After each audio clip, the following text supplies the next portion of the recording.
In an instant, reality unraveled. Buildings crumbled to dust, lives were snuffed out one by one, and an unstoppable plague devoured the planet. At first, people refused to believe it, but denial didn't last long. Panic spread like wildfire. Markets crashed, governments collapsed, and trust between nations shattered overnight. Famine struck mercilessly. A single packet of instant noodles became worth a fortune. Streets overflowed with desperate masses, pleading, fighting, surviving. The world as humanity knew it was gone. But the real catastrophe? It wasn't human-made. Let's hit 100 likes. Want early access to episodes? Join our Patreon now. Without warning, creatures from myth and legend descended upon Earth. That was the true breaking point. As these beings emerged, humans began to change. Mysterious abilities awakened within them.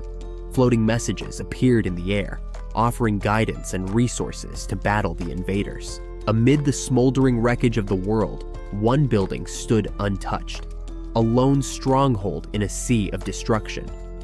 Inside, a young man sat alone, idly munching on a snack. He wasn't deluded. He knew the world hadn't completely ended. After all, he was still alive. The familiar taste of food was a fragile link to the past, a fleeting reminder of normalcy in a broken world. Yet loneliness gnawed at him. His parents, grandparents, his entire family were somewhere out there, lost in the ruins. He had no idea if they had survived. The apartment he now called home had come at a steep cost. It had drained nearly 200 million won, stripping away both bank savings and family possessions. But ironically, he had only ended up here because of a legal technicality. Someone had to occupy the place for 2 years to receive certain tax benefits. A meaningless rule, yet now it had sealed his fate. And to top it off, his internet was barely working. The last fragile thread connecting him to the outside world was slipping from his grasp. As he exhaled, attempting to clear his thoughts, an unfamiliar noise broke through the silence. Something was coming. His gaze snapped to the window. A dark shape streaked toward the building, its screech cutting through the stillness like a blade. Then, boom! The impact sent vibrations through the entire structure, knocking him off balance. He hadn't been touched, yet the force was enough to make his heart slam against his ribs. The creature wasn't done. It circled back, preparing to strike again. He tensed, every muscle on edge, waiting for whatever came next. Then, an emotionless voice rang out. Unauthorized entry detected. Access denied. A wave of relief washed over him. The apartment's ultimate shut-in system had activated, enforcing its one unbreakable rule. No one could enter without the owner's permission. As he steadied himself, he finally grasped the truth. This was why he was still alive. His ability protected him from any invading creatures, but the sense of safety was short-lived. As he reached for the door, another realization struck. He wasn't just blocking others from coming in.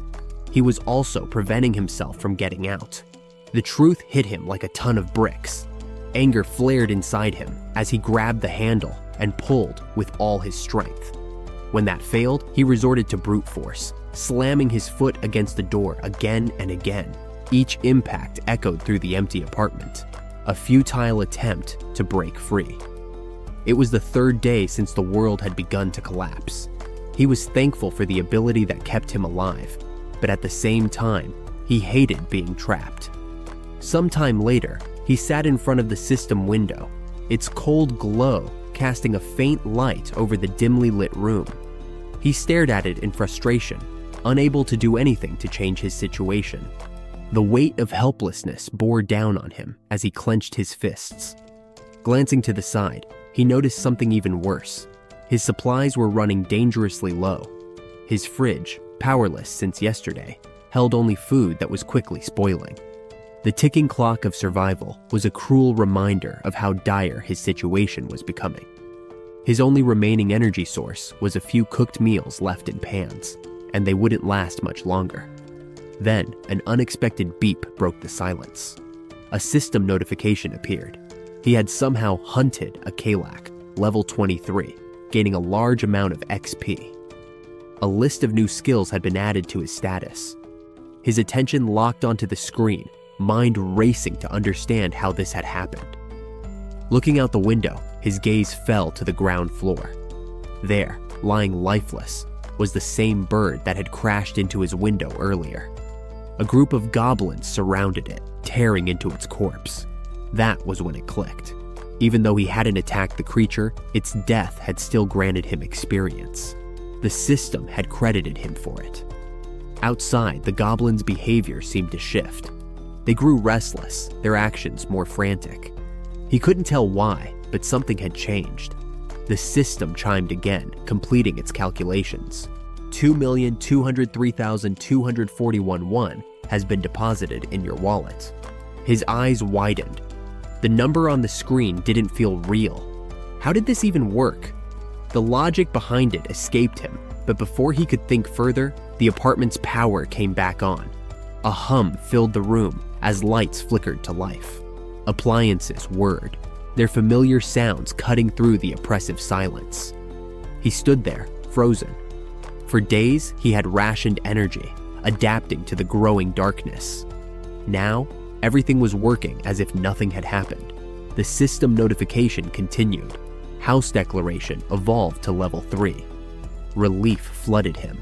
His newly unlocked ability, dignity preservation, had restored the apartment's essential functions. Without hesitation, he ran to the refrigerator and yanked it open. Cool air rushed out.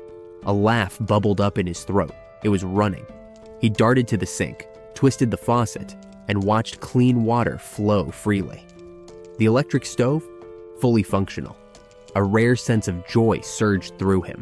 For just a moment, it felt like life had returned to normal. But that moment shattered when he grabbed his phone. The screen was unresponsive. The internet was still dead. Frustration gnawed at him again. His fingers clenched around the device, but then something else caught his eye. A small object on the floor. A flash drive. Curious, he picked it up and plugged it into his computer. Files loaded, photos appeared. His mother holding him as a baby, walking him to school. A family laughing at birthdays, gathered in parks. His chest tightened. These were more than just images. They were reminders of the life he had lost. A thought took root, a decision. He had to find them, no matter what it took. As he turned back toward the window, another system notification appeared. New feature unlocked. Warehouse store. Items available at original prices. His breath caught. A store. This wasn't just about survival anymore. Hope stirred inside him. Without hesitation, he opened the store menu, determined to see what it had to offer. Thank you to all our Patreon VIP members who support us and get access to up to 16 episodes early. Link in the description. As he pondered his situation, he walked over to the window, staring out at the world beyond his confinement.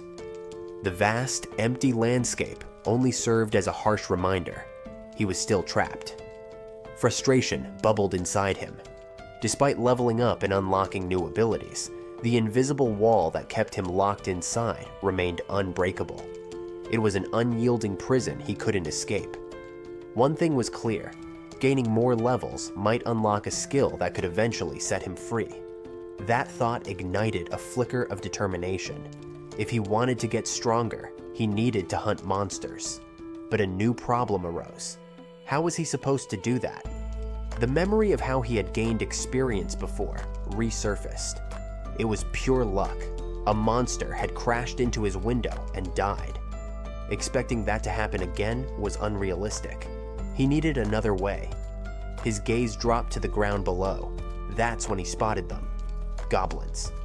A spark of hope flared. Grabbing a bottle, he decided to test something. He lifted his arm, preparing to throw. If the barrier only prevented him from leaving but allowed objects to pass through, then maybe... With a quick motion, he hurled the bottle forward. It soared through the air, clearing the boundary without resistance. A rush of excitement filled him. He had just found a loophole. If objects could be thrown, then weapons could too. He needed something heavier, something with real impact. Scanning his apartment, his eyes landed on a dumbbell. Its solid weight made it the perfect choice. Returning to the window, he peered down at the goblins, still scavenging the remains of the fallen monster. Some had begun dragging pieces away. Panic surged through him. They were leaving. "Don't go!" he shouted instinctively, his voice echoing into the night. The goblins flinched, momentarily startled. Wasting no time, he lifted the dumbbell and sent it hurtling toward them. It struck with deadly precision. One goblin collapsed instantly, crushed by the impact. The others jumped back, confused, their shrill cries filling the air. Fear coursed through him. What if they retaliated? His heart pounded in his chest. He looked at his remaining supplies. Only one dumbbell left, not nearly enough. He needed alternatives, fast. His mind raced, considering everything in his apartment. Would throwing his TV work? His computer? A loud, guttural screech snapped him back to reality. The goblins below had taken notice. Their howls grew louder, more urgent. They weren't running away, they were gathering, charging. Terror should have overtaken him, but instead, a strange realization dawned. They were getting closer. That meant they were easier targets. This wasn't a setback, it was an opportunity. Determined, he rushed back to the store interface on his system. He needed more weapons, fast. His last dumbbell was registered in the store. The system processed it, displaying its stats and price. He compared the listed value to what he had originally paid before the world fell apart. It matched. Relief washed over him. If the system allowed him to purchase items at their original market price, then he had a way to restock. With no hesitation, he confirmed the purchase. The dumbbell materialized in front of him. A grin spread across his face. It worked. Now came the real test. He stepped back to the window, dumbbell in hand, and prepared for another throw. As it left his grip, time seemed to slow. The weight spiraled through the air. Another direct hit. The system responded instantly, displaying the XP gained and the 1 acquired from the goblin's death. The surviving goblins barely had time to react before more dumbbells rained down upon them. Some tried to flee, dodging wildly. He scowled. He couldn't afford to let them escape. Adjusting his strategy, he purchased 3 dumbbells at once, rapidly hurling them down. More direct hits, more XP, more rewards. Then another system notification appeared. The store now functions as a warehouse, allowing storage for later use. His mind reeled at the possibilities. Testing the new feature, he placed one of his remaining dumbbells into storage. Moments later, he withdrew it. Instant materialization. His pulse quickened. If he could store objects, then he could place them wherever he wanted. A plan formed. A better, smarter way to kill. Returning to the warehouse menu, he queued up multiple dumbbells and set their placement outside, above the goblins. They materialized mid-air and fell. The results were devastating. The goblins never stood a chance. A flood of system messages filled his screen. More kills, more XP, more 1.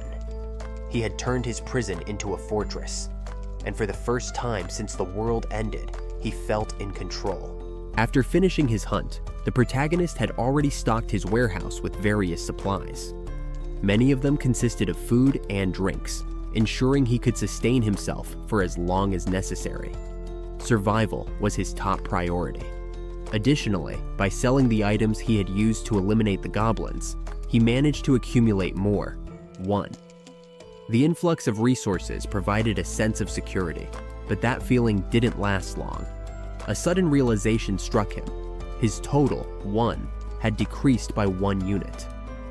Confused, he began to wonder if the preservation of dignity ability was responsible for the deduction. Determined to find out, he meticulously inspected his apartment, carefully observing the status of his electricity, gas, and water usage. A growing sense of frustration crept over him as he discovered that the only appliance actively consuming energy was his refrigerator. Why just the refrigerator? Could it be draining his resources? The thought irritated him. His mind drifted back to the recent hunt, recalling how several goblins had fled their previous hideout. Since then, he had only managed to take down 2 more. The minimal progress gnawed at him, making him question whether all the effort was even worth it. His thoughts then shifted to other potential prey. Were there any other creatures he could hunt? He remembered the flying monster from before, the Sikan, a formidable foe that had nearly overwhelmed him. Yet, since that encounter, no similar creatures had appeared near his apartment. A new idea formed. If another Sikan were to pass by, it could offer a significant reward, if only he could find a way to bring one down. Then, almost as if the universe had heard his thoughts, movement in the sky caught his eye. A Sikan. His pulse quickened. This was it. His moment of hesitation vanished as adrenaline kicked in. He needed to act, now. Thanking God for not abandoning him in this crucial moment, he scrambled to execute a plan. With a metal structure and a mirror attached, he positioned his makeshift tool to reflect a concentrated beam of light directly at the monster's eyes. It worked. The creature took notice. With an ear-splitting screech, the Sikan changed course, now fixated on him. The air trembled as the beast surged forward, its powerful wings creating a gust so strong that it knocked him off his feet. The sheer force reminded him all too well of the previous attack, but he wasn't afraid. He had anticipated this. Regaining his balance, he prepared himself for what came next. The monster, unfazed by its failed attempt, beat its wings again, unleashing another devastating gust. He staggered but held his ground, his determination unwavering. Then it disappeared. Panic flared in his chest. Where did it go? Seconds later, his question was answered. The Sikan had repositioned itself, now attacking the building's structure, looking for an opening. The system alert chimed. Unauthorized entity attempting entry. He clenched his fists. Would the creature be strong enough to break through the ability's barrier? No time to dwell on the thought. He had to act fast. Opening his storage menu, he scanned through his inventory, knowing he needed a strategy. His mind raced through past experiences, recalling a critical detail. The system wouldn't register spoils unless they were within range. That had cost him before. When goblins had carried away their fallen, he hadn't received credit for the kills. He refused to let that happen again. He had to make this count. His eyes landed on an unexpected item in his storage. Canola oil. An idea formed. A risky but potentially devastating plan. Without hesitation, he purchased 10 bottles, his mind piecing together the steps. Once they materialized, he grabbed them and rushed to the kitchen, working quickly to heat the oil in a pan. While waiting, he tore a strip of cloth, wrapping it around a stick to create a makeshift torch.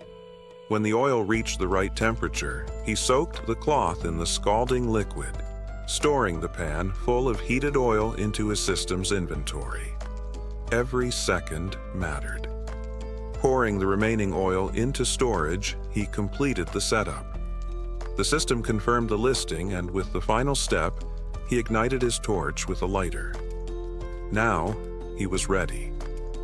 Positioned at the window, he observed the Sikan, waiting for the perfect moment. The monster flapped its wings violently, unknowingly sealing its own fate. As it hovered in the right position, he triggered the system. The canola oil rained down. The creature reacted instantly, its feathers becoming soaked in the slick substance. Then, with a swift flick of his torch, flames erupted. The Sikan shrieked as fire consumed its body, its massive form spiraling downward. He watched, breathing heavily as the monster burned. A grim satisfaction settled in. His plan had worked. Moments later, the system delivered its verdict. The Sikan was dead. The calculations rolled in. His level increased. A new skill was unlocked. The system finalized the spoils. 9,347,471 won has been added to your wallet. His eyes widened. 10 million won. He never expected a single kill to bring in such a massive reward. But what caught his attention even more was the new skill. Territory expansion unlocked. Then, something strange happened. His body changed.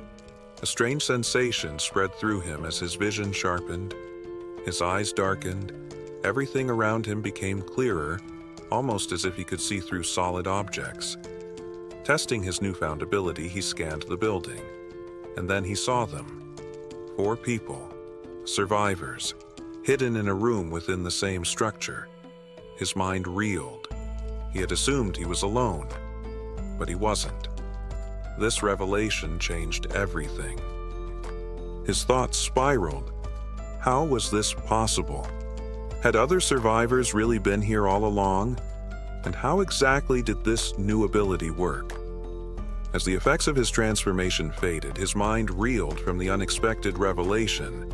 Before he could process it fully, the system chimed in with a series of notifications. The messages informed him that the detected individuals met the conditions to be recognized as citizens and presented him with a choice: to either accept them into his jurisdiction or reject them.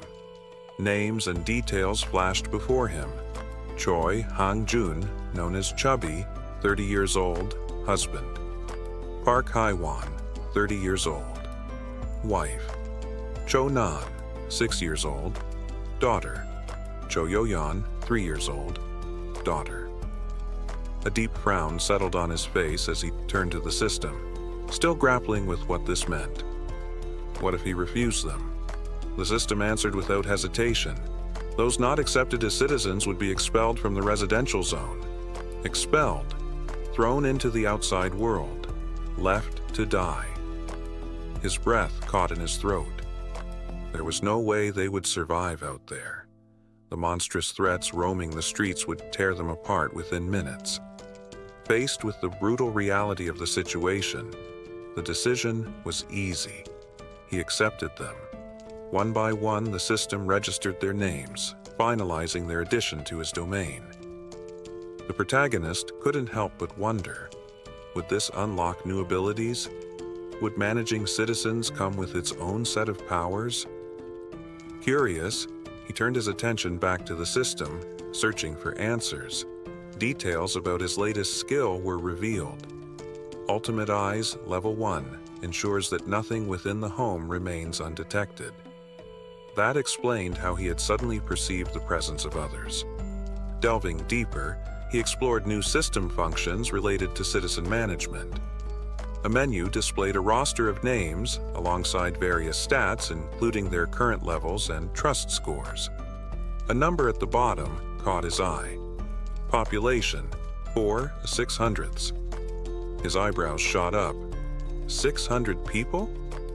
That was far more than he had expected. Curiosity pushed him to examine Chubby's profile in greater detail. Awakened skills: none. XP distribution, 0%. Money distribution, 0%.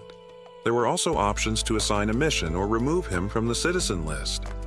The sections for XP and money distribution intrigued him. Could he set a percentage of their earnings to flow back to him? Could this system be leveraged to grow stronger? The possibilities intrigued him, but he needed more information. Navigating to the Mission Assignment tab, he found a structured form requiring detailed inputs: task description, time limit, rewards, and even penalties for failure. This level of control surprised him. To test it out, he drafted a simple mission. Task: Goblin Hunt. Time limit: 168 hours. Reward: a small amount of XP. Failure penalty: none. Before confirming, he hesitated. Could he modify these conditions? Increase penalties or rewards based on the task's difficulty? Even impose severe consequences like elimination? The idea disturbed him. At the confirmation screen, he canceled the assignment. Forcing a citizen into a dangerous task with the possibility of death felt reckless. He wasn't ready to make that kind of decision. Instead, a new thought surfaced. He still had Ultimate Eyes. Why not use it again to observe the family and see what they were discussing? Activating the ability, he turned his vision toward their room. Inside, the family sat around a small table, their faces filled with exhaustion and uncertainty. The mother, Park Haiwan, broke the silence. "What do we do now?" The reason for her question became clear almost immediately. Chubby was planning to leave the safe zone. He wanted to search for supplies, specifically water. His expression was conflicted. He knew how dangerous it was outside. He didn't want to leave, especially not with his wife and daughters depending on him. But the need for essentials left him little choice. His wife reacted sharply, her voice rising in panic. "You can't go out there. It's too dangerous." Chubby understood her fear, but desperation weighed on him. If we don't try, what happens when we have nothing left? He wondered aloud if there were any places nearby that might still have clean water. A convenience store came to mind, a large one. If there was anything left in the area, it would be there. Before the conversation could continue, their daughter suddenly spoke up. "I'm thirsty." The words hung in the air like a blade over their heads. Haiwan turned to her daughter, trying to quiet her. Now was not the time to voice complaints, not when every word could push Chubby to act. But it was too late. His mind was already made up. He took his wife's hands in his own, looking into her eyes. "Do you trust me?" She hesitated but found no argument to stop him. "I'll come back," he promised. "I will bring something back for us." The protagonist deactivated Ultimate Eyes, stepping away from the vision with a heavy heart. He had a decision to make. Opening the store interface, he scanned the list of available items, searching for anything that could help. A new limitation appeared. His inventory had a maximum storage capacity. Frowning, he wished there were a way to expand it. While exploring the skill menu, the protagonist took note of several important details. Storage was at level 1, dignity preservation remained at level 1, and the store was also sitting at level 1. Seeing these levels filled him with a sense of relief. If they could be leveled up, then that meant their capabilities could be expanded. And if they could be expanded, then he had a path toward greater survival. With several upgrade points available, he immediately focused on the store. The moment he increased its level to 2, its capacity grew by an additional 20 item slots. Additionally, the system granted a 10% discount on all previously used items. Encouraged by this, the protagonist reviewed his remaining 2 points, contemplating where to invest them next. Should he strengthen the store further? Or should he allocate points to dignity preservation, a skill that could potentially help him manage more people in the future? After careful consideration, he upgraded the store once more, raising it to level 3. The effects were immediate. Not only did his inventory expand to 40 slots, but a new function was unlocked: item recovery. This feature allowed him to restore used items, effectively making them good as new. A solid investment. Without hesitation, he accessed the store again, purchasing additional water and fruit to replenish his supplies. With his last remaining points, he shifted his attention to dignity preservation, upgrading it to level 2. The moment the upgrade was confirmed, another system prompt appeared. New feature unlocked: ability to register vassals. The term puzzled him. What exactly did that mean? His thoughts were interrupted by a scene unfolding within the family's living room. Chubby stood near the door, readying himself for departure. His wife and daughters looked at him with worried expressions, hoping he would change his mind. But his decision had already been made. Despite their desperate pleas, he reassured them with a warm embrace, promising he would return. Turning to his daughters, he gently instructed them to protect their home while he was gone. The youngest, still too young to fully grasp the danger, simply nodded. But his eldest daughter wasn't convinced. She knew better. Tears welled in her eyes as she cried out, her voice cracking with fear. "There are monsters outside!" A rush of painful memories consumed her. She could still see it clearly. Day 1 of the apocalypse. She and her sister had been playing in a park happily digging in a sandbox. Then the sky changed, the shadows lengthened, and then the monsters arrived. At first, she and her sister had merely stared, their innocent minds struggling to comprehend the nightmare unfolding before them. Then came the screams, the chaos, their parents' desperate voices shouting their names. They ran. Their father had grabbed the youngest child, holding her tightly in one arm, while their mother had lifted the other, running as fast as she could. Behind them, goblins shrieked as they gave chase. Chubby clenched his teeth as he sprinted, forcing himself forward despite the terror clawing at his mind. He had to get his family to safety, no matter what. Now, standing in their home, he pushed those memories aside, swallowing his own fears as he prepared to leave. His wife tried to soothe their daughters, but the fear in their eyes made his resolve waver. Was this the last time he would see them? Would he return? His hands clenched into fists. He had to return. Suddenly, the doorbell rang. The sharp chime sent shockwaves of tension through the room. Everyone froze. A monster? Chubby's heart pounded. He grabbed whatever he could to use as a weapon, preparing for the worst. Then, a voice, muffled but unmistakably human. "Please, let me in." His breath caught. Was it really a person? Or was this some kind of trick? The voice continued, growing more urgent. He hesitated. The silence stretched. Then, click. The door opened.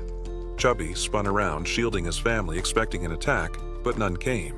Instead, standing before them was a lone figure, a young man. He held a bag in one hand, his posture calm, his expression unreadable. A stunned silence filled the room. Then came the inevitable question. Who are you? The stranger's name appeared in the system, Kim John. But from this moment forward, he would be known simply as June. He introduced himself briefly, explaining that he lived nearby. Then, without hesitation, he extended the bag toward them. Inside, water, fruit, supplies. Chubby's wife gasped, barely believing what she was seeing. June offered a small nod. "I'd like to talk when you've all had a moment to settle." For a long moment, Chubby studied him. He could see the concern in his wife's eyes, the unspoken fear, but something about June's presence. He didn't seem like a threat. At last, Chubby exhaled and made his decision. With cautious gratitude, he stepped aside. "There's no reason to refuse," he said, gesturing toward the house. "Come in." Once everyone was seated, the children stared at the visitor with a mixture of curiosity and suspicion. June wondered if their surprise was due to his unexpected arrival, but quickly turned his attention to the dark curtains covering the windows. He recognized this as a smart decision. Keeping the room dark reduced the risk of monster attacks. However, the darkness also meant they needed light. So, June activated his skill, restoring power to the room where they were conversing. As he organized his bag, the family, still in shock, was stunned by the sudden return of power to their apartment. June then decided to break the ice by offering water to everyone, starting with the children. Chubby expressed his gratitude and passed the bottles to his daughters, who eagerly drank. The youngest, Shaw, guzzled her water so quickly that she briefly choked, worrying her mother. June watched with concern and immediately offered her a tangerine, which she accepted hesitantly. The mother intervened, asking Shaw to hand over the fruit so she could peel it. After taking a piece, the mother returned it to her daughter, who quickly devoured it with a delighted expression. The mother asked if it was good, and Shaw enthusiastically confirmed it. The elder sister, seeing this, also asked for a piece, which she too enjoyed, showing similar delight. As June observed this interaction, the system notified him that the family's trust levels had increased. Shaw's trust score had risen to 50 points, and her loyalty level had exceeded 30 points, qualifying her to become a vassal. With her trust at 57 points, She now had new missions available to her, though at her young age, June decided she was not yet ready for such responsibilities. June reflected on the limited number of vassal slots and the importance of selecting them carefully, not to waste them on unqualified candidates. He glanced at Chubby, whose trust level was at 31, realizing that this score needed to be raised further. Before he could dwell on this, Chubby spoke up, asking if there was a way to repay June for his help. June invited him to step outside for a more private conversation. Once in the hallway, June asked if Chubby had received the invitation to become a citizen. Chubby checked his notification window and confirmed that the entire family had received the invitation about 30 minutes ago. June then asked if anything unusual had happened during that time. Chubby explained that they had been immobilized for a short period, which June understood. He reassured Chubby that life would soon return to normal, though Chubby was understandably shocked by this statement and asked if it was truly possible. June confidently replied that it was, thanks to his abilities. Chubby processed this and, knowing there would be a cost, asked what he would need to do. June explained the risks involved, hinting that Chubby could lose his life during the mission he would be given. He asked if Chubby was truly ready to take such a risk. After a brief pause, Chubby firmly confirmed that he was prepared to do whatever it took. He revealed that he had already been considering stepping out of his comfort zone to seek food and water before June's arrival. With conviction, Chubby declared that he was ready to risk everything. Suddenly, June interrupted, curious about the golf club Chubby was carrying. Chubby, confused, explained that it had cost around 400,000 to 500,000, which struck June as a considerable sum. He realized the importance of saving money for future needs, but dismissed the question as unimportant and steered the conversation back to the monsters. June asked Chubby if he remembered the day the monsters first appeared. Chubby recalled the terror of that weekend when the monsters attacked. June reflected that those who stayed indoors during the attack likely survived, as goblins weren't particularly strong, and their conditions were unfavorable compared to those of an adult human. Their strength lay in their strategy of always attacking in groups. However, humans had the strategic advantage of forming armies, and that was exactly what June intended to build. Chubby would be the first member of this army, and together they would search for other survivors to join their cause. After some time, back in his apartment, June reviews the system, which informs him that his trust level with Chubby has increased. He checks the list of citizens, and the system shows Chubby's trust level at 40 points. Reflecting on the idea of having an entire family as citizens, June considers the possibility of registering his own family. As he continues to develop the system, a loud screech from a goblin catches his attention. Rushing to the window, June looks down to see a large group of goblins attacking humans. He watches carefully, pondering how he could help and how difficult it might be. June formulates a plan while observing the chaotic battle.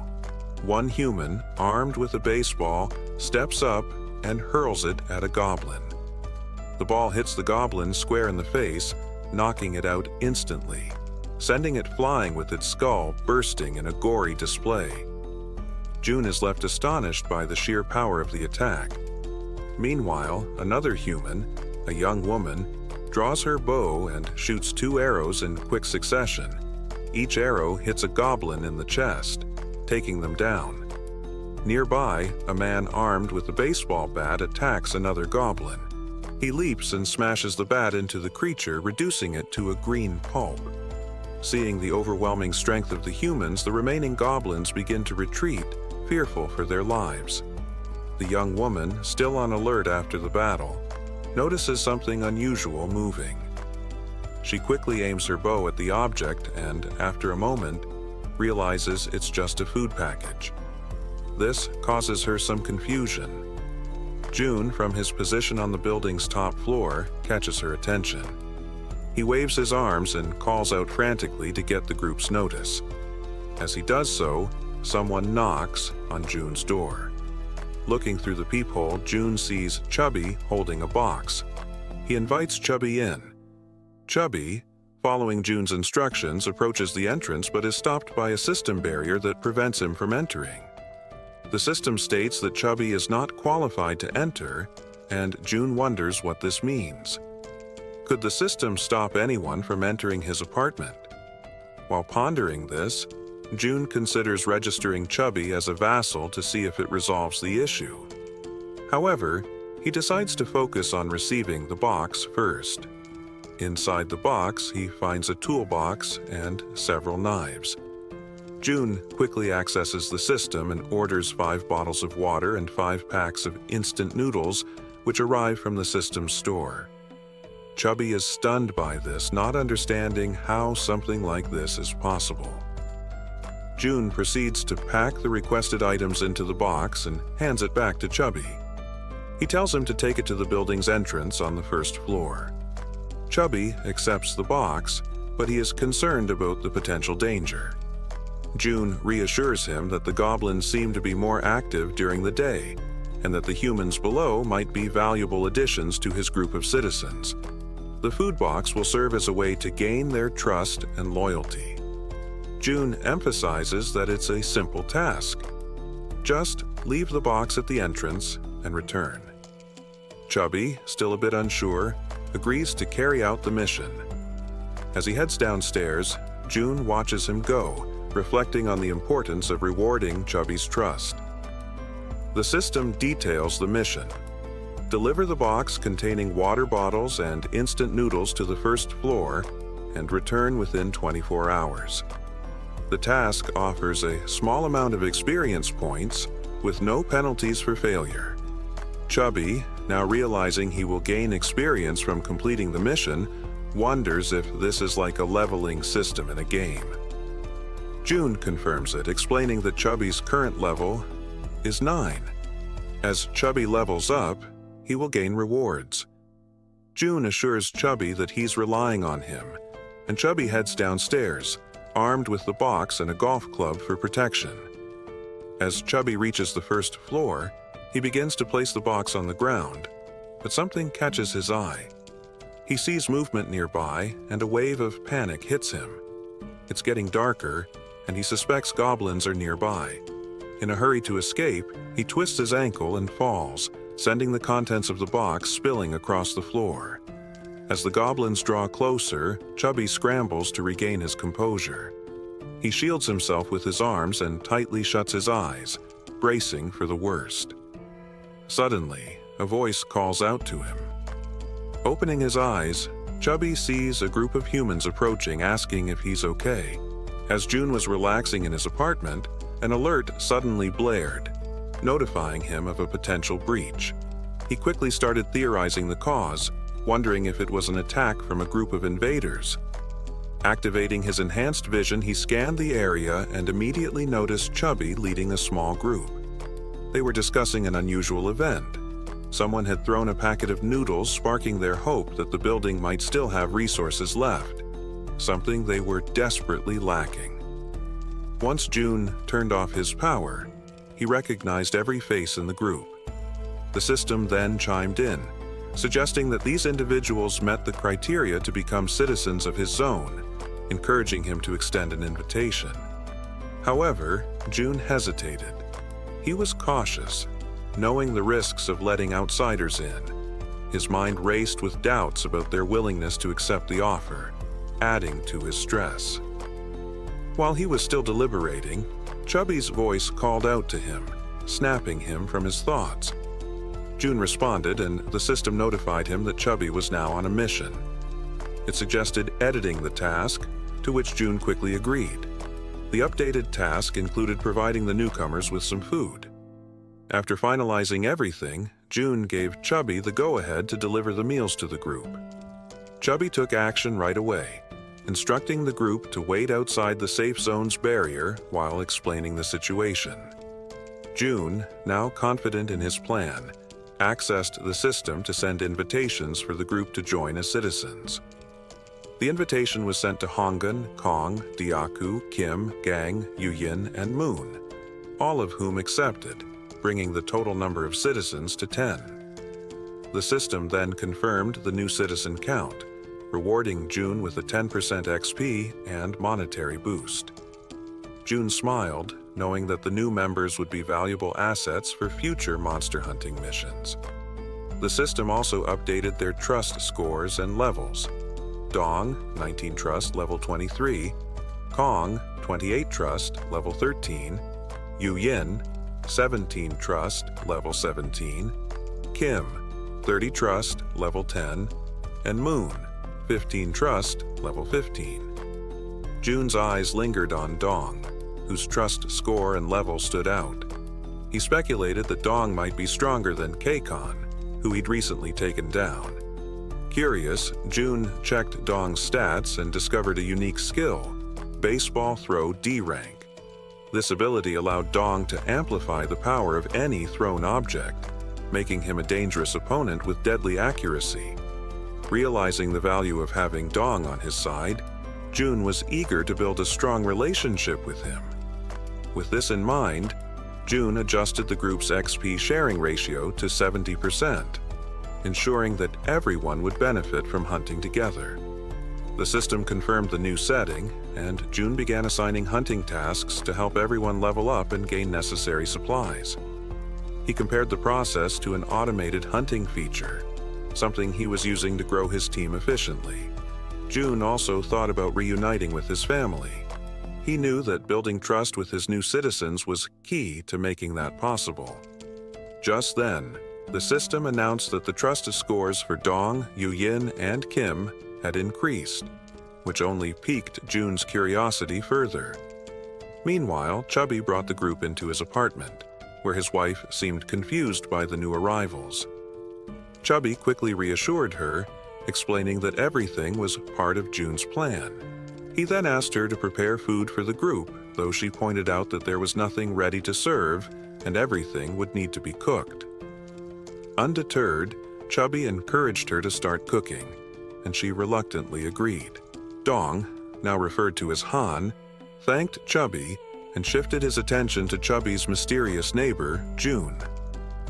Chubby confessed that he didn't know much about June, except that he was a quiet and capable individual who had been providing the group with essential supplies.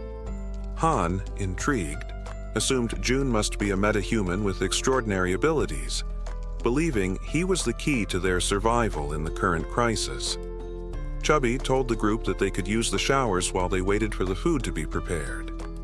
The women were taken aback by the idea, but Chubby quickly reassured them that the building had hot showers available. The women were left speechless when they found out there were even 2 showers, allowing multiple people to bathe at once. One group member, who bore a resemblance to Toy, jokingly suggested challenging June to a fight, but Han shut down the idea immediately, stressing that they needed to make a positive impression on June instead. The others agreed, knowing the opportunity to secure food and resources was too valuable to risk. Meanwhile, Moon appeared lost in thought, which didn't go unnoticed by Han. He gently placed a hand on Moon's shoulder, snapping him out of his reverie. Moon reassured him that everything was fine, though Han could sense some underlying tension. Han began expressing regret over a past decision, but Moon quickly interrupted, assuring him that the decision had been mutual, and there was no need to feel guilty. The group shifted their focus to securing supplies for Moon's grandmother. However, Moon remained quiet, privately fearing that it might already be too late for her. The conversation was interrupted by a sudden sound, and everyone turned to see June entering the room. Han, instinctively ready to baseball, prepared for any confrontation, but it turned out to be just June. His calm presence brought a sense of reassurance to the group, and they all silently acknowledged that June was their hope for a better future. A few minutes passed and the room remained filled with silence, tension thick in the air. Then, Hawan, the wife of Fatty, sensing the unease, finally broke the quiet. She apologized for the cramped space and Han, trying to be polite, assured her it was no trouble since they had come without any prior notice. It didn't bother them. Just then, Fatty entered, announcing that the food was ready. One by one, Fatty set bowls of rice in front of them. They couldn't believe they were about to enjoy a real meal. It made them reflect on when they had last had something so decent to eat. Hawan, feeling a bit uneasy, hesitated before admitting she wasn't sure if the meal she had prepared would suit their tastes. What appeared to be a simple dish to Hawan left the group of archers in awe. The food was so delightful that one of the archers couldn't hold back her praise. She told Hawan that it had been a long time since she'd had something so delicious. Hawan shyly brushed off the compliments, explaining that the credit went to Ko-jun for providing the ingredients. Without his help, she would have only been able to serve rice and tangerines. Meanwhile, Ko-jun noticed that Hawan's trust level had hit 50. He smiled to himself, thinking of his mother, who had always beamed with happiness when her cooking was praised. However, as the thought lingered, Ko-jun realized with a hint of surprise that Hawan's trust had surpassed that of Jun's. Soon, everyone began to eat, expressing their gratitude to Hawan for the meal. Fatty and Hawan observed their guests devouring the food, eating like it was their first proper meal in ages. The archer couldn't stop complimenting the egg rolls, and another girl remarked that the egg style looked Japanese. Hawan smiled warmly, agreeing, and encouraged her to enjoy the meal. At that moment, Hawan's youngest daughter called out to her mother. The little girl wanted to try the egg rolls as well. Hawan gently told her that she would make more for her after the guests had left. This made the little girl a bit sad. Noticing this, the archer kindly asked if the child wanted to share the egg rolls with her. The little girl's face lit up immediately with excitement. She eagerly ran over and climbed onto the archer's lap, her joy evident. The archer smiled at her enthusiasm and fed her a piece of the egg roll, asking gently for her to open her mouth. The little girl beamed, her happiness lighting up the room. Ko-jun then suggested that Fatty and Hawan join them, assuring them that there was enough food for everyone. The two exchanged a hesitant glance at first, but eventually smiled and agreed to join in, happy to be part of the gathering. As they all ate together, the room filled with laughter and friendly chatter. Ko-jun took a moment to reflect on the warmth of the scene. The lively sounds reminded him of how long it had been since he had experienced something like this. His thoughts turned to his mother, recalling the care she had always shown. A soft smile appeared on his face as he silently hoped his family was safe and well. The meal soon ended, and the empty dishes were all that remained. Hawan's youngest daughter, now tired, mentioned she wanted to rest. Hawan gently lifted her, asking her eldest daughter to follow her for bedtime before leaving the table. Moments later, Ko-jun decided it was time to get back to business. He turned to the guests and suggested they continue their earlier conversation, specifically about why they hadn't been able to reach the grandmother's house despite its closeness. Han, his expression serious, explained that it was due to the goblins. Ko-jun raised an eyebrow, doubtful that it was truly goblins. He remembered his own struggles when he had first encountered them. Han nodded, confirming it was true. He elaborated that the goblins had found an underground parking lot and turned it into their base, hiding there. Ko-jun's curiosity deepened. He asked if they had any idea how many goblins were hiding in that underground space. Han, with a somber look, answered that there were several thousand goblins in the area. Ko-jun paused to think, realizing that his abilities were only effective from the ground level up to level 30, which meant they wouldn't be much use in the underground parking lot beneath the building. It all started to make sense. This was how the goblins had infiltrated the area. Han continued to explain that the underground parking lot was connected directly to the entrance of the apartment building they needed to reach. The goblins had turned it into their stronghold and rarely ventured outside. Ko-jun, remembering the nearby side roads, asked Han about them, recalling there were alternative paths they could have taken.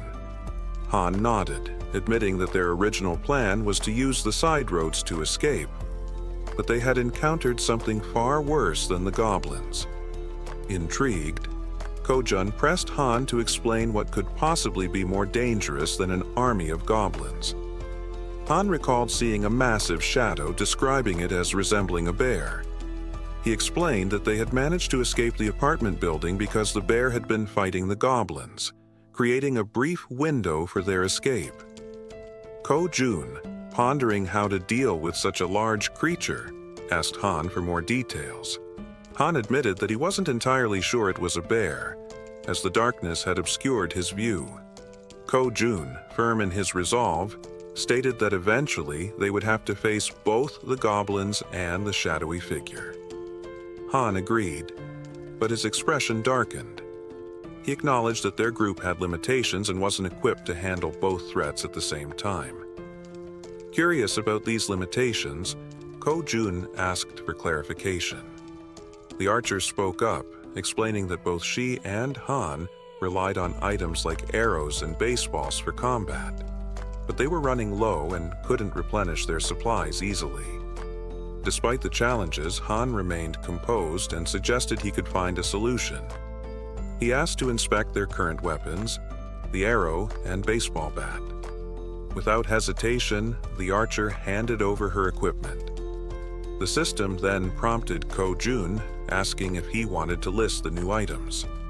Ko-jun agreed, and the system began scanning them. Moments later, it displayed the cost to replicate the items. When asked if he was certain, Ko-jun confirmed. Ko-jun glanced around the table and asked if everyone could use the archer's weapon. The group nodded silently, understanding there was only one available. Ko-jun took their silence as agreement. Turning back to the system, he requested 5 sets of the archer's weapon and arrows. The newly created items appeared on the table, and Ko-jun addressed the group, encouraging anyone unfamiliar with the weapons to take this opportunity to learn. "These will be your primary weapons from now on," he stated firmly. As the items materialized, the system notified Ko-jun that several members of Han's group had increased their trust in him. Meanwhile, Moon's gaze was fixed on the weapons. He couldn't help but marvel at Ko-jun's resourcefulness, realizing that with him on their side, they might actually save his grandmother. The system confirmed that Moon's trust in Ko-jun had grown significantly. Han broke the silence, commenting that with Ko-jun's support, their hunting speed would improve dramatically. Another girl chimed in, noting that Ko-jun's assistance would make their tasks safer, as they wouldn't have to risk themselves to collect arrows anymore. Ko-jun then gathered everyone's attention and announced that before they could move forward, they needed to reduce the number of goblins in the area. Han agreed and asked when they would begin hunting. Ko-jun replied decisively, "Tomorrow." Han seemed hesitant, questioning the urgency, but Ko-jun explained that the sooner they acted, the better their chances of success. Han eventually nodded, though he still appeared uncertain. Ko-jun turned to Moon and assured him, "Tomorrow, we're going to rescue your grandmother." Moon's face lit up with hope and excitement at the thought of seeing his grandmother again. Han, still wary, voiced his concerns about how they would manage with so many obstacles in their way. Ko-jun smiled confidently and revealed his plan. "We'll use a bait strategy to lure the goblins." Want to stay ahead of the story? Get up to 16 episodes early only on Patreon. Support the channel, unlock exclusive content, and be the first to know what happens next. Click the link in the description and we'll see you way ahead in the story. Now, back to the video. After Ko-jun spoke, everyone at the table turned their attention to him, waiting for more details about his plan. Han and the archer girl remained pensive, wondering if the idea could truly work. The boy with glasses voiced his concern, saying the plan would only succeed if everything went exactly as planned. As they deliberated, the system notified Ko-jun that the mission previously assigned to Fatty had been completed, along with a reward of 30,001. Reading the message, Ko-jun was surprised. He hadn't realized that payment was given for every completed mission. He reread the notification to confirm, and it was true. Ko-jun quickly realized that with money, he could assign missions to his citizens, allowing them to level up. The more money he had, the more power he could accumulate. While this seemed like a strong long-term strategy, he hoped not to rely on it too heavily.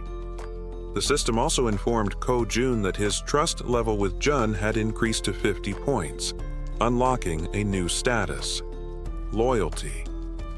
With this, Fatty transitioned from being a simple resident to becoming a vassal. The system displayed Jun's updated stats. He was now at level 9, with a trust level of 51 points and loyalty at 62, but no awakened skills, and 0% shared XP or money. After analyzing the information, Ko-jun decided to register Fatty as his first vassal. As a result, a blue aura began to emanate from Ko-jun, and he felt sudden changes in his body, breaking into a sweat. The system confirmed the vassal registration was successful, unlocking a new skill for Ko-jun: Summon Vassal. This skill allowed Ko-jun to summon the vassal within his house, with a cooldown of 2 hours after use. The system updated Ko-jun's stats, revealing that he had reached level 20 and gained the title of First Servant. He had also awakened his first skill, Gorilla Strength, a Tier SE passive ability that granted him superhuman strength. Thanks to the First Servant title, all XP and gold earned by Fatty through hunting would now be shared with Ko-jun. The system also revealed that Ko-jun could use the Ultimate Eyes skill to summon the vassal within a 5-meter radius of his house. Ko-jun noticed a plus symbol beside Jun's level and wondered what it did. Upon pressing it, he discovered it was a feature to increase the vassal's level at the cost of 1 million gold. Shocked by the exorbitant cost, Ko-jun exclaimed that it was far too expensive for a single vassal skill. Seeing his expression, the woman at the table asked what was wrong. But Ko-jun brushed it off, saying it was nothing, and turned his attention back to Jun, asking how he was feeling. The focus shifted to Jun, who stated that his strength was overflowing, with his veins visibly pulsing. He asked if the transformation was Ko-jun's doing. Ko-jun confirmed with a nod. Jun, looking at his hands, remarked that it felt as though his body had become 10 years younger. Ko-jun smiled proudly and suggested that Fatty join the rescue mission team, handing him a bow. Fatty looked confused by the gesture, but Ko-jun explained that vassals earned double the rewards of regular citizens. In a commanding tone, Ko-jun instructed Fatty to defeat as many monsters as possible. Fatty nodded in agreement, prompting Ko-jun to smile and express his trust in him. Outside the house on the first floor, the rescue team began their search for survivors. The boy holding a baseball bat questioned whether it was necessary to search the first floor, but Han reminded him that it was Ko-jun's order. The team embarked on their first mission, to locate all survivors in the building and lead them to the 30th floor. The crucial part of the mission was to draw out a large number of goblins for elimination while rescuing as many survivors as possible. The boy with the baseball bat acknowledged the plan, and the group pressed forward. Han, shouting to keep the team alert, emphasized that goblins could appear at any moment or from any direction. As they continued their search, they had yet to encounter any survivors or goblins. While guiding the team, Han noticed something unusual. Some members of the group couldn't believe their eyes. Several lifeless bodies were sprawled across the floor, victims of the goblins. The sight filled the team with sorrow and rage, intensifying their hatred for the goblins, but they couldn't afford to stop. Determined, they pushed on to the second floor. The situation on the second floor was catastrophic. Lifeless bodies lay scattered across the ground, leaving the team horrified. As they continued to the 3rd floor, everything appeared calm. The team leader knocked on the doors, calling out to see if anyone was inside. The rest of the team followed suit, hoping to find survivors. After several unsuccessful attempts, the team lowered their heads, burdened by a sense of sadness. However, the boy with the baseball bat refused to give up, encouraging the team to press on to the next floor. On the 4th floor, they resumed knocking on doors, announcing themselves as the rescue team. Suddenly, a door creaked open, revealing a man with a tired expression. He asked if they were truly part of the rescue team, mentioning that he was extremely thirsty and begging for water. Han quickly pulled out a bottle and handed it to him. The man, still skeptical, asked again if they were really from the rescue team. Han reassured him, confirming their purpose and explaining that, as a resident of the building, he was helping to lead all survivors to a safe location. The man seemed surprised to hear this, closed the door momentarily, but reopened it shortly after, revealing 2 others inside. Introducing himself as Hong Yong-soo, he stated that he would rely on the team. Han introduced himself as well, expressing his hope for good cooperation between them. Han then introduced the girls on the team and instructed them to escort Hong Yong-soo and his group to the 30th floor before returning to continue the mission. Hong Yong-soo hesitated, questioning the safety of the 30th floor and expressing his reluctance to leave his son. However, he admitted he had been hoping for a rescue and suggested there might even be a helicopter waiting for them. The girl clarified there wasn't a helicopter, but assured them there was hot food and the chance to take a bath. Hearing this, Hong Yong-soo's daughter became excited, marveling at the idea of taking a bath even in the midst of the apocalypse. The girl chuckled and confirmed it would be a warm bath. The daughter eagerly turned to her father, urging him to stop hesitating and go with them. Reluctantly, the man gave in to his children's wishes. Shortly afterward, the system notified Ko-jun that the total number of citizens had increased to 40, and with this, their XP and gold had increased by 90%. Sometime later, the mission was deemed a success as they had managed to rescue several people.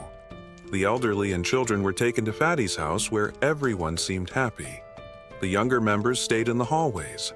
Han confidently confirmed that there were now a total of 40 people, with no one missing from the search.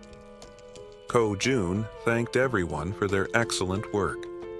Ko-jun then activated his skill, Absolute Eye, causing his eyes to turn black as he carefully observed every movement of his citizens. He saw them carrying chairs, working with cables on the stairs, hauling ropes, and even climbing the stairs with heavy objects.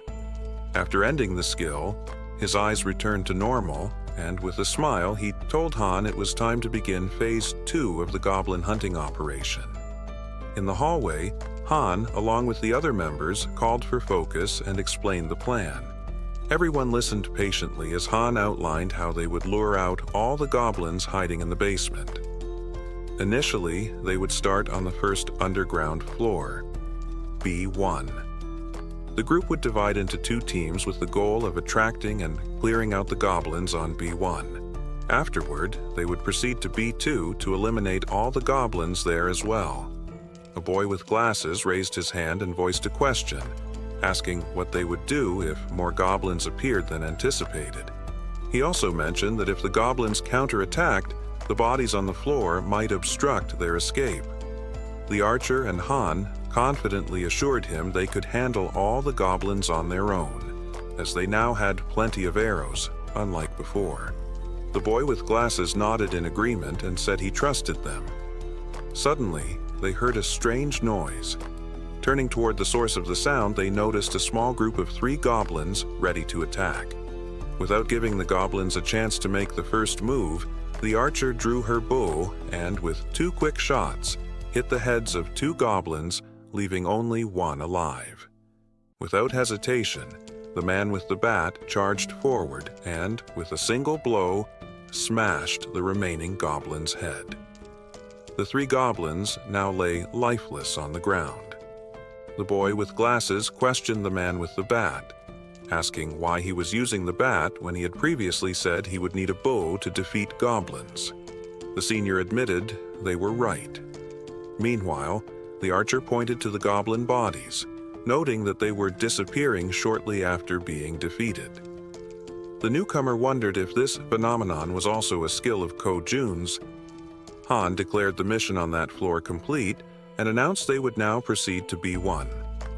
The newcomer, still lost in thought, remarked that he had expected Ko-jun to have a solution for dealing with the goblin bodies. The system then alerted the group that the citizens' trust was increasing. The scene shifted to Ko-jun, sitting calmly and opening a bottle while a series of system windows appeared in front of him. He found the moment quite enjoyable. He remarked that it wasn't intentional, but reassured himself that he was still keeping an eye on everyone. The system sent another notification showing that Moon's trust had reached 50, unlocking the loyalty stat. The loyalty stat had surpassed 30, meeting the conditions for registration. Ko-jun was surprised by how quickly he had achieved these stats. However, he noted that the faster this happened, the better it would be in the long run. Sitting on the floor and staring thoughtfully at the system window, Ko-jun reviewed Moon's stats: 55 in trust and an impressive 88 in loyalty, along with other attributes. Ko-jun was surprised by the 88 loyalty, but remained calm, considering it a positive outcome. With a sly smile, he pressed a button on the system window, marking the end of the retention registration. Back on basement level B1, the group was locked in a fierce battle with the goblins. Suddenly, the newcomer began to emit a blue light, similar to the burst Fatty had triggered earlier. Holding his Bao Moon, the newcomer stood stunned as lightning surrounded him. The rest of the group was equally confused, unable to comprehend what was happening, while the goblins seemed just as baffled, unable to see through the intense glow emanating from Moon. As the newcomer revealed his red eyes, the goblins struggled to bear the brightness, leaving them temporarily blinded. Han, seizing the opportunity, shouted that they couldn't afford to miss this chance. A part of the group rushed forward to gain some distance while the others stayed behind, taking out goblins with their bows from afar. Both archers demonstrated incredible precision, aiming straight for the goblins' heads. In a fit of fury, the archer executed a quick maneuver, taking down several more goblins. The goblins, now enraged, charged forward, seemingly undeterred by the growing number of their fallen comrades. As they ran, the group realized just how relentless their opponents were, remarking that they hadn't expected such ferocity. The archer yelled for everyone to retreat to the emergency stairwell, while the man with the baseball bat speculated that all the goblins from floor B2 had likely gathered at their location. Upon reaching the emergency stairs, the group ascended frantically, not daring to look back. To slow the goblins' advance, Han pressed the door shut. One goblin managed to wedge its hand through the gap, sarcastically asking Han if he was holding the door alone. Hearing this, the boy with glasses and the man with the bat quickly joined Han, pushing with all their strength to keep the door shut. But the goblins were slowly overpowering them, forcing the door open despite their efforts. The group admitted it was becoming harder to hold the door due to the overwhelming number of goblins. Suddenly, a voice from behind reassured them that help had arrived. It was Fatty, using the gorilla strength ability that Ko-jun had granted him. Fatty, channeling the power, managed to single-handedly hold the door and block the goblins' advance. Han asked if Fatty would be all right, to which Fatty urged them to hurry up the stairs. Despite his superhuman strength, Fatty was sweating and straining to keep the door closed, but he remained focused, saying it was his duty, a duty he had to fulfill.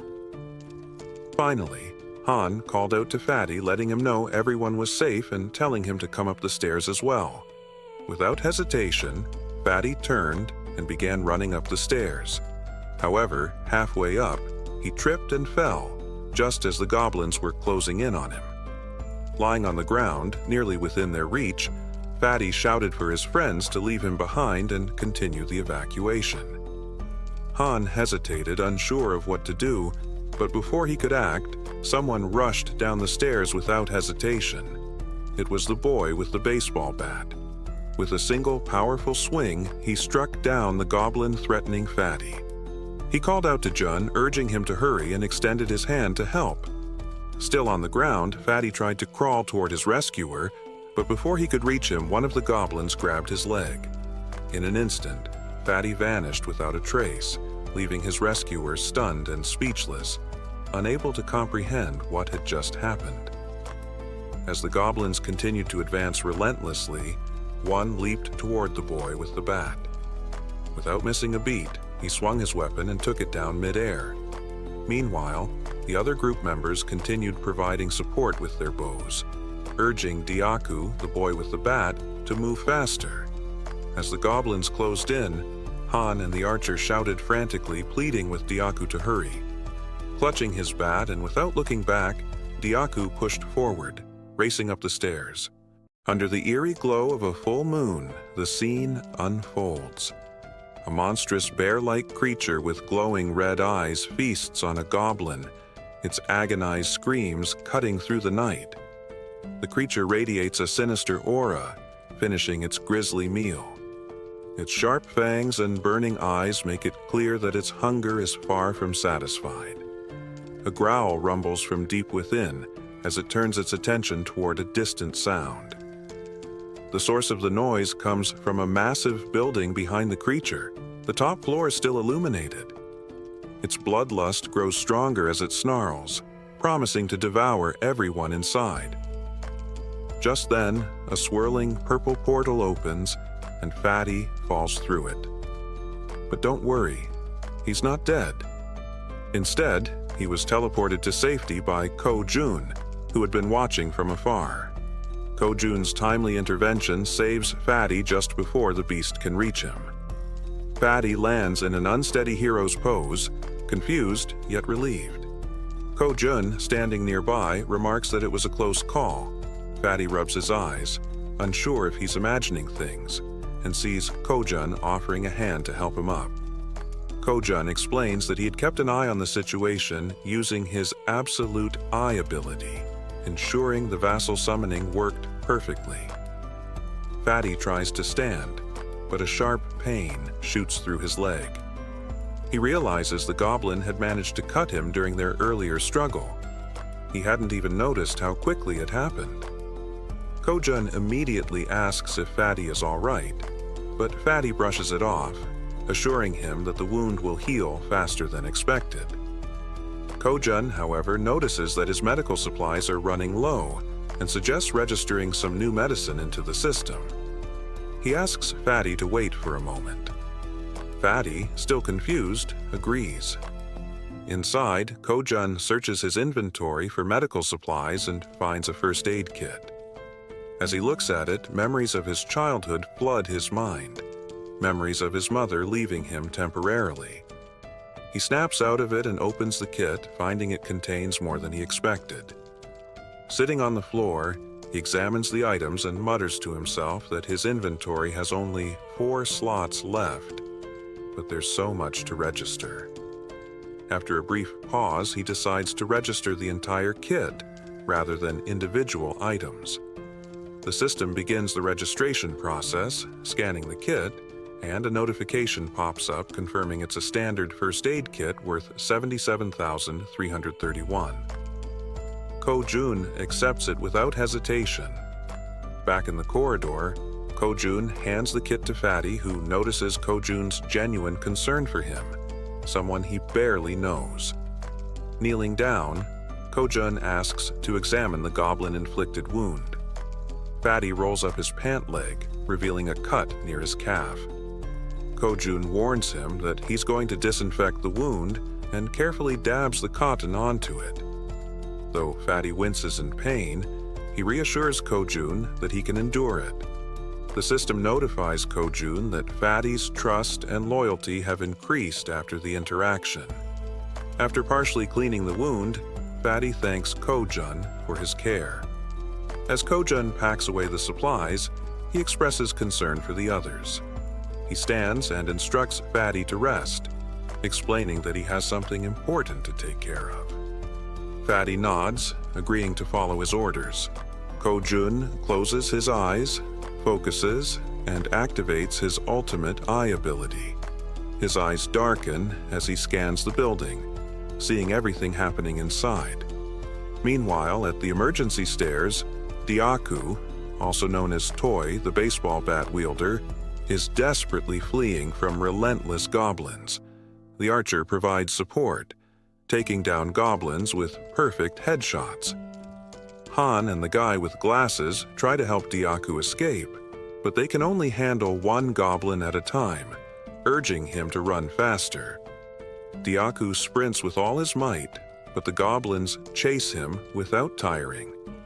From behind an improvised barricade, the support team fires arrows dangerously close to Dyaku, yet each shot lands perfectly on the pursuing goblins. Dyaku reaches the end of the staircase and leaps over the barricade, but in a moment of carelessness, two goblins leap at his back.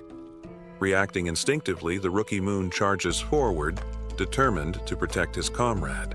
With a single, powerful blow from his bow at close range, he takes down the two goblins. Moon stands with a serious expression, his eyes glowing blue, filled with determination. Without hesitation, he leaps back into the stairwell, plunging into the swarm of goblins. Han is left speechless as Moon delivers rapid, precise strikes, significantly thinning the goblin horde. The rest of the group, witnessing the scene, asks in disbelief if Moon has always been this skilled in combat, remarking that his actions are utterly insane. From afar, Ko-jun observes everything and comments that the rookie is performing exceptionally well. The system screen appears, displaying Moon's status. Full name, Moon Bango, second vassal, with a confidence level of 55 and a loyalty of 88. His ability is teleportation, consuming mental energy to move within his line of sight, with the cost increasing based on the number of companions and distance traveled. Ko-jun smirks, commenting that registering Moon as a vassal was a brilliant decision. Back at the stairwell, Moon decimates the goblins, each of his blows landing with deadly accuracy. Han asks the guy with glasses if the extension cord is ready. Gon replies that it is. Han checks if the water tank is prepared, and the archer and baseball bat wielder confirm it. Realizing he has to retreat, Moon sprints toward the barricade. Han yells at him to hurry. With a swift jump, Moon lands safely behind the barricade. For a moment, the goblins believe the group has fled, but suddenly, a massive water tank appears above the barricade. It tips over, flooding the emergency stairwell and soaking the goblins. Initially confused, the goblins think it's just a stalling tactic. Han shouts that this is the perfect opportunity, and Gon flips the switch. An electrical surge travels down the soaked stairwell through the wires they had previously set up, electrocuting all the goblins that had been chasing them. Despite the carnage, some goblins still remained, relentlessly pursuing the group up the emergency staircase. One among them, instinct sharpened by survival, suddenly shuddered. A foreboding chill crept down its spine as it sensed something else lurking behind them. Warily, it turned its head, only to be met with an immense shadow. The goblin's breath hitched in its throat as its gaze adjusted, revealing the silhouette of a towering bear. Before the goblin could react, the beast lunged. With fangs bared and eyes glowing a menacing red, the bear released a thunderous roar that shook the stairwell. In the blink of an eye, it struck, sinking its massive jaws into the goblin's neck. A strangled cry escaped the doomed creature, alerting its kin. The other goblins froze mid-ascent, turning their heads toward the commotion. What they saw sent a jolt of panic through their ranks. The first goblin had already fallen, and the bear wasted no time before moving on to the next. With swift, merciless strikes, it tore through the creatures, its razor-sharp claws cleaving through flesh. Another goblin fell, then another, then two more. Despite the bear's monstrous size, the goblins quickly realized they had the advantage in numbers. A surge of confidence emboldened them as they regrouped, surrounding the beast. Their attack came in unison. Some latched onto the bear's back while others distracted it from the front, striking with jagged claws and snapping jaws. The bear roared in fury, swiping at the goblins clinging to its thick fur, flinging them off like rag dolls. But its efforts left it open. Another goblin lunged, biting into its flank, while one scrambled onto its head, clawing desperately at its eyes. The beast thrashed, crushing foes beneath its weight, but the relentless assault took its toll. The goblins clawed and bit, their sheer numbers wearing down the mighty predator. Then, just as one was about to gouge out its eye, boom! All at once, the goblins' heads exploded like overripe fruit. Blood and viscera splattered the stairwell. The bear, panting and battered, blinked in stunned silence. Kujun's domain expansion had activated. As the bear stood amidst the carnage, a system notification materialized. A citizenship had been granted. Its massive frame trembled, its breath ragged from the brutal skirmish. Then, something strange happened. Its body began to shrink, limbs twisting unnaturally, fur receding as muscles contorted. A human face slowly emerged from beneath the shifting mass of fur. When the transformation ended, a woman stood in place of the monstrous bear, stunning, with chestnut brown hair and piercing eyes. Her body, drained from the intense battle, gave out beneath her, and she collapsed onto the cold concrete, surrounded by the remains of her foes. Meanwhile, Kujun grimaced, his ultimate eye's ability straining him as he observed the scene.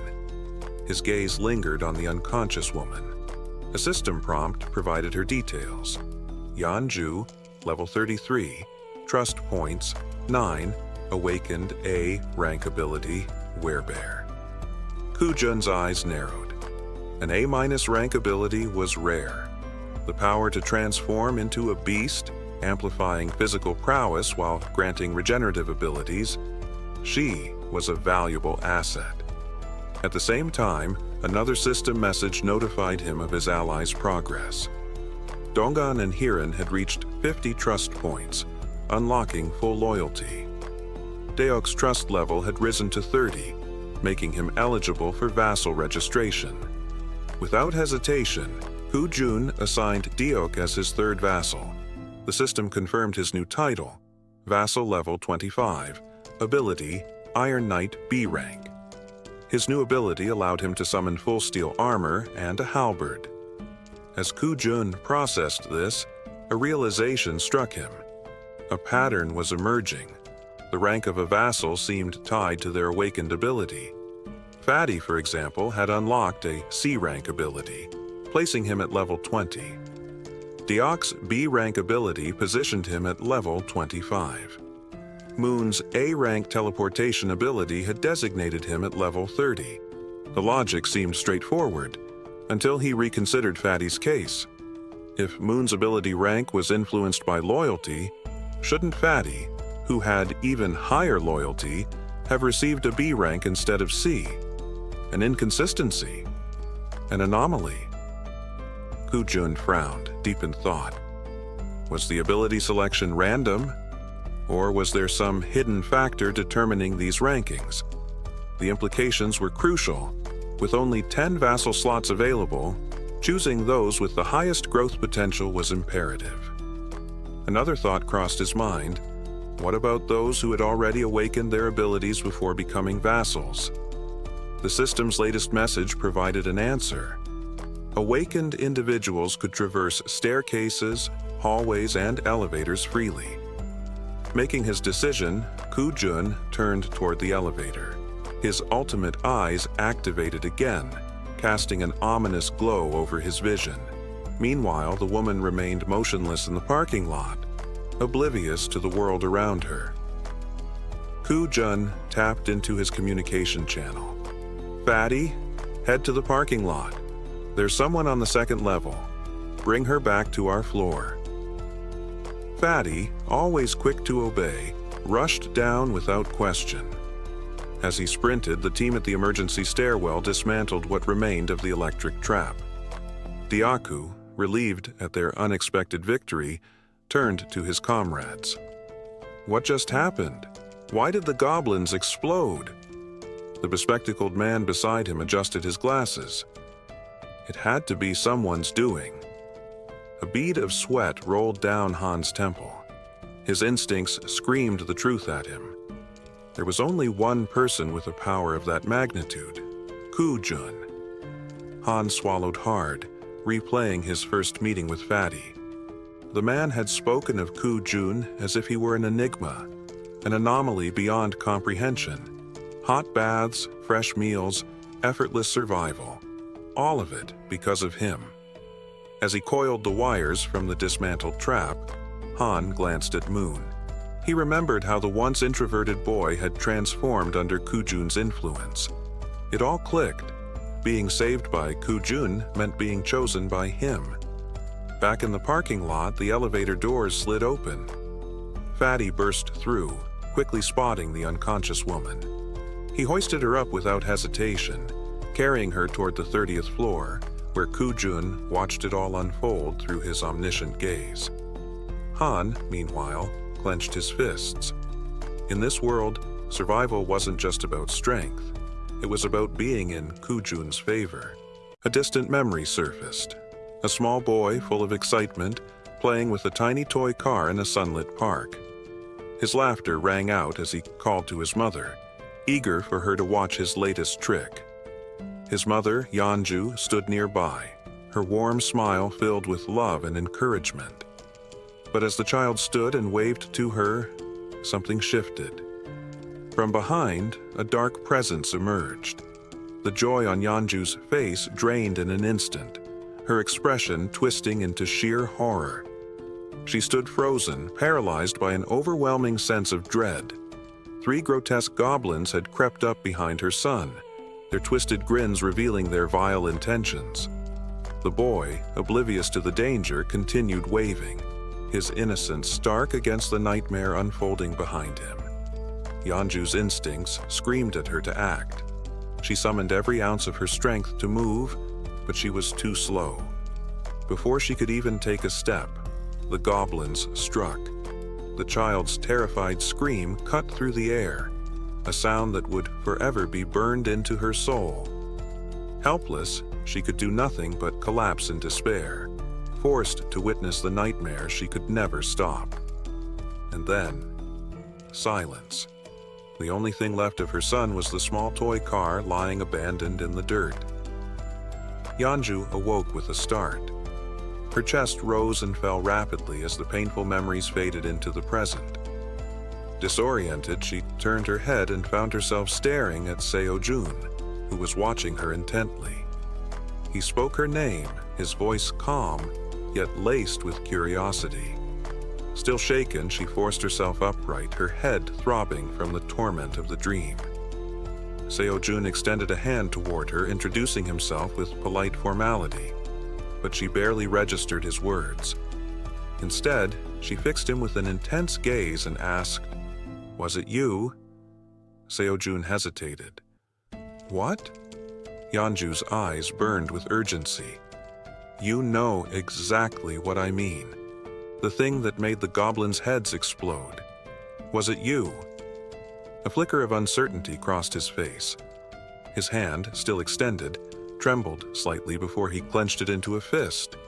Then, with a steady breath, he gave his answer. "Yes, that was me." A heavy silence hung between them as Yeonju processed his words. Her mind reeled. This man had the power to eradicate an entire horde of goblins in an instant. Just how strong was he? A wild, desperate thought clawed its way into her mind. If he could do something that impossible, then maybe, just maybe, her entire body trembled. Tears welled up in her eyes as she spoke, her voice cracking under the weight of her emotions. "Please," Seo-jun tensed. "Please, bring my son back." Her words shattered the room's quiet. "Just one day," she sobbed. "That's all I ask, just one day, to see him again." She looked at him with unbearable pain etched across her tear-streaked face. It was the face of a mother who had lost her child in the cruelest way imaginable. Seo-jun clenched his jaw, anger surging within him at the injustice of it all. Yeonju was sobbing so hard she could barely breathe, her entire frame shaking uncontrollably. Seo-jun stood motionless, grappling with the crushing truth that there was nothing he could do. Or was there? A desperate thought formed in his mind. Without hesitation, he called upon the system. New mission: hunt down 1,000 goblins. No time limit, no penalty for failure. Reward: resurrection of the lost child. Seconds passed. Then, mission request denied. Seo-jun's heart pounded. The system's cold response sent frustration surging through him. Resurrection requires immense power and resources. Before he could fully process the disappointment, another notification appeared. Insufficient funds for resurrection mission. Increase funds and try again. Seo-jun stared at the message, stunned. His pulse raced. Resurrection was possible. His breath caught in his throat. Could he really do this? Could he truly bring someone back to life? The answer was right in front of him. All he needed was more power, more resources. Determined, he turned back to Yeonju, who was still drowning in sorrow. "Listen to me," he said firmly. She lifted her tear-filled eyes to him, desperate for any glimmer of hope. "I think I can help you," he continued. "I don't know how long it will take, but there is a way." Yeonju inhaled sharply, gripping the bedsheet as if it were the only thing keeping her from falling apart. Are you serious? Or is this just some kind of cruel joke?" Seo-jun met her gaze without hesitation. "I would never joke about something like this." The weight of his words settled over her. She wiped her eyes, nodding slowly. "What do I have to do?" she asked. Seo-jun considered his options. His team was already strong: H, Moon, Toy, and Fatty, all wielding formidable abilities. But adding Yeonju, a level 33 fighter, would take their strength to another level. His lips curled into a small, knowing smile. "First, let's get you introduced to the others." Shortly after, the group gathered. Yeonju met Han, who greeted her politely. When she recognized him as the one who had been throwing baseballs at goblins, Han was visibly startled. She then turned to the archer, pointing out that she had seen her firing arrows at the goblins as well. The archer stiffened. "Wait, how do you know that?" A mischievous glint appeared in Yeonju's eyes.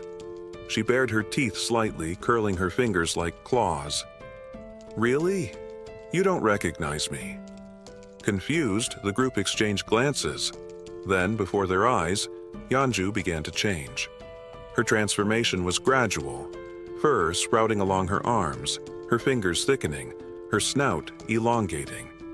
In seconds, where Yeonju had once stood, a towering brown bear now loomed before them. The archer gawked, pointing in disbelief. That's the beast from the alley." Yeonju chuckled, a deep, rumbling sound. "Not a beast, a bear." Han crossed his arms. "So, our meeting really wasn't a coincidence?" "Not at all," Yeonju confirmed. "Anyone who fights goblins is a friend of mine."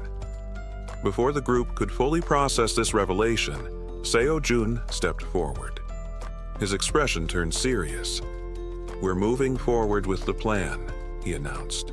"Tomorrow, we rescue Moon's grandmother." The group immediately straightened, listening intently. Seo-jun explained that goblin numbers had decreased significantly, making this their best chance. However, Fatty would sit this one out due to his injuries. "Yeonju," Seo-jun said, turning to her, You'll be joining us." The bear woman blinked, taken aback for a moment, then dipped her head in gratitude. "Thank you for the opportunity. I won't let you down." With the meeting concluded, the group dispersed to prepare for the mission ahead. But before the night ended, Seo-jun pulled Toy and Moon aside for a private talk. Under the full moon, he asked, "Do you know why I called you here?" The two exchanged uneasy glances. They weren't sure, but deep down, maybe they already knew. The unexpected question caught both of them off guard, their startled reactions making it obvious. Toy hesitated for a moment before admitting he wasn't entirely sure. Moon, however, spoke up first, wondering aloud if it had something to do with the strange powers they had recently developed. Jun smirked, his tone laced with sarcasm. "Yes, it's about your powers," he confirmed. Without wasting time, he explained that both of them had awakened unique abilities. This revelation stunned them. How had their leader figured it out so easily? Jun continued, turning to Moon first. "Your ability is teleportation," he revealed. Moon's eyes lit up with excitement at the thought of being able to teleport. He could barely contain himself as he eagerly asked how to use it. Then, Jun shifted his gaze to Toy. "As for you, your ability is called Knight of Steel," he stated. Toy furrowed his brows, intrigued by the name. What exactly did that mean? A more serious expression settled on Jun's face as he considered the situation. He needed to fully understand the extent of their abilities before they embarked on the mission the following day. Deep in thought, he accessed the system interface to analyze their progress. A mission notification appeared on the screen. Objective: demonstrate your newly awakened abilities within 1 hour. Reward: increased strength. Penalty for failure: sleeping in the corridor. The system confirmed the mission parameters, and Jun found himself fascinated by these team-based challenges. Toy, unable to contain his excitement any longer, blurted out, "Wait, so I really do have an ability?" Jun nodded. Toy practically vibrated with enthusiasm, snorting with exhilaration. "This is amazing," he exclaimed before quickly sobering up. "But what exactly is Knight of Steel?" Jun explained, "It allows you to summon a full suit of steel armor and a halberd." Before Toy could ask more, especially since he was used to wielding a baseball bat, his attention was abruptly pulled away by a flash of blue light beside him. Moon had vanished. Toy's mouth hung open in shock. What the? Jun, too, was momentarily stunned. The two exchanged wide-eyed glances, struggling to process what had just happened. Seconds later, Moon reappeared down the corridor, stumbling slightly upon landing. He looked at his hands, his expression shifting from confusion to sheer exhilaration. Clenching his fists, he grinned. "With this power, rescuing my grandmother will be a breeze." The system promptly notified Jun that Moon's confidence had increased, along with a boost in his loyalty. Still overwhelmed by gratitude, Moon bowed deeply before Jun. "Thank you for everything," he said sincerely. Jun blinked, caught off guard by the sudden display of appreciation. After a beat, he raised a hand. "Hold on. Before you get too ahead of yourself, you need to slow down and assess the situation." Moon frowned. "What do you mean?" Jun sighed. "Just because you teleported once doesn't mean you have full control over it. You could have gotten lucky. Going straight to your grandmother's house like this isn't possible. Not yet." Moon's excitement wavered, and he lowered his head in disappointment. Jun, noticing this, quickly reassured him. "For now, let's figure out your teleportation's maximum range and see if there are any limits or penalties for using it repeatedly." Moon nodded silently, understanding the importance of training.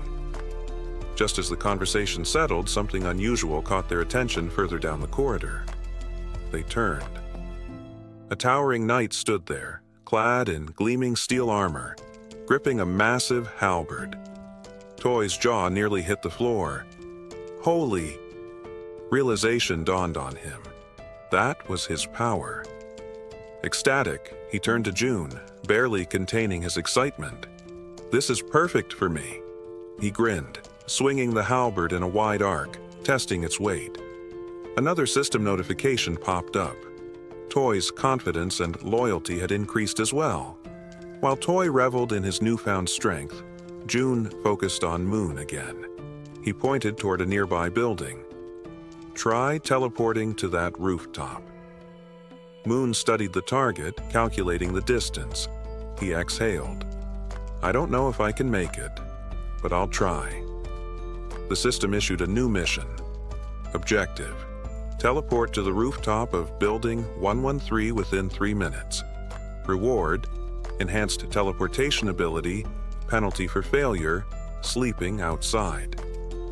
Moon took a deep breath, positioning his hands in a stance similar to a Kamehameha as he concentrated. Toy, still thrilled from his own success, started cheering. "Come on, you got this!" Moon shut his eyes, focusing. Then, a burst of blue light engulfed him and he vanished. The sheer force of the teleportation sent out a shockwave, causing Toy to instinctively raise an arm to shield himself. On the rooftop of Building 113, Moon reappeared. He landed in a dramatic superhero pose, but as soon as he did, a sharp pain shot through his body. His eyes turned completely white, his vision fading in and out. Down below, both June and Toy froze. Their previous excitement vanished in an instant, replaced by immediate concern. June muttered before acting fast. He summoned a servant using his ability, retrieving Moon's unconscious body within moments. Back in the corridor, they laid Moon down on a bed. Toy hovered nearby, his voice laced with worry. "Is he gonna be okay?" June scanned the system readout, his expression unreadable. Finally, he nodded.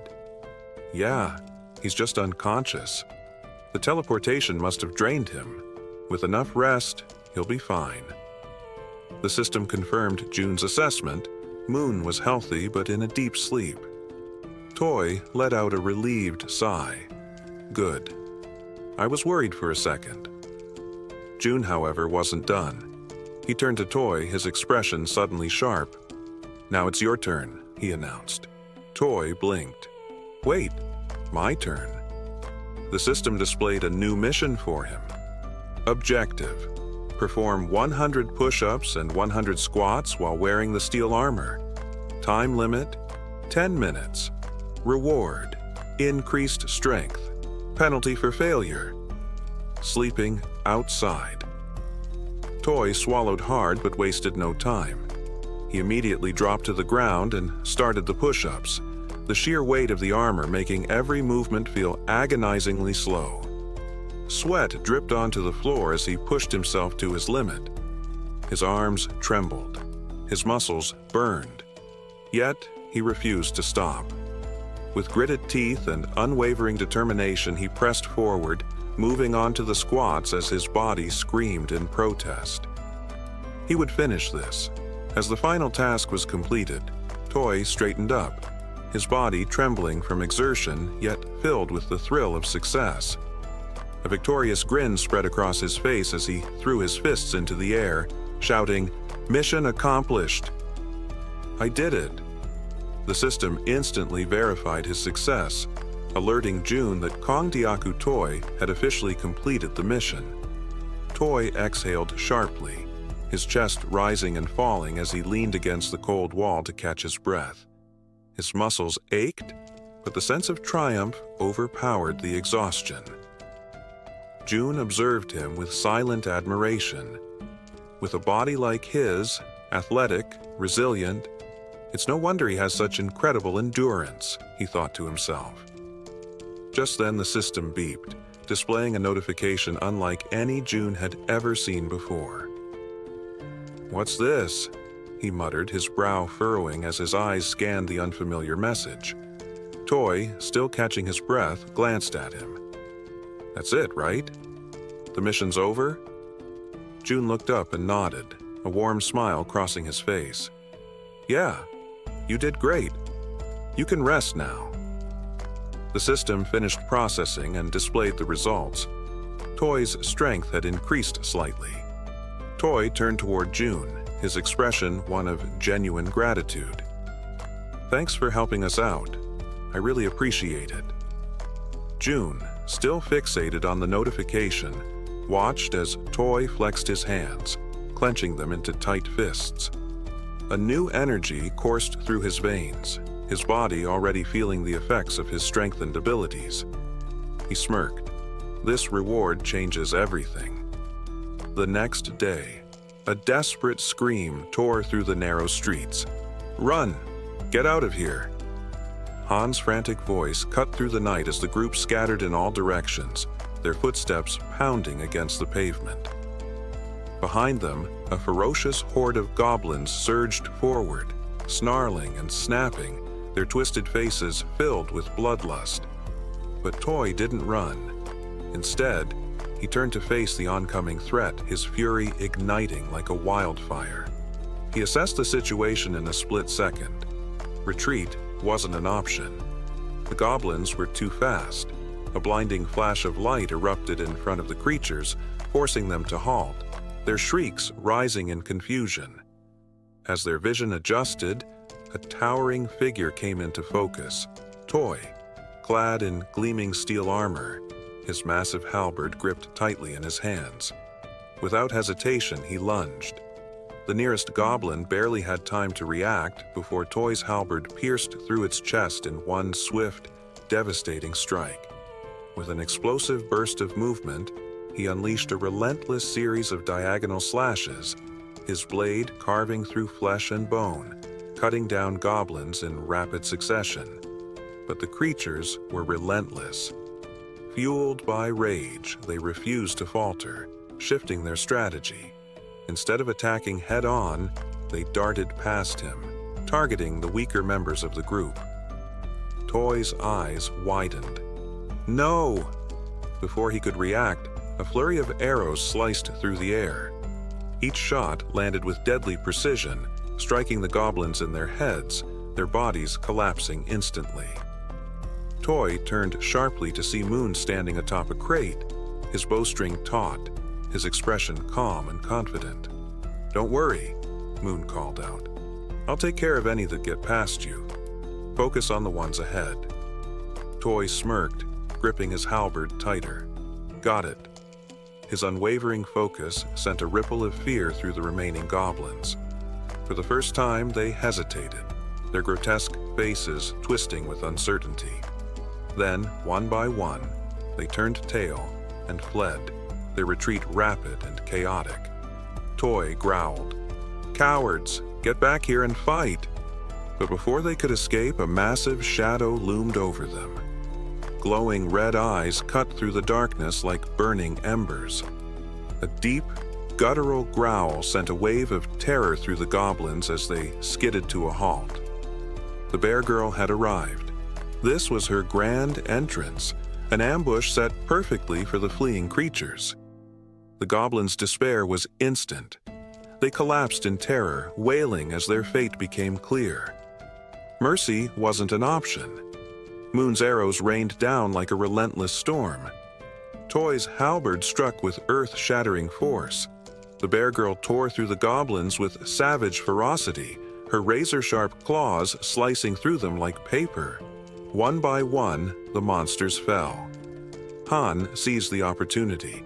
Moon, now's your chance. Go. Understanding the urgency, Moon immediately sprinted toward his grandmother's house, weaving through the narrow streets.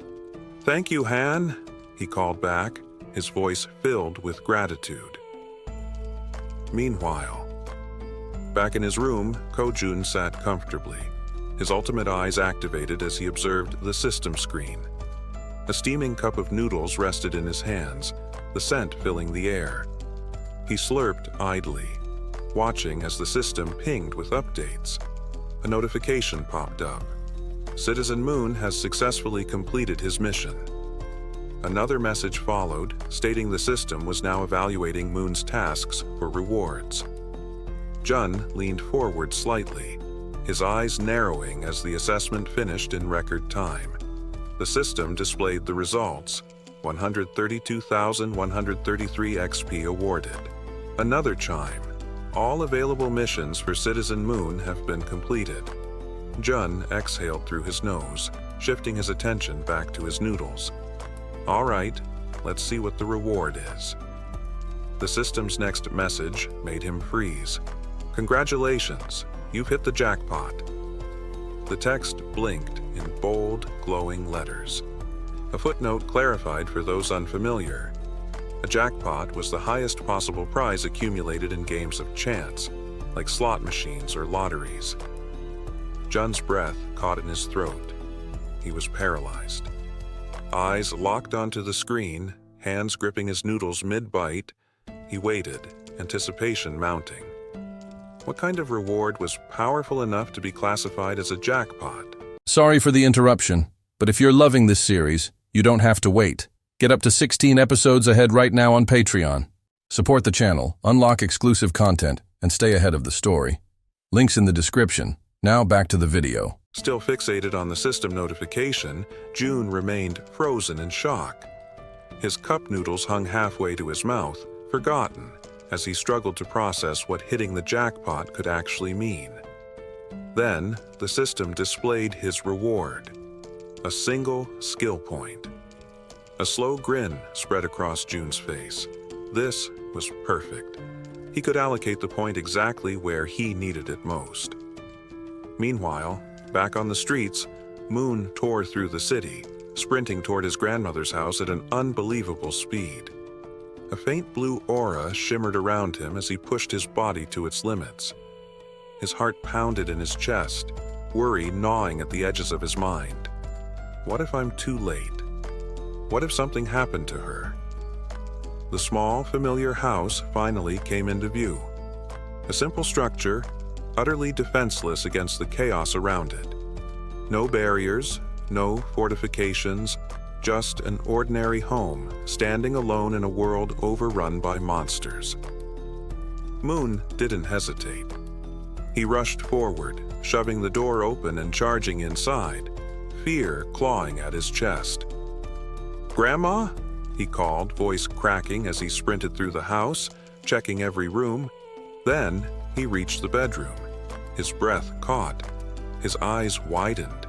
There she was, resting peacefully on a futon, her frail frame rising and falling with each steady breath.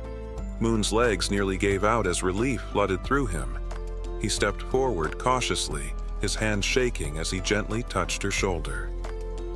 "Grandma," he whispered, voice thick with emotion, giving her a light shake. Her eyelids fluttered open and she reached out with trembling fingers, brushing them against his hand. "Moon," she murmured weakly, "is that you?" At that moment, Moon felt his composure crack. His chest tightened and tears blurred his vision. The sheer relief of seeing her alive overwhelmed him. Without thinking, he collapsed beside her, wrapping his arms around her fragile frame, his body trembling with sobs. "I'm sorry, Grandma," he choked out between ragged breaths. "I'm so sorry it took me this long." Despite his tears, she smiled, her warm, wrinkled hand patting his back. "You're a good boy, Moon. I knew you'd come for me." Just then, a system notification flashed in front of Kojun. Moon's loyalty has reached 100. Moon has officially been registered as a vassal. Number of available vassal slots has increased. Jun squinted at the message, confused. Huh? Apparently, reaching a certain level of trust unlocked an additional vassal slot. Curious, he pulled up his current vassal list. Choi Hyun, Fatty, level 20 Moon, level 30. Kongdiaku, Toy, level 25. Jun rubbed his chin, surprised. Wait, I can level them up too? Excited, he tapped the plus symbol next to Moon's name. Another notification appeared. Insufficient funds to level up. Then, a second window popped up with the required amount. 100 million won is needed to upgrade Vassal Moon to the next level. Jun's jaw nearly hit the floor. 100 million won? His fists clenched as frustration surged through him. That was absurd. Just to level up one vassal? With a sigh, he ran a hand through his hair and lightly punched the table. "I'm sorry, Moon," he muttered. "I'll make it up to you. I'll assign you missions every single day." Just then, a noise pulled him from his thoughts. The elevator was moving. Jun's eyes narrowed. Who the hell could that be? His comrades were still outside fighting goblins. No one else was supposed to be here. Activating Ultimate Eyes, his pupils darkened as his vision extended, scanning the entire building. Two figures stood outside one of the apartment doors, a man and a woman. The man carried a box on his shoulder while the woman knocked, her voice carrying through the hallway as she called out to whoever was inside. Something about them felt off. Their posture was tense, their faces gaunt, dark circles shadowing their eyes. Exhaustion, or something more sinister. Jun's stomach sank as recognition clicked. That's Fatty's apartment. Inside, Fatty's wife hesitated, staring at the door. The knocking continued. She swallowed hard, then called out cautiously, "Who is it?" Seconds ticked by. Then, against her better judgment, she reached for the handle and opened the door. Standing at the doorway was a young woman who greeted her with a bright smile. "Hello," she said cheerfully. "I'm Kim Dabin." Then, gesturing toward the man beside her, she continued, "And this is my younger brother, Kim Miho." She mentioned that they lived in Unit 1701. Intrigued, Fatty's wife asked what brought them there. The girl sighed, explaining that she had only come because she desperately needed help, leaving Fatty's wife wondering what kind of help she could possibly need. Then, with a sudden burst of desperation, the girl blurted out, practically shouting, "Would it be possible for you to let me take a shower?" Fatty's wife was completely caught off guard. Her jaw dropped. Of all the things she had expected to hear, this was the absolute last. Still trying to process it, she blinked in disbelief and asked if she had heard correctly. "Did you really just ask to take a shower? And that's all you need?" The girl nodded eagerly. "Yes, that's all. I just want a shower." Relieved that the request wasn't anything too complicated, Fatty's wife let out a small chuckle and waved them inside. "Well, that's easy enough. Come in." The two entered, expressing their gratitude. The man, still carrying the box on his shoulder, also thanked her before asking where he should put it. Curious, Fatty's wife asked what was inside. As he placed it down on the floor, the girl, still grateful, explained that it was just canned food and some miscellaneous supplies. The man opened the box, revealing various types of canned goods, exactly as she had said. Seeing this, Fatty's wife smiled and thanked them, mentioning that they really didn't have to go through all that trouble. The girl waved it off. "It's nothing, really. If you think about it, I just walked into a stranger's house and made a pretty weird request." Just as she finished speaking, something caught her attention from the corner of her eye. She turned her head slightly, her gaze landing on the collection of bows lined up against the wall alongside Toy's baseball bat. Curious, she couldn't help but ask, "Do these bows and that bat belong to the owner of this apartment?" Fatty's wife hadn't expected that question. Still, after a brief pause, she shook her head. "No, actually, these don't belong to the apartment's owner. The real owners live in another unit, but it's kind of a complicated situation to explain in just a few words." The girl nodded in understanding. "I see." Watching everything unfold, Ko-jun deactivated his ability and thought to himself that, so far, they didn't seem like bad people. He then shifted his gaze toward the window and murmured, "I'll go check it out later." After a brief moment of thought, he added, "I also need to talk to them. I want to ask if they'd be willing to help rescue other survivors from the nearby apartments." Before he could dwell on it further, a sudden system notification popped up. June blinked in surprise as the message appeared before him. You have successfully hunted a red tiger. A second notification followed immediately after. You have gained a large amount of XP. Then another, 39,718,384 abilities to their limit. Despite the strain, outside, the battlefield was far from calm. Han, the archer, and the guy with glasses were both lightly wounded. In front of them, the corpse of a massive red tiger lay motionless on the ground, and next to it, the werebear was also severely injured, struggling to move. The rest of the group stood frozen, unsure of what to do next. June observed everything, but a strange feeling crept up on him. His stomach twisted, and his chest tightened as a wave of unease washed over him. What the hell just happened? Suddenly, a sharp pain shot through his body. His muscles spasmed, cold sweat dripping down his face as an overwhelming pressure gripped his chest. He groaned in agony, barely able to keep himself upright. Then, the system sent another notification.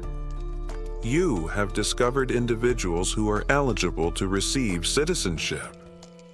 Through the pain, June barely managed to process the message. There were still people who weren't citizens yet. His breathing was ragged, but he forced himself to speak. System, grant them citizenship. A new notification appeared instantly. A list of names flashed across the screen. Citizenship has been granted. And then another alert. You have officially reached 50 citizens. An additional message followed. The amount of XP and money that citizens can earn has increased by 100%. But the surprises didn't stop there. A final notification appeared on the screen, revealing something unexpected.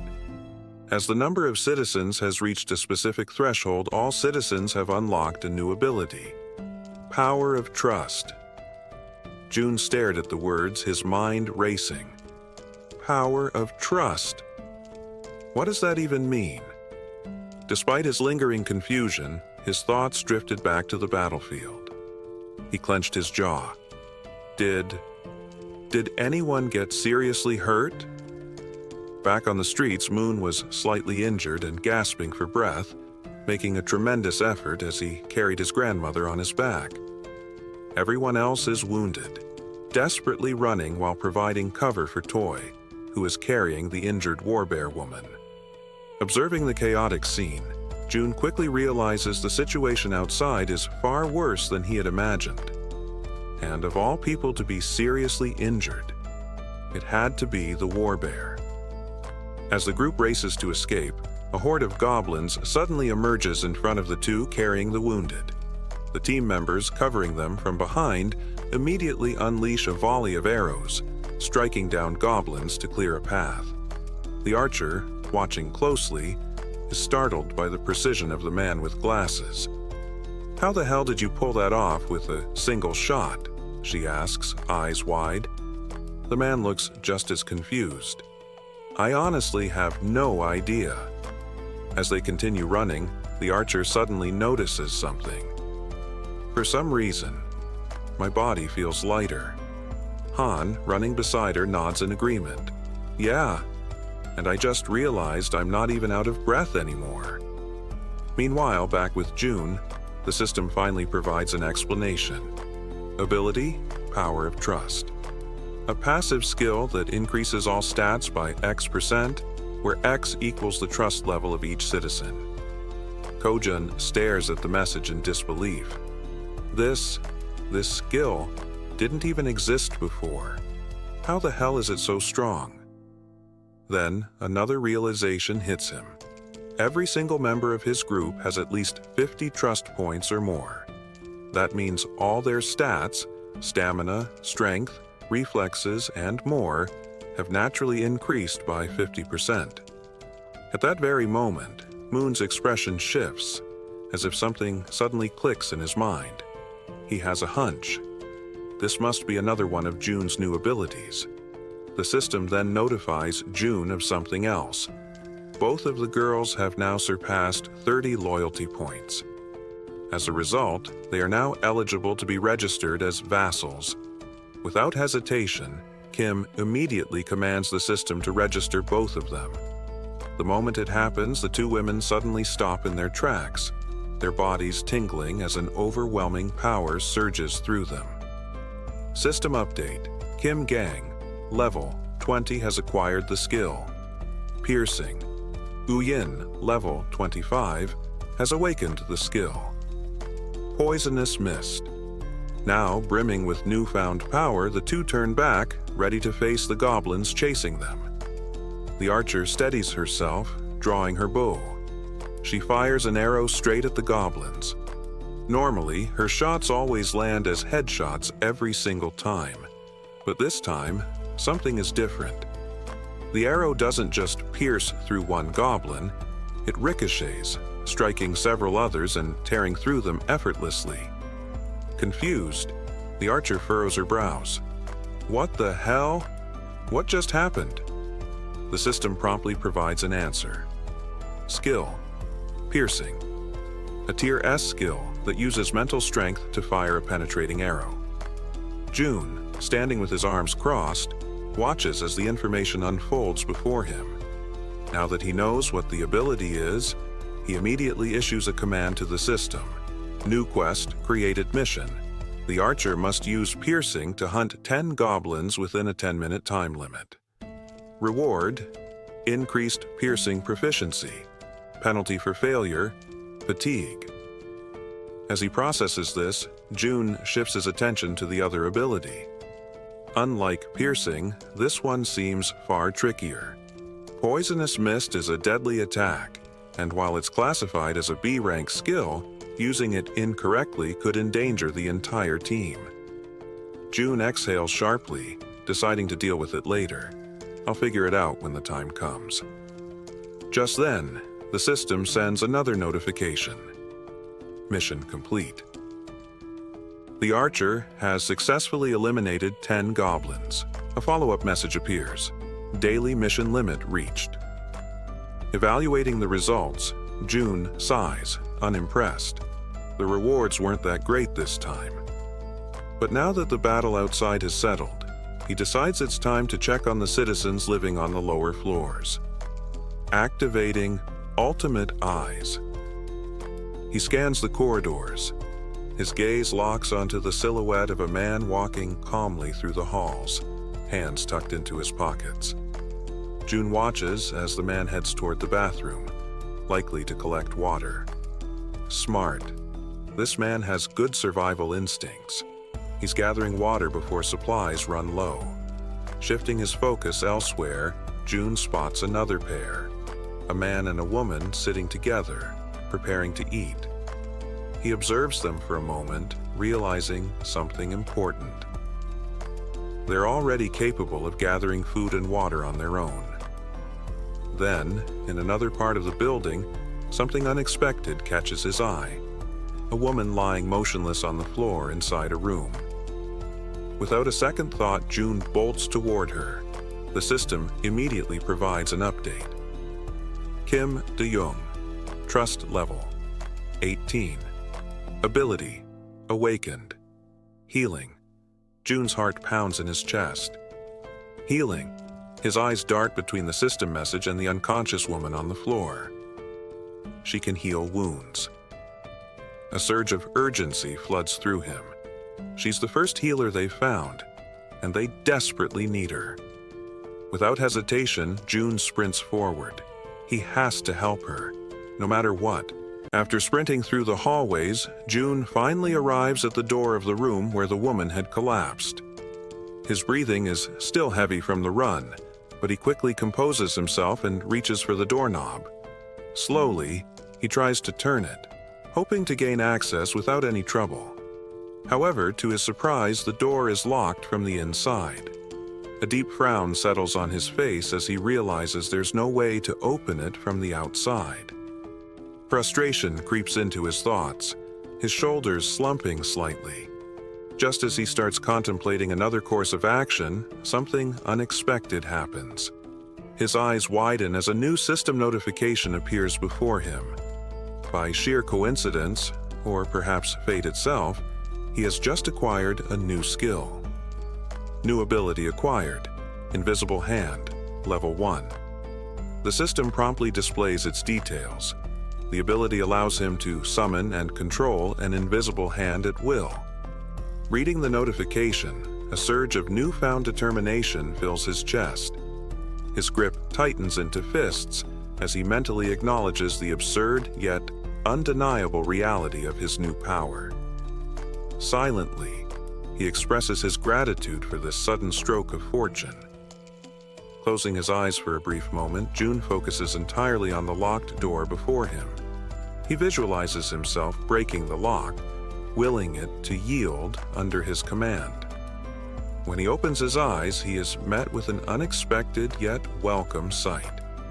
Right before him, materialized from sheer energy, is a lock-breaking tool, a sturdy bolt cutter formed entirely of the strange energy he has come to rely on. Without hesitation, he reaches forward, taking hold of the newly formed tool. The cold sensation of the manifested object in his grip confirms its existence.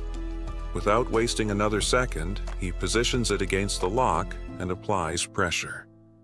A sharp snap echoes through the quiet hallway as the lock gives way effortlessly. With a swift motion, he pushes the door open and rushes inside. The moment he steps into the dimly lit room, his gaze immediately lands on the unmoving woman lying on the floor. Now that he is seeing her up close, the eerie stillness of her body makes the entire scene feel unsettling. Jun quickly kneels beside her, concern evident in his expression. Reaching out, he gently nudges her shoulder, his voice calm yet firm as he speaks. "Can you hear me? Are you all right?" There is no response.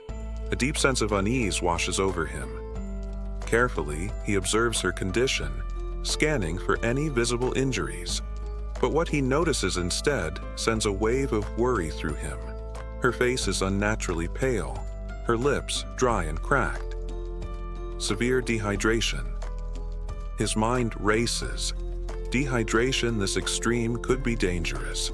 She needs help immediately. Quickly, his eyes dart around the room, searching for anything that might assist in stabilizing her condition.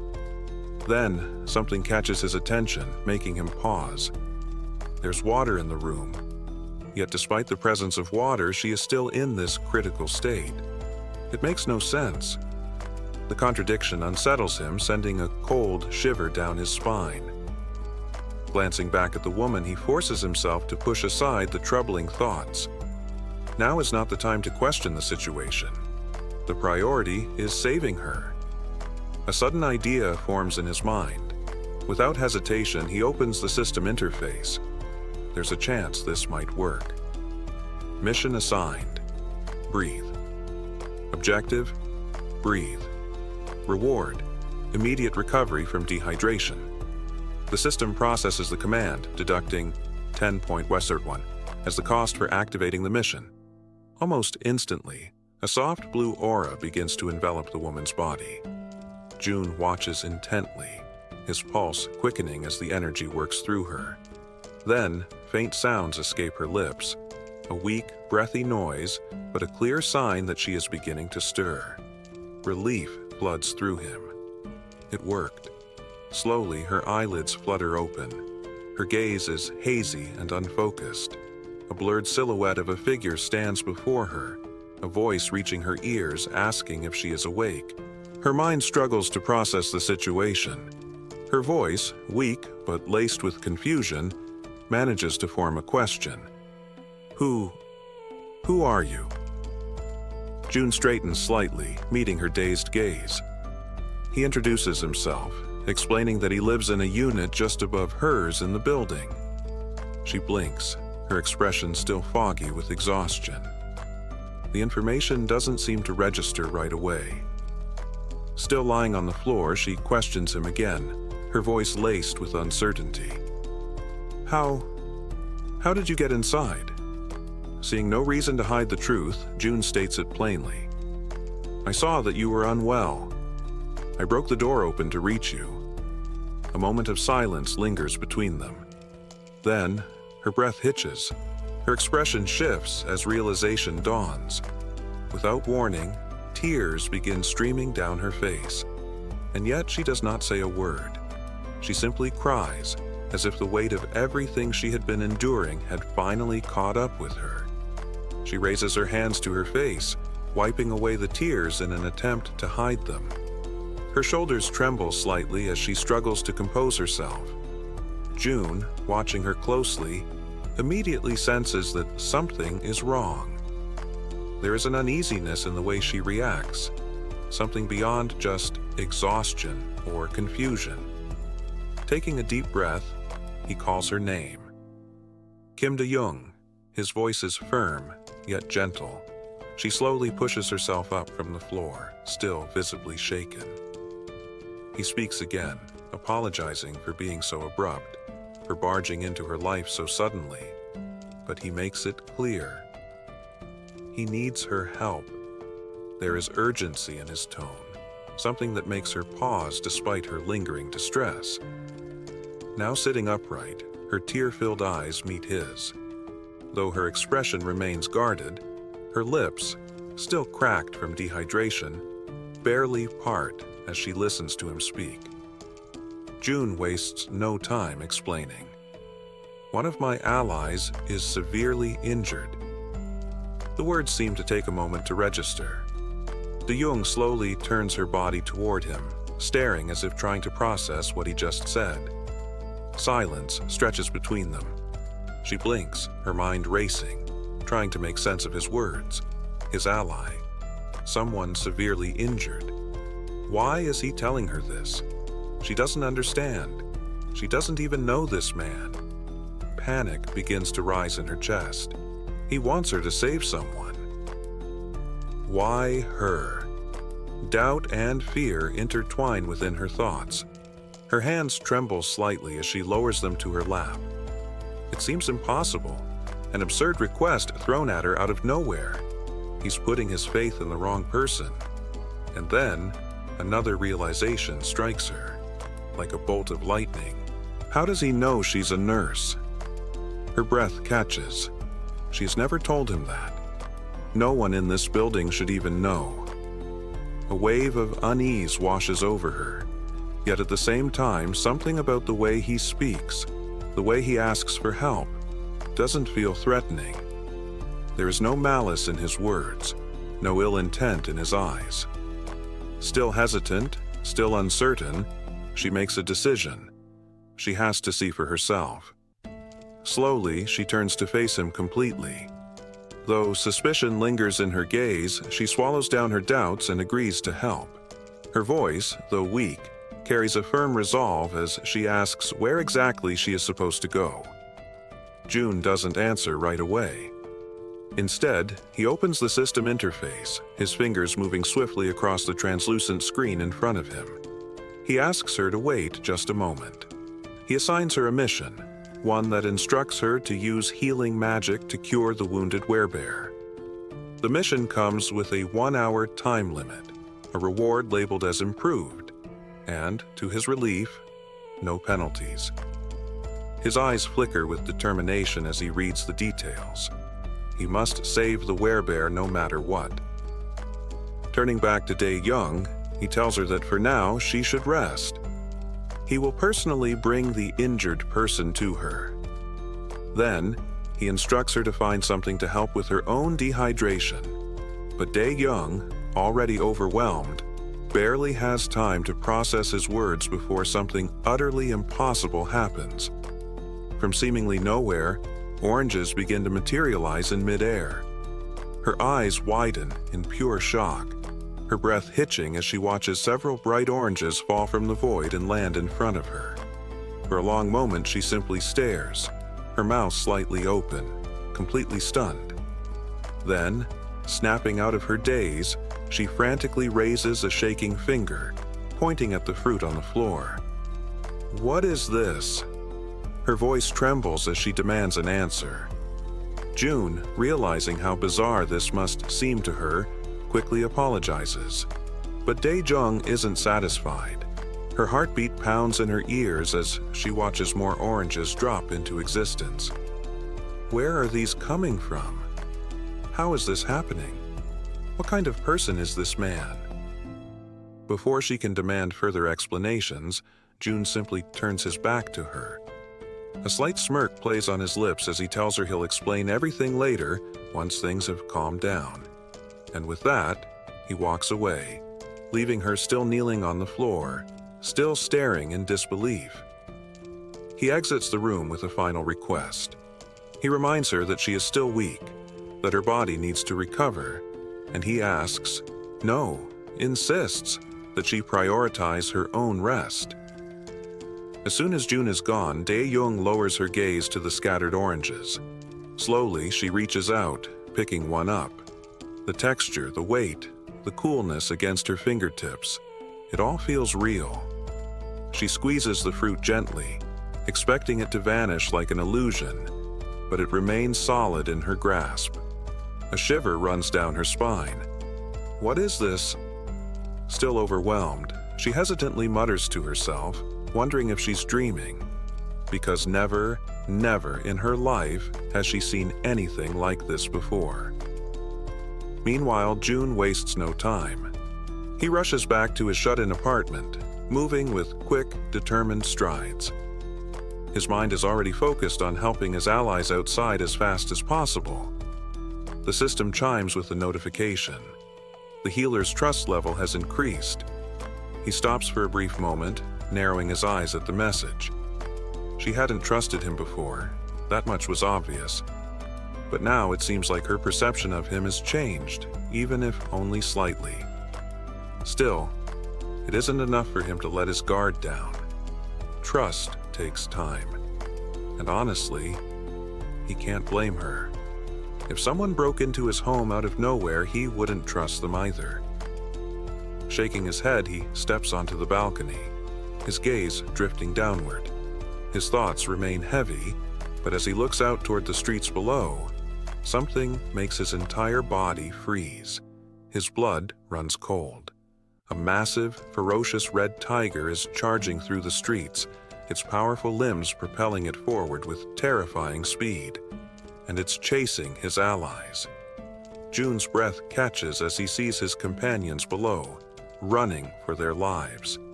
Desperation is evident in the way they scramble to escape, but the monstrous beast is closing in on them, its deadly fangs gleaming under the dim light. Then, as if things couldn't get any worse, its piercing eyes lock onto its targets, its muscular body moving in perfect synchrony as it hunts his team. A wave of panic washes over Jun. This isn't just a dangerous situation. This is a massacre waiting to happen. Jun stood frozen, stunned by the chaos unfolding around him. The red tiger, which had already clashed with the werebear woman and left her gravely injured, wasn't alone.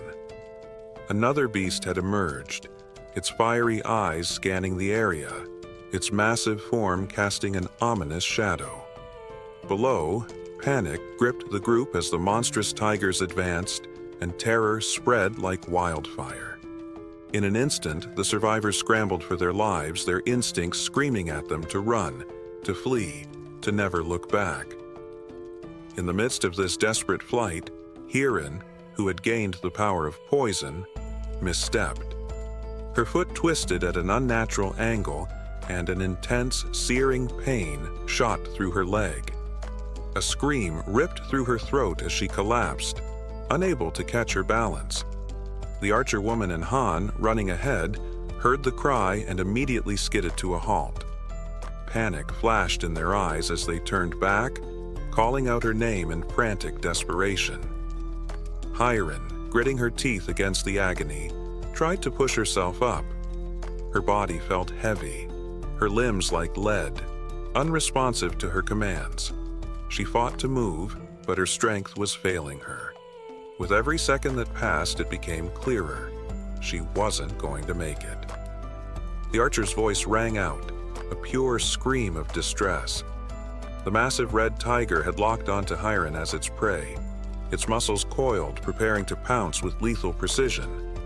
The beast's blood-red eyes gleamed with a chilling intent as it bared its fangs, ready to strike. Hiren, still struggling to stand, remained oblivious to the tiger's approach. Perhaps she was lost in disbelief, perhaps formulating a plan, or perhaps resigned to her fate. But then, she turned her head, just in time to see the tiger mere inches away. The realization hit her like a tidal wave. Her breath caught in her throat, her heart pounding in her chest. There was no escape, no chance to survive. For a moment, her body went still, her eyes empty of hope. She braced herself for the inevitable, surrendering herself to the tiger's jaws. And then, a flash of light. Violet smoke swirled around her, and in an instant, she was gone. The tiger's jaws snapped shut, its teeth clashing in empty air. It let out a low, frustrated growl as it scanned the space where its prey had been just moments before. Confusion flickered in its glowing eyes. The hunt had been so close, and yet she was no longer there. A deep, primal fury surged through the beast at its failure. It let out a roar of frustration, the sound vibrating the air. Meanwhile, Hiren reappeared, disoriented and soaked in sweat. Her breath was shallow, ragged, as she tried to process what had just happened. Had she died? Was this some kind of afterlife? Then, the sharp pain shot through her body once more, grounding her back in reality. She was still alive, and that was when she saw him. Jay. He stood before her, calm and steady, but his eyes betrayed the intensity of the situation. It had been too close. A second longer, and she would have been dead. The weight of that realization pressed down on him like a heavy stone. Hiren, still trembling from the close call, met his gaze. She was too shaken to speak, too overwhelmed to form coherent thoughts. Above them, the other survivors were still in full flight, their fear palpable as they rushed to escape the relentless threat of the tigers. June took a steadying breath, his mind racing with calculations. At least, he thought he had bought them some time. With Hiren no longer in immediate danger, there was a slim chance the others below could make it out alive. Suddenly, his system screen flashed, pulling his attention away from the chaos around him. You have discovered individuals who meet the criteria for citizenship. Do you wish to approve their status? Before he could process the notification, a sudden movement caught his eye. Moon appeared out of nowhere, his teleportation ability dropping him into the room with a flash. In his arms was the frail form of his grandmother, her body limp but still alive. Moon's breathing was labored, but his grip on her was strong and firm.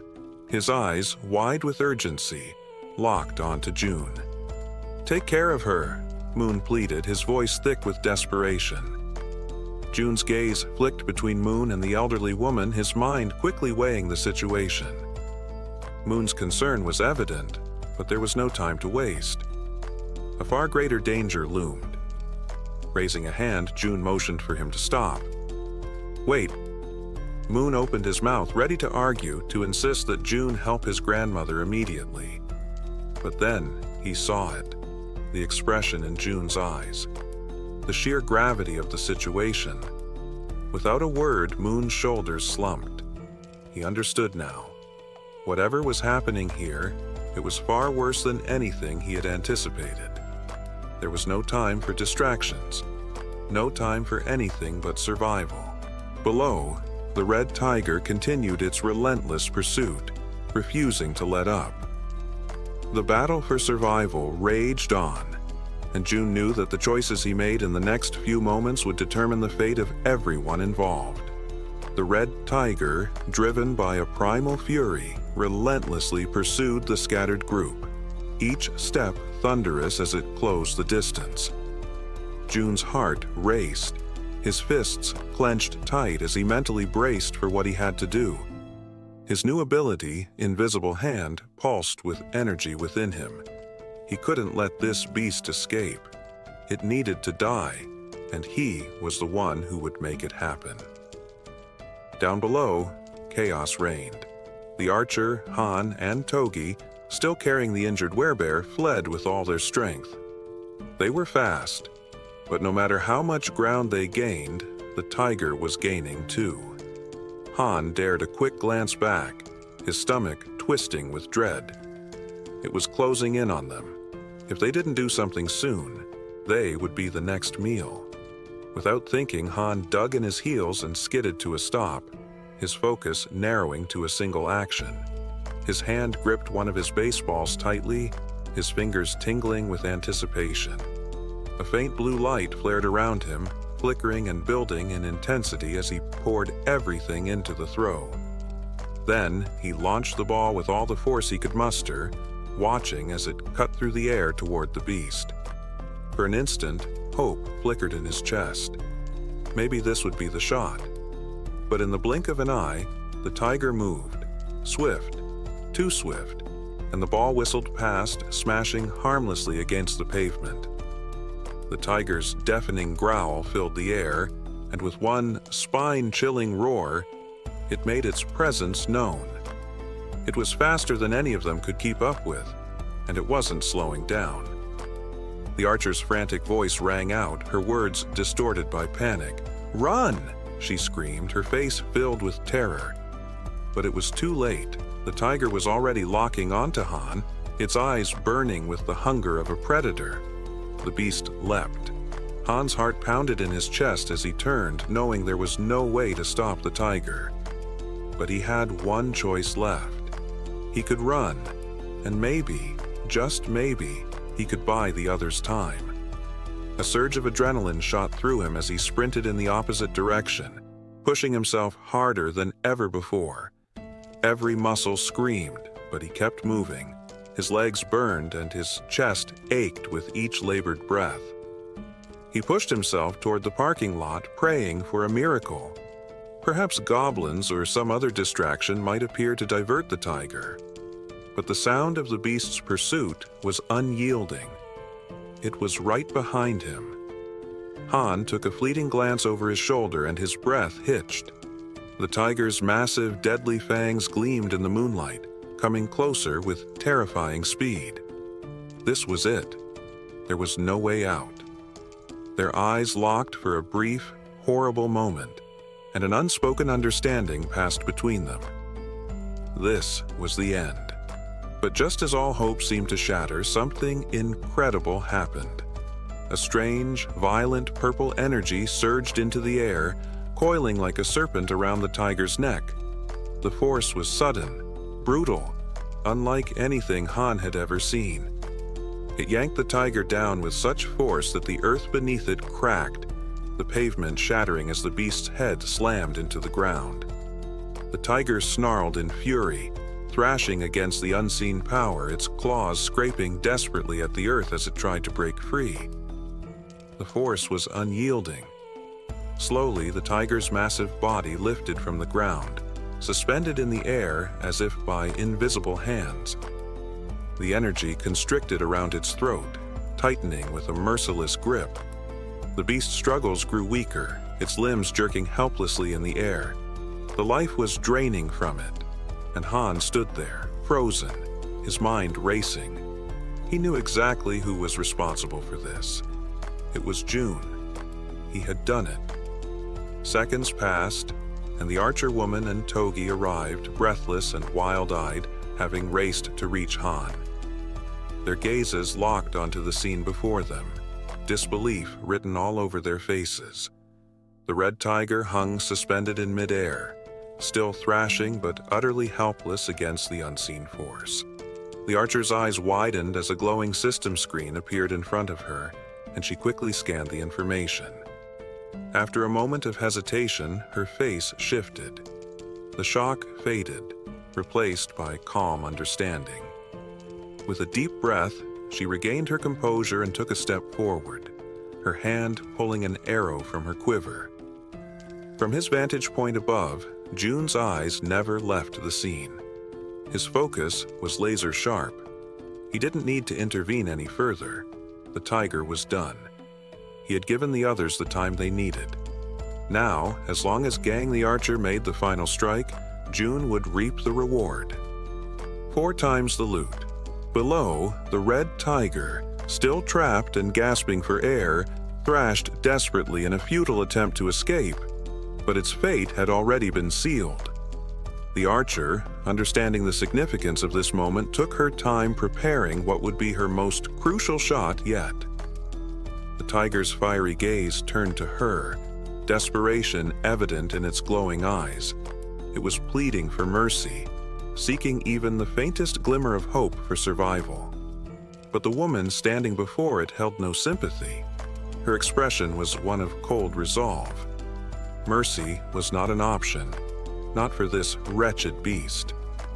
She pulled back the string of her bow, channeling an intense blue aura into her arrow. The pressure emanating from the charged shot was immense, causing the very air around them to tremble. Then, with a swift, decisive motion, she released the arrow.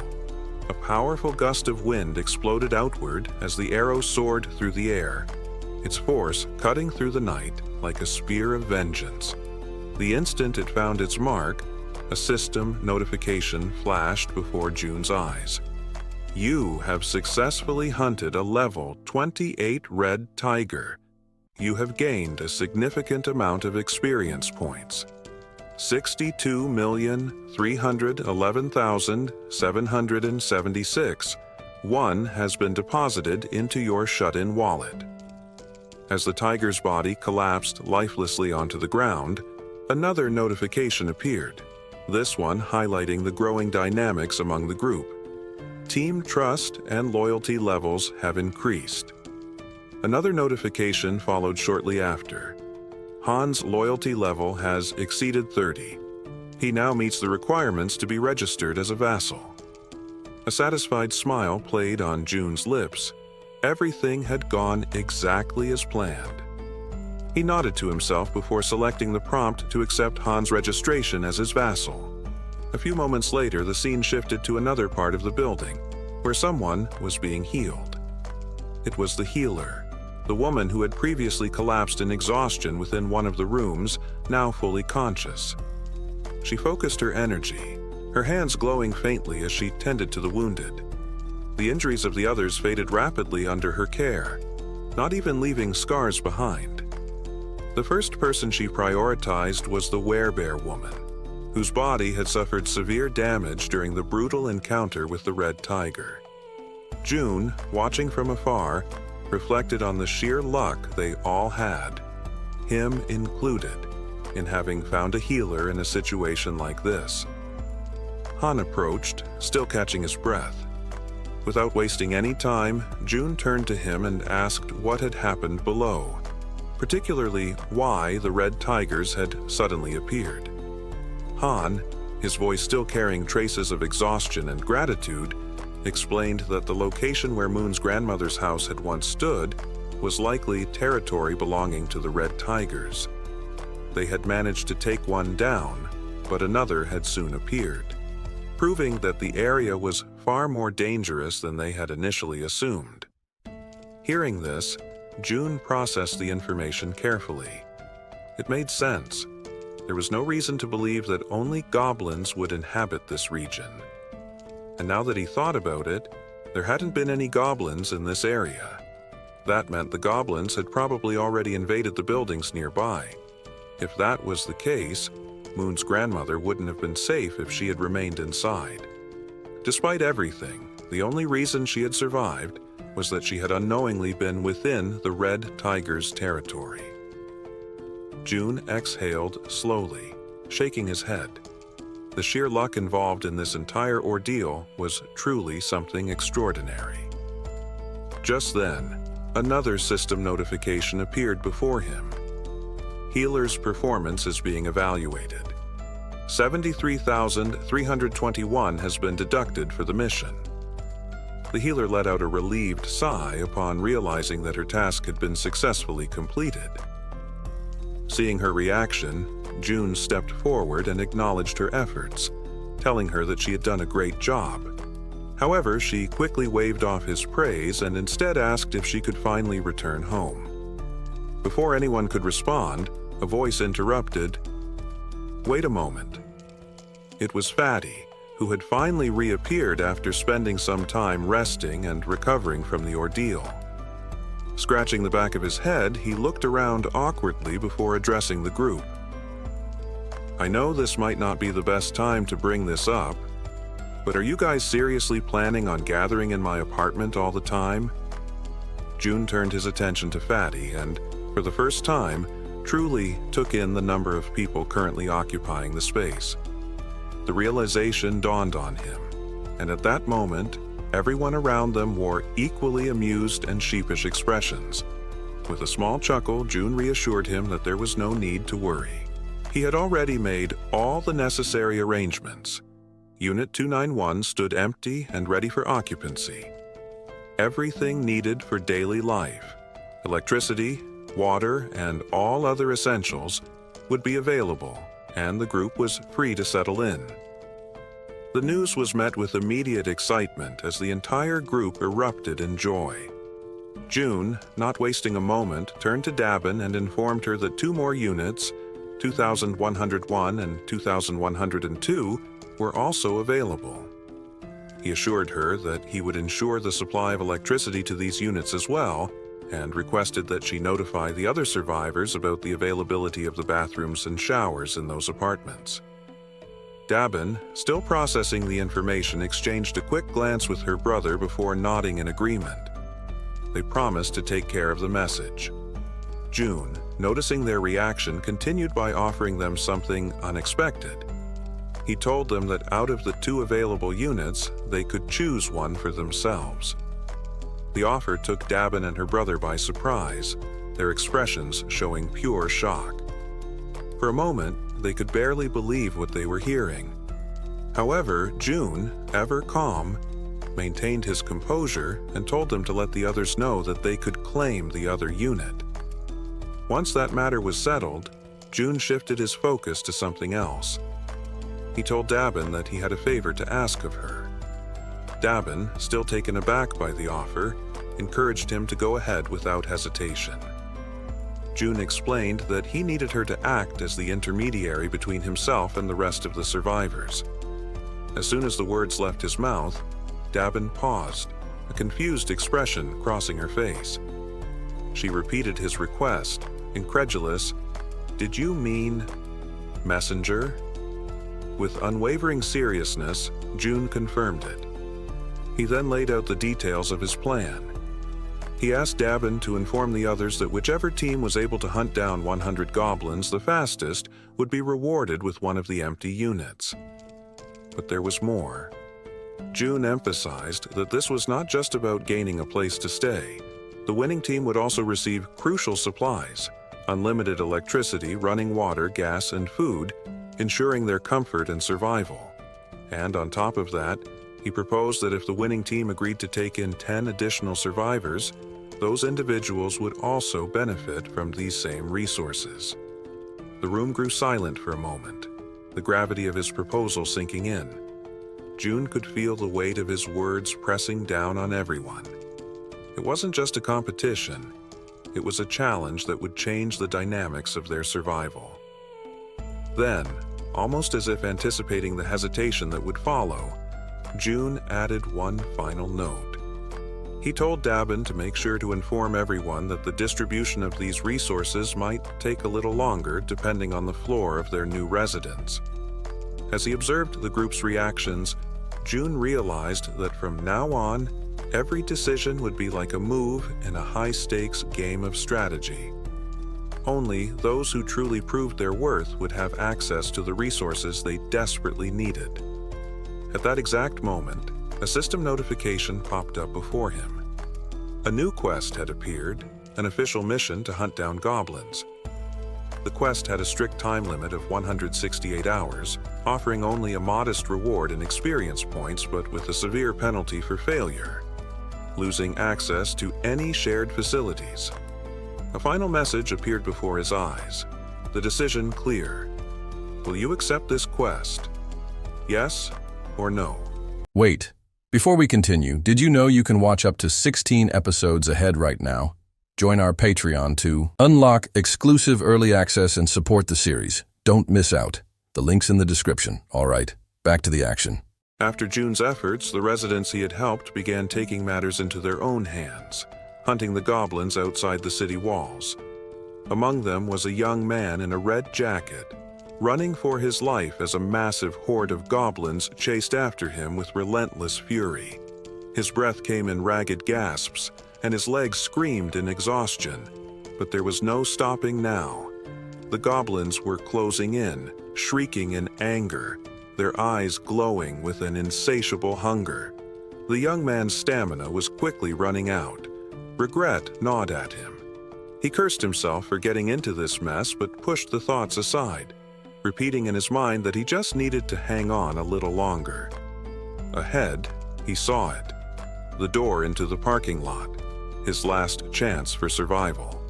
With a final burst of energy, he hurled himself forward, sliding across the ground in a desperate attempt to escape.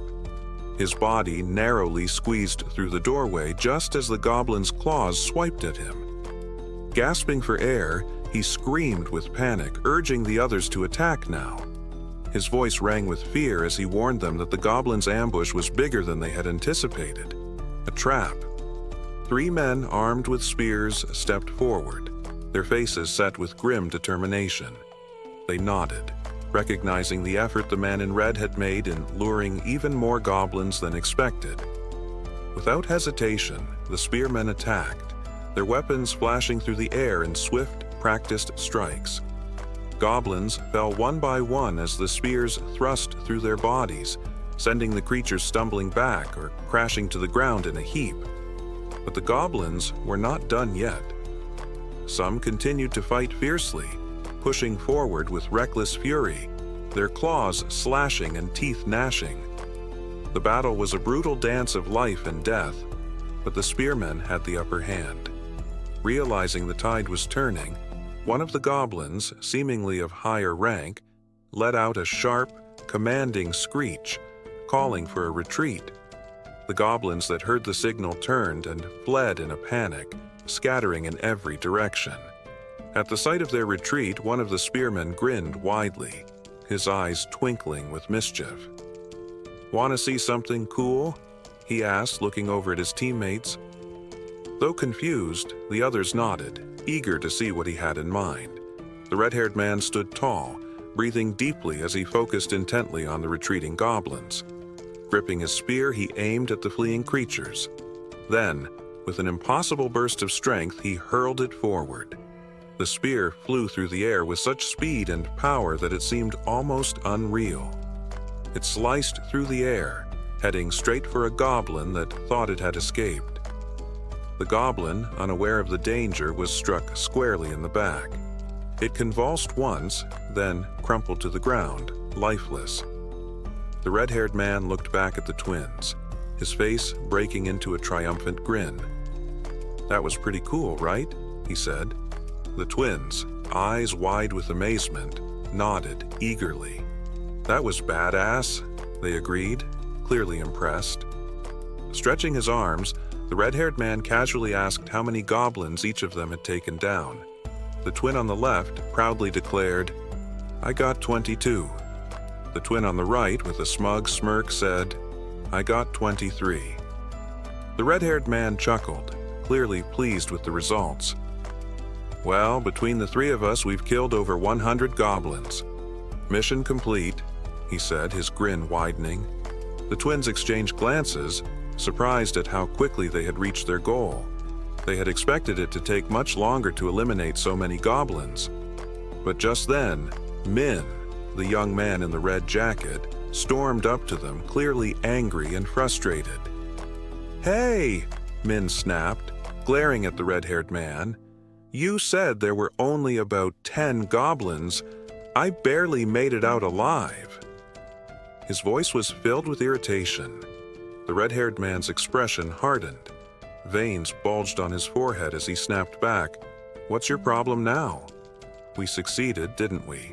You're alive and the mission's over. What's there to complain about?"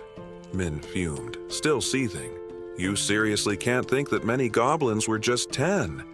You nearly got me killed." Rolling his eyes, the red-haired man waved off Min's complaints. "Well, we killed a lot of goblins, and now we're about to get a new place to live. So, quit whining." Irritated, the red-haired man turned to Min, his voice laced with frustration. "Pay attention, bro," he snapped, the use of bro suggesting a deeper connection, possibly even siblings. His face flushed, the veins bulging more as his anger mounted. "I came up with this entire hunting strategy myself. There was never any chance of failure. I also suggested the spears, which the twins crafted. All you had to do was run, something you should be very good at." Min, exasperated, let out a heavy sigh. The red-haired man, still simmering, offered him an ultimatum. "If you're so dissatisfied, then leave. Your presence is hardly making any difference at this point." Sensing the rising tension between the two men, the twins quickly intervened to prevent things from escalating further. One of them stepped forward, speaking in a calm voice. "Relax, man. Min did his part too," he reminded the red-haired man. The other twin, with a playful grin, turned to Min and said, "You did great, bro. You ran faster than I thought possible." The red-haired man clicked his tongue, clearly irritated. "Men always know how to get under my skin," he muttered, his tone thick with annoyance. Then he demanded, "How dare you talk back to me like that?" The twin who had been grinning urged Min to apologize, hoping to defuse the situation. Realizing that continuing the argument would get him nowhere, Min let out another sigh and reluctantly muttered an apology. The red-haired man huffed in response, then turned his back on Min, dismissing the entire incident. "Whatever. Let's move on. We need to get to the 21st floor to claim our new home." As they made their way to the 21st floor, ready to collect their reward, they were greeted by unexpected news. Dabin, her expression tinged with apology, informed them that another team had already beaten them to it and claimed the reward. The group froze, disbelief and shock overtaking them. They had been quick. There was no way another team could have completed the mission before them. The red-haired man's face darkened, irritation flaring once more.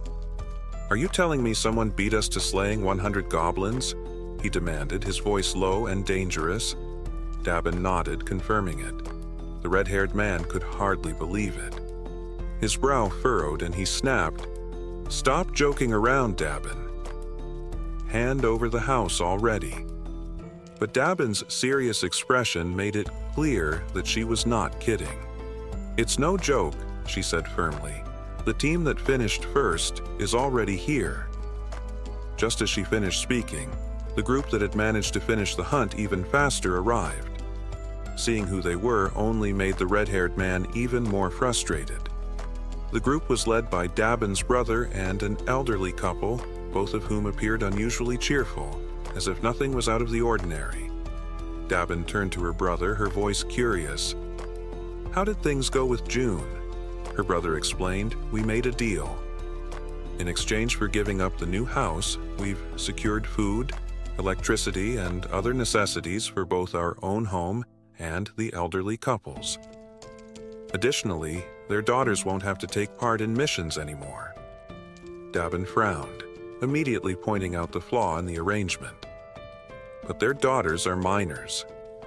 They should have been exempt from missions in the first place." The elderly couple, however, maintained their pleasant smiles, unfazed by the comment. The elderly man explained, "Our daughters may look young, but they're actually adults. They're older than they appear." The elderly woman added with a chuckle, "They're likely skilled with bows and arrows. My husband worries about them too much, but they're more than capable." Dabin's brother further clarified, "As part of the agreement, we'll be providing them with bows and arrows." Dabin's expression darkened. "Wait a minute. Are they planning to keep hunting goblins?" she asked, her voice laced with suspicion. Her brother nodded, confirming that they plan to continue hunting goblins, but he clarified that June had only requested the goblins in the nearby areas. The goblins were relentless, constantly emerging no matter how many were killed, and it was essential to keep their numbers under control. As he absorbed this information, the red-haired man's frustration only grew. He waved his hand dismissively. "Enough with the pointless chatter," he snapped. Then in a sharp voice, he questioned whether they were giving themselves special treatment simply because they were in charge. "Isn't that a bit unfair to the rest of us?" Dabin's brother nodded in agreement. "That's why June had a plan," he explained. The second and third groups were tasked with killing 100 goblins and heading to the 30th floor for their rewards. A genuine smile spread across Dabin's face as she reassured the group. "Everything's been sorted out. You can head to the 30th floor now. Ku Jun will be waiting for you there." Despite the reassurance, the red-haired man remained visibly bitter, still annoyed at not being the first group. As they ascended in the elevator, his irritation boiled over and he suddenly asked, "Is his name really June? He looks younger than all of us." With a sarcastic laugh, he added, "It's almost laughable hearing you speak so highly of him." One of the twins joined in on the sarcasm, teasing, "Maybe you think June's some kind of god or something." The other twin scoffed, chiming in, "God? Please. At best, he's just the leader of some cult." He then paused as if pondering the idea before asking, "Do you think this Ku Jun guy is even sane?" Min, who had been silent up until that moment, spoke up quietly, his tone calm but firm. "You're all protected because of June's abilities. Maybe you don't have the right to talk about him like that." The moment Min's words left his mouth, the atmosphere in the elevator shifted. Tension thickened the air, and the others seemed visibly irritated. The red-haired man, his frustration peaking, shot a glare at Min. "Are you all trying to get on June's good side?" He spat, his voice filled with contempt. An uncomfortable silence settled over the group. All eyes were now on Min. The red-haired man, seething, muttered curses under his breath and turned to glare over his shoulder at Min. "We'll talk about this later," he warned, his voice low and dangerous. Just then, the twins noticed something unusual. June was approaching them, walking at an unhurried pace, one hand casually tucked into his pocket. As he drew nearer, he flashed them a small, relaxed smile and greeted them with a simple, "Hello." The casualness of the greeting, combined with the way June carried himself, sent a wave of shock through the group. A nervous feeling crept up on the red-haired man, and, hesitantly, he extended his hand. "Beck Sanjob," he introduced himself. June shook his hand firmly but casually, acknowledging him with a brief nod. "I've been watching how you and your team hunted," he remarked casually. "You made excellent use of the barrier, and your strategy was very effective." Hearing this sent a chill down Sanjob's spine. His voice trembled slightly as he asked, "How do you know that?" June didn't answer. Instead, he simply smiled and shifted the conversation. "From now on, I'll be providing electricity, water, and gas to Units 1301 and 1502. Sanjob, still trying to wrap his mind around everything, managed to mutter a thank you but couldn't help himself from asking, "How is any of this possible? How are you doing all of this?" For the second time, June ignored the question. He simply reminded them, "Since you've successfully hunted 100 goblins, you're now eligible for these benefits." But just as the situation couldn't get any more unsettling, June's expression shifted into something darker. A disturbingly eerie smile spread across his face, and his tone turned chilling as he added, "By the way, I'm not some cult leader." His eyes glinted with amusement, and he continued, "I certainly don't have any intention of becoming a god." The words hung in the air, leaving the group frozen, paralyzed by an overwhelming sense of fear. They stood motionless, unable to react to the unnerving shift in the atmosphere. With that same eerie smile, June raised his hand near his mouth as if about to share a secret. "There's just one more thing," he said, his voice carrying an unsettling undertone. "I have a request to make of you." Not long after, the group is seen sprinting at full speed, their breaths ragged as they flee from an unseen threat. As the perspective shifts to the front, it becomes clear. They aren't escaping from goblins this time. Towering, bloodthirsty orcs are in pursuit, their heavy footfalls shaking the ground. The four desperately weave through the streets, taking sharp turns in an attempt to put as much distance as possible between themselves and the rampaging monsters. Up ahead, Han stands, calmly gripping several spears. A faint smirk plays on his lips as he acknowledges their effort. With the orcs still fixated on their fleeing targets, Han takes his time, channeling his energy into a spear. A blue aura flares around the weapon, pulsating with raw power. Just then, a system notification appears. Han, level 33. Title, 6th Knight. Trust, 70. Loyalty, 78. His awakened ability, Throwing, is displayed. Han's throws were already devastating, but with the consumption of mental energy, he can now magnify his attack strength by up to 5 times. As he steadies himself, energy visibly gathers along the spear's blade. The system provides additional information. His physical stats increase relative to his loyalty. All experience points and loot from monsters are tripled, and knights possess an accelerated growth rate. Without hesitation, Han launches the spear with immense force, striking one of the leading orcs directly. The instant the spear impales its target, another orc lets out a furious roar. Gripping an enormous machete, it charges at Han, intent on delivering a fatal blow.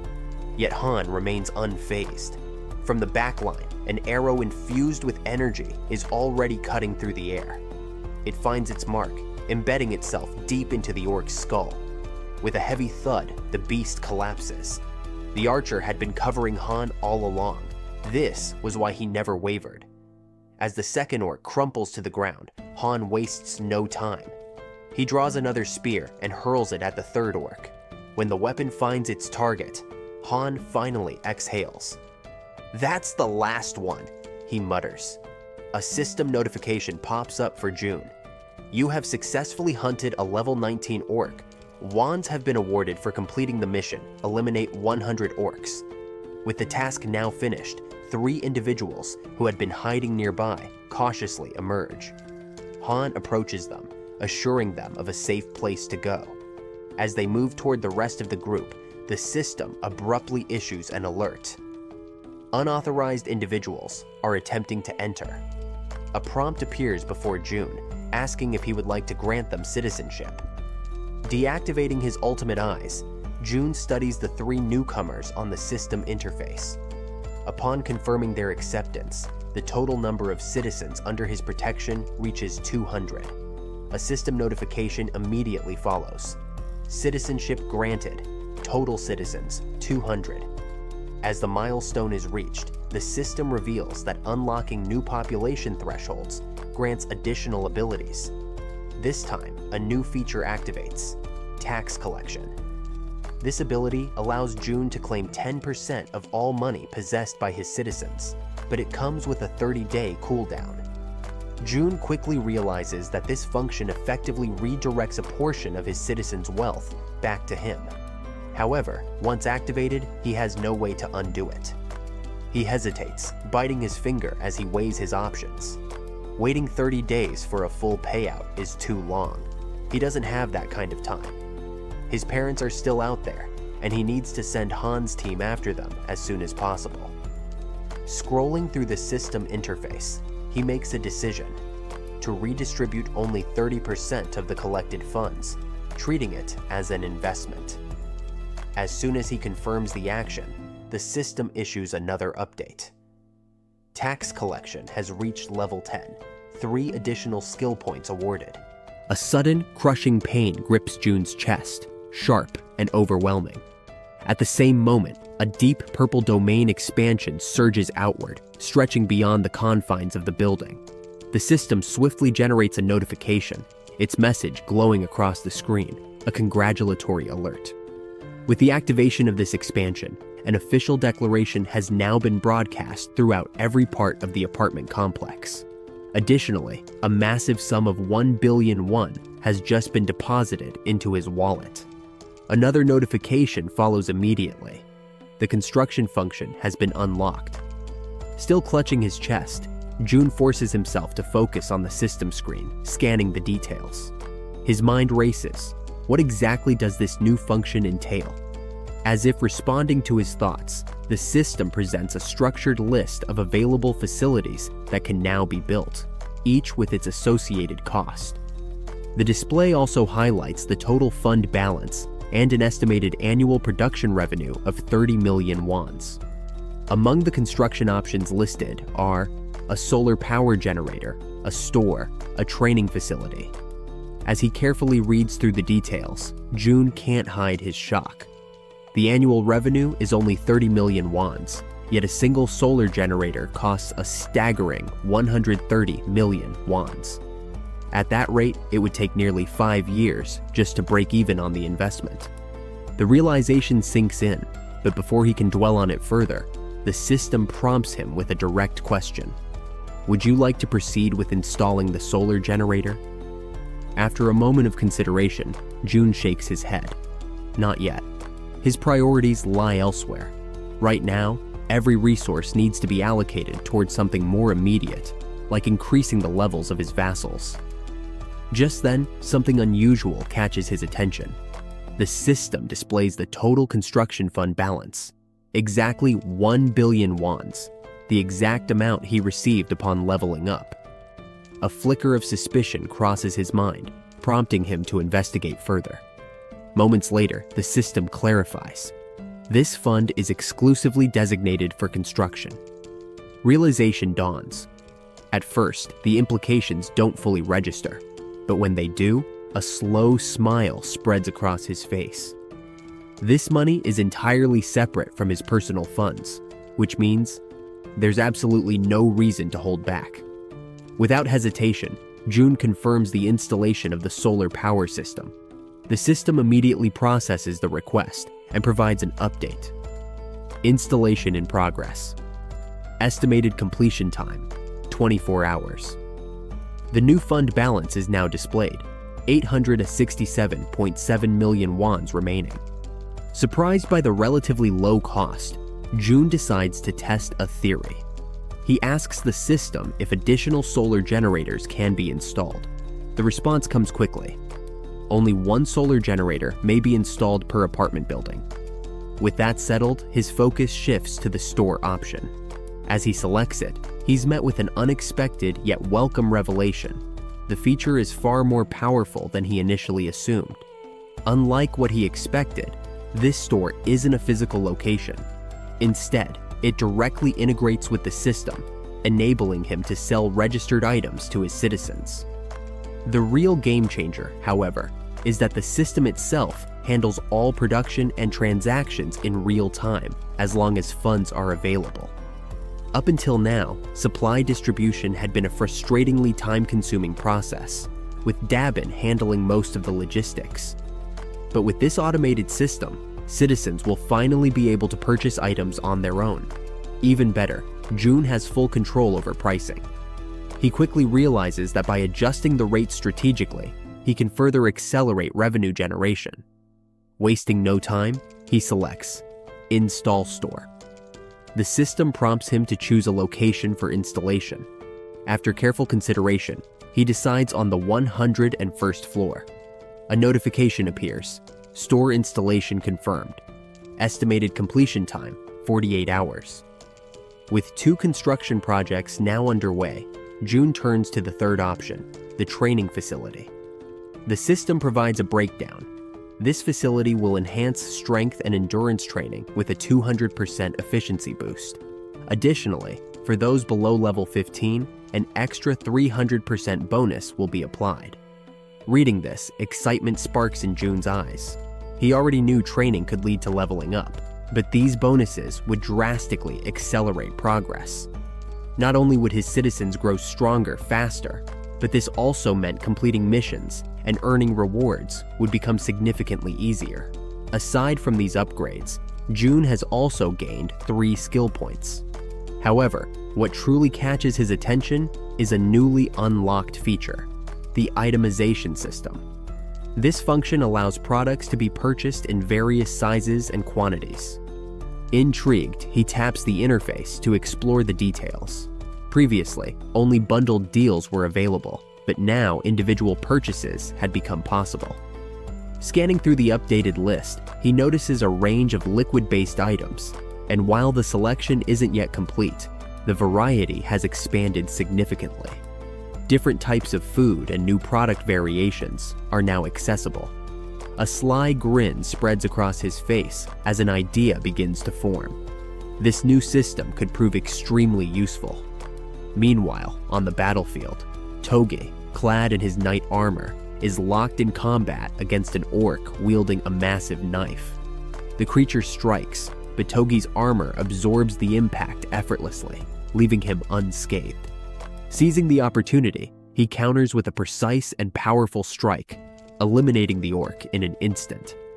As the battle concludes, he exhales in relief, muttering about how much tougher this fight was than he had expected. From behind, Han calls out, posing a sudden question. What would happen if you threw that halir? Togi glances at the weapon in his hand, realizing he had never even considered the possibility. Han then extends his hand, asking to test something. Curious, Togi hands it over. As soon as Han grips the halir, a familiar blue aura flickers to life around his hands. Concentrating intensely, he takes a deep breath before launching the weapon with all his might. The halir soars through the air at an astonishing speed, disappearing into the distance with immense force. Togi, stunned, watches in disbelief before finally speaking. He had assumed Han was joking when he suggested throwing the weapon, but now it was gone, far beyond their reach. Han, unfazed, crosses his arms. Well, it's thrown now, he says casually, before suggesting that Togi deactivate the weapon's summoning ability and call it back. Only then does Togi grasp Han's intention. Refocusing, he channels his energy, cancels the weapon's summoning, and instantly reactivates it. A new halir materializes in his grip. His initial shock transforms into exhilaration. Turning to Han, he exclaims, "You're a genius!" Han, however, remains modest. "Don't exaggerate," he replies. Just then, the female archer arrives, looking tense. She informs them that they need to move. Her supply of arrows is nearly depleted. However, before she can finish speaking, something unexpected catches her eye. Glancing down, she spots something unusual. Confused, she asks what it is. Right before them, a brand new quiver filled with fresh arrows materializes out of nowhere. It was as if June himself was signaling that the mission must continue. Retreat was not an option. Make sure to like the video if you want more episodes. The moment the arrow materialized before her, the female archer's eyes widened in shock. Without hesitation, she grabbed it, instinct taking over. A notification flickered in June's vision. He could now multitask his skills. The archer swiftly nocked the arrow and let it fly. The projectile tore through the air, striking down an orc in an instant. You have hunted an orc. Level 1. You have gained experience. As the orc collapsed, another message appeared. 2,100,338 has been deposited into the Supreme Being's wallet at home. The system continued its relentless updates. Citizens Kim Ga-young, Ha Dong-jeon, Kang Deoksu, Moon Byung-ho, Yu Heron, and Kim Gaeon-han have completed a mission. 2,332,581 has been spent on mission costs. Citizen Kim Ga-young has leveled up. June's gaze remained fixed on the notifications, deep in thought. As I expected, he mused, it's possible to increase attributes using mission rewards. For the first time in a long while, he felt hope flicker inside him. He calculated the distance from his current location to his home. About 10 kilometers. That would take 3 hours on foot. Determined to move faster, he stepped into the elevator and rode it up to the rooftop. From above, he could see the devastation stretching out into the horizon. A haunting sight. The world was crumbling, and time was slipping away. "I need to hurry," he muttered. His thoughts turned to the missions ahead. Should I start with Ha Dongjian's group? Pulling up the system interface, he analyzed his citizen's stats. Kim Gyeon's profile caught his attention. Trust, 59. Loyalty, 33. Awakened ability, Crow Summoning. At the moment, Jun was utilizing Kim Jae-on's Grade C ability for reconnaissance. It was proving to be quite useful. Shifting his focus, he scanned through the other names, Oh Aeonju and Kim De-jong. First, I need to pair Oh Aeonju with Kim De-jong, the healer, to make this work. However, there was a problem. Unlike Kim De-jong, who was already registered as a follower, Oh Aeonju's loyalty was still too low. The difference between those who had awakened their abilities from the beginning and those who hadn't was overwhelming. I don't have a choice. I'll have to use that method. His thoughts drifted to Oh Aeonju's desperate wish, the only thing keeping her going. She wanted to resurrect her son. But when June attempted to access the system for the resurrection, a sharp notification stopped him. Insufficient funds. "Is it still not time?" he whispered, frustration growing in his chest. There was only one option left. He had to raise the mission difficulty to the maximum. A level 40 monster will be incredibly strong, but the reward will be enormous. Time limit, 24 hours. Penalty, death. He tried again. The system denied his request. Insufficient funds. His teeth clenched. There still wasn't enough. Just then, a system-wide announcement broke through his thoughts. A level 18 orc has been hunted.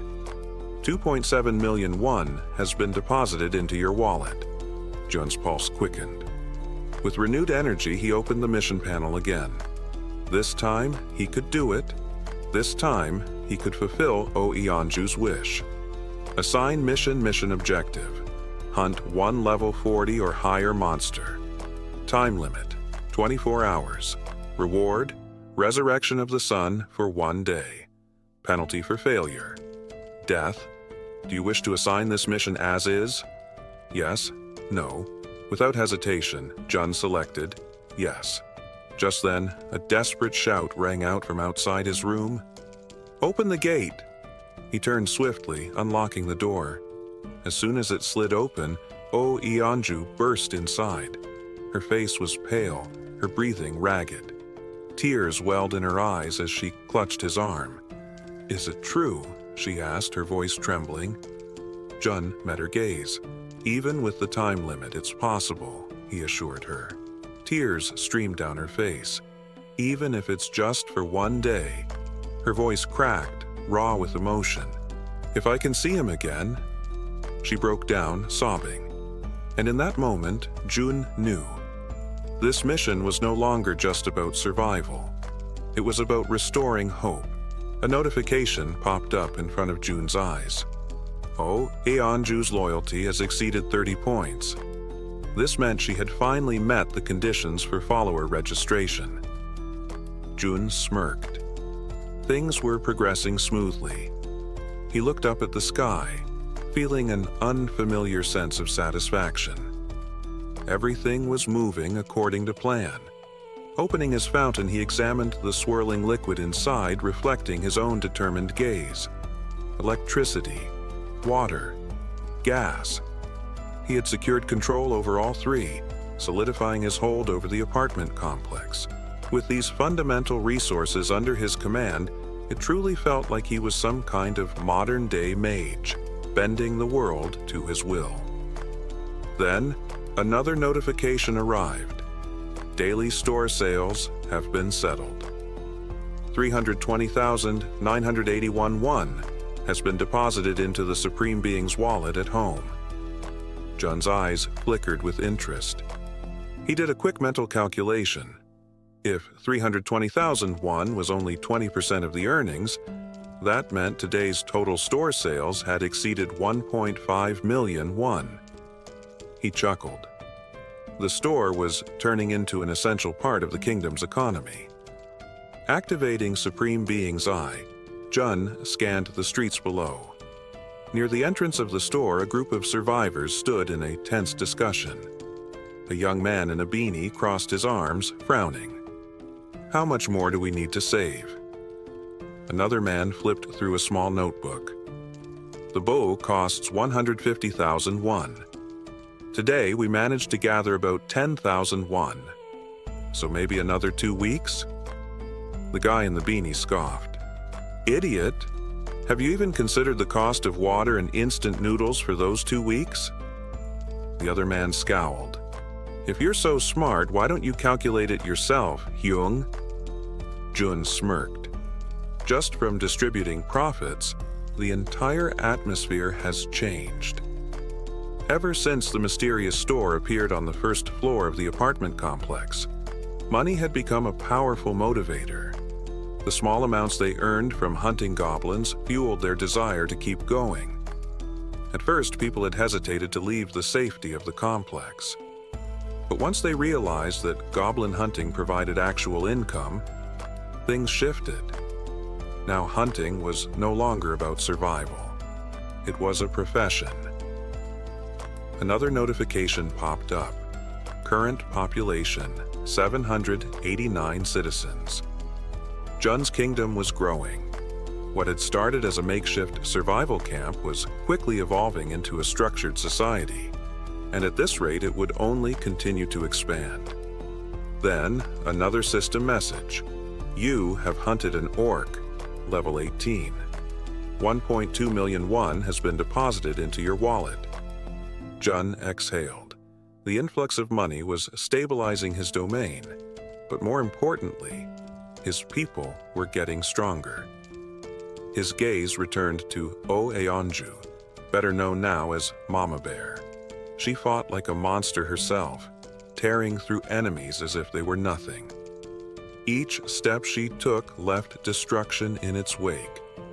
Even now she was locked in combat, smashing through creatures with brutal efficiency.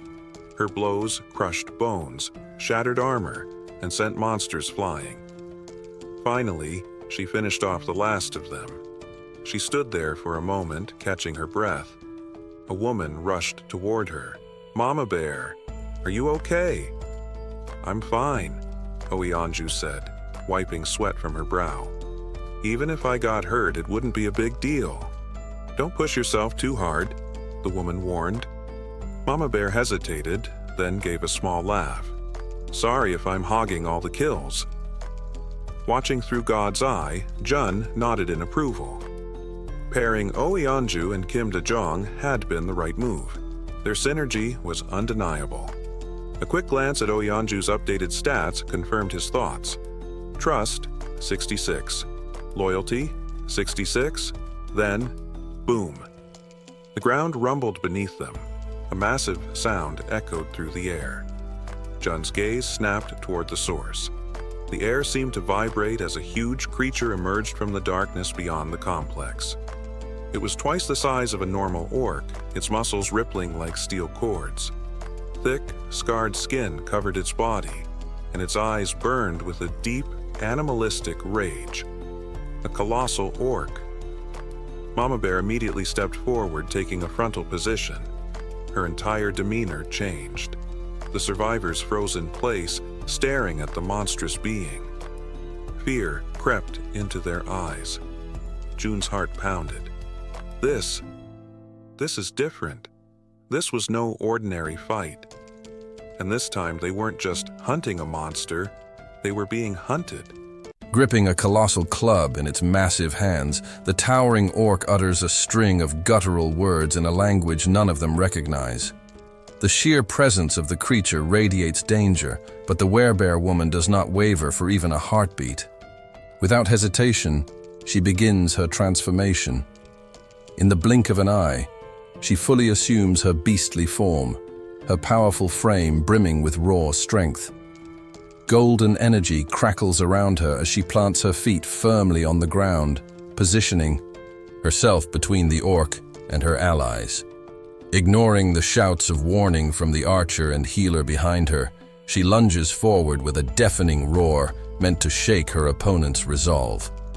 But the orc remains unfazed, meeting her gaze with cold determination.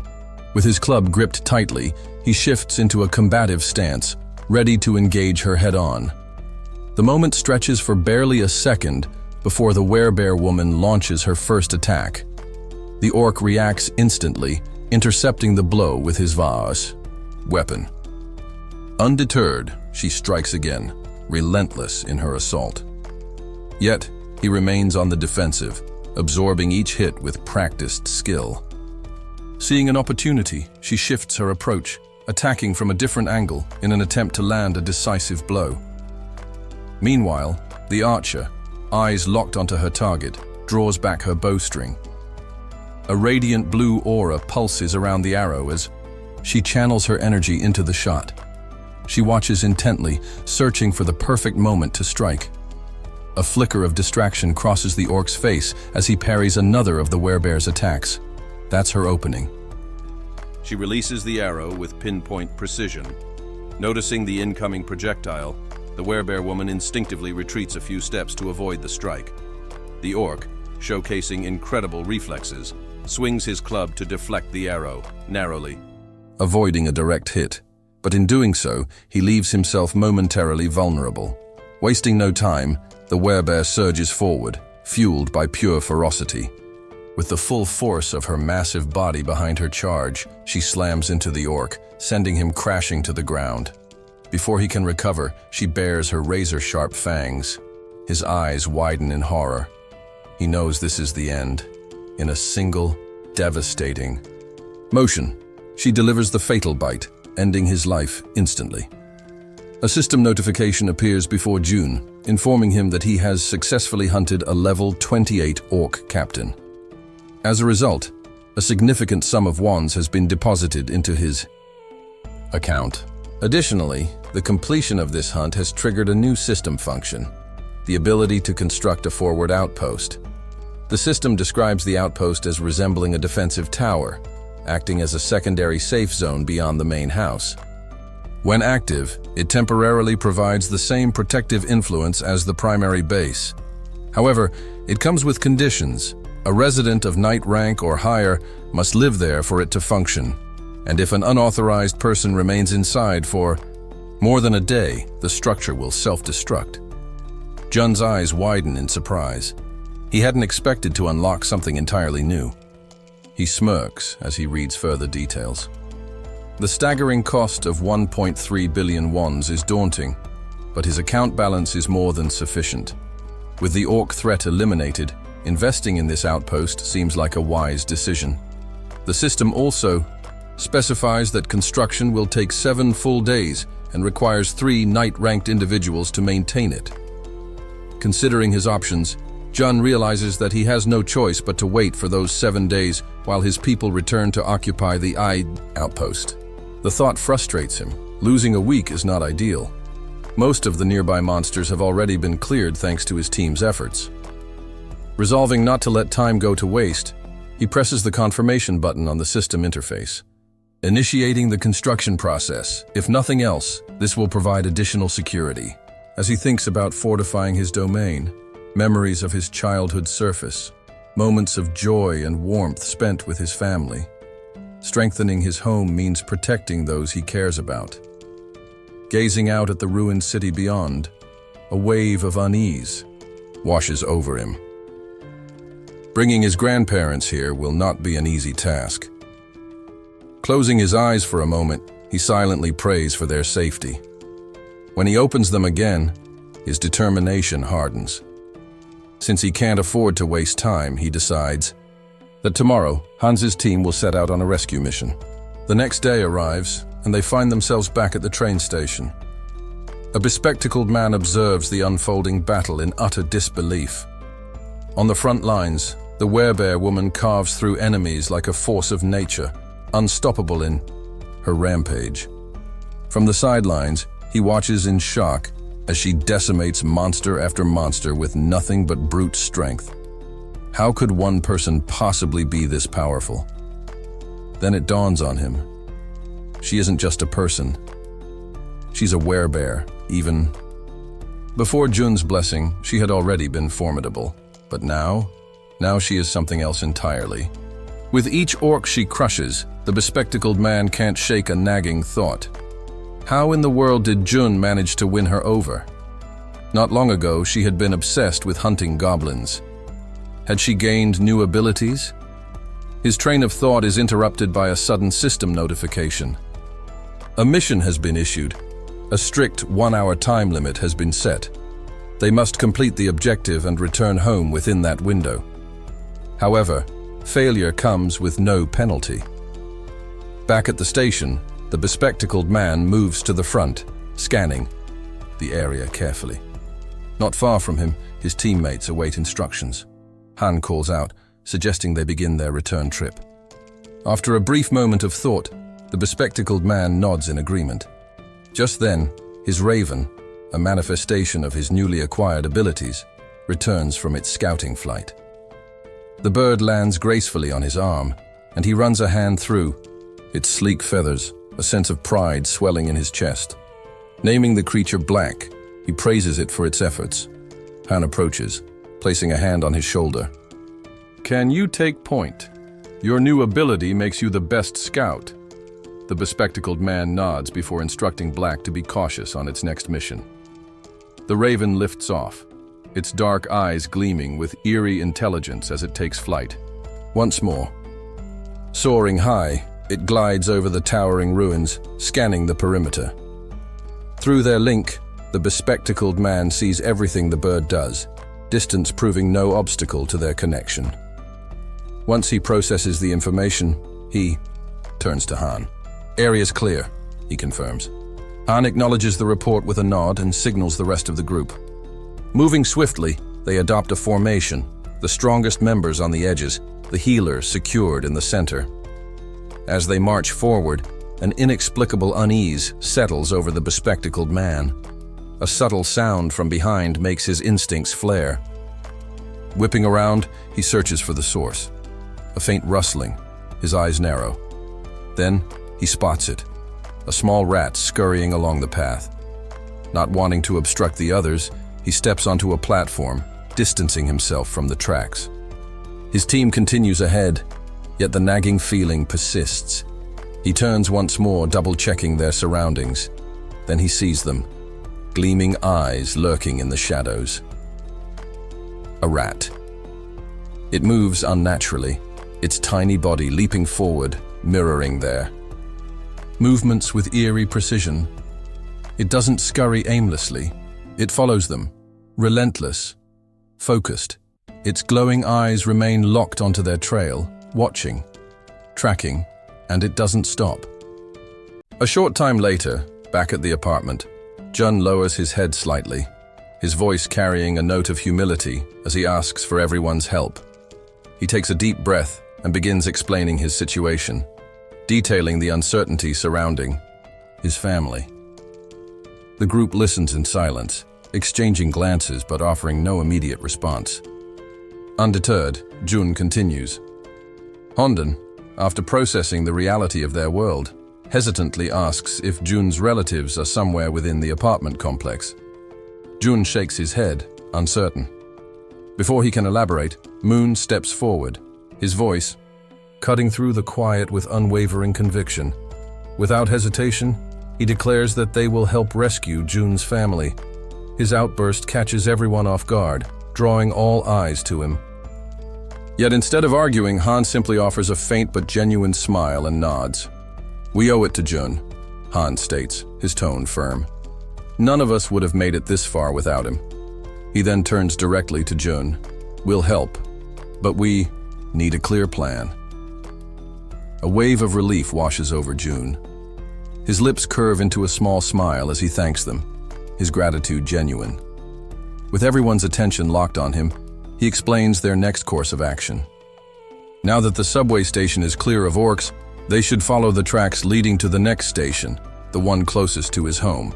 Once they exit through exit 2, he will provide further instructions. However, Jun quickly clarifies that he is not asking them to charge forward recklessly. Their goal for now is simply to secure the next station. Bowing his head slightly, he expresses his thanks once more and urges everyone to get some rest.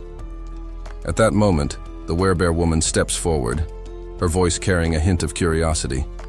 "Why don't you just use your abilities to bring your family to you?"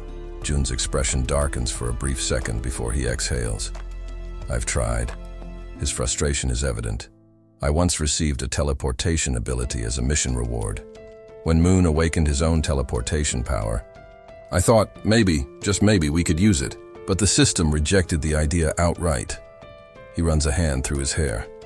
"I suspect my family is simply beyond the range of my abilities.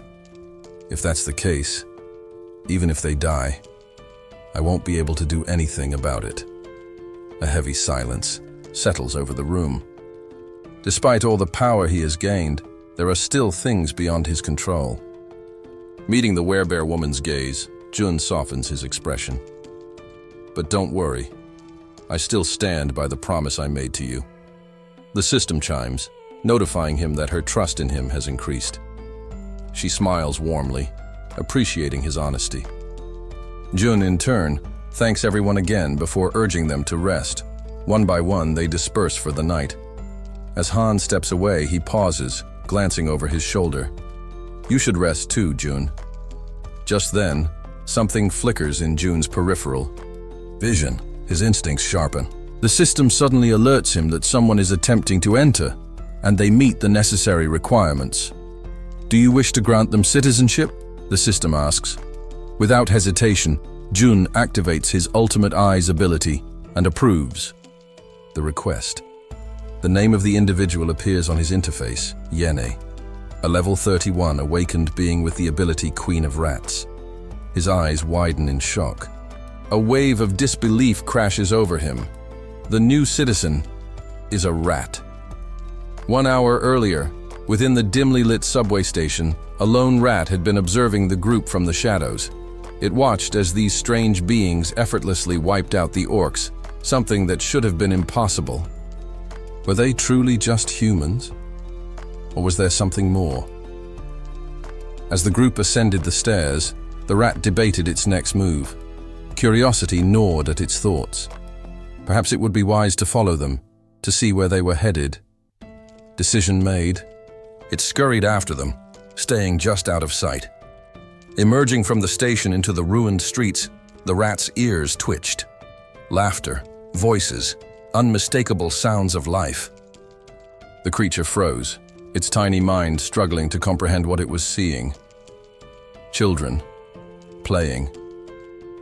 It was an impossible sight in a world consumed by devastation. Its gaze then shifted to the only standing building in the area. Intact, untouched. A fortress in a crumbling world. What was this place? Driven by curiosity, the rat approached, leaping toward the entrance.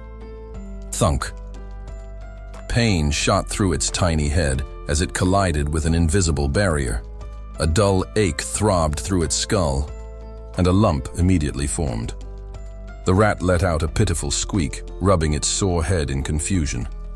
A system message hovered before its eyes. "Entry prohibited." The rat tilted its head. Another window popped up. "Do you wish to acquire citizenship?" Muttering irritably, the rat barely hesitated before selecting yes. It figured the system wouldn't actually allow such a thing. After all, it was just a rat. But then, citizenship granted. The rat blinked. Wait, what? Excitement surged through its tiny body. It clenched its small paws into fists and raised them triumphantly. Was this real? Had it just succeeded? Tentatively, it stepped forward, and this time, nothing stopped it. It was inside. The celebration was short-lived. The moment the rat scurried in, Chaos erupted. Screams filled the air. Rat! People panicked. Feet stomped in its direction. A group of humans attempted to crush it on sight. The rat barely dodged the onslaught, twisting and leaping frantically to avoid being squashed. One wrong step. It lost balance, tumbled forward, and rolled straight into another room, a training facility. The rat barely had time to process its surroundings before its tiny jaw dropped. Han and Togi were lifting heavy dumbbells, their muscles straining under the weight. Moon and the bespectacled man were performing bench presses. The archer and the poison-wielding woman worked out across the room, while the healer and the werebear woman took turns at the lat pull-down machine. Astonished, the rat could only stare. What was this place? Elsewhere. A woman clutched her head, gritting her teeth as a searing pain pulsed through her skull. She had been in the subway station earlier. Now her mind was foggy, her thoughts scattered. Then, through the pain, something twisted in her expression. A slow smile, followed by a quiet, unsettling chuckle. This was an opportunity. Her fingers curled into fists, nails biting into her palm. She had found a way to survive. But getting there, that was the real challenge. Her eyes flickered toward the subway tunnel. It was the only path. A monster lurked there, an obstacle between her and salvation. Instead of despairing, she straightened, her grin sharpening.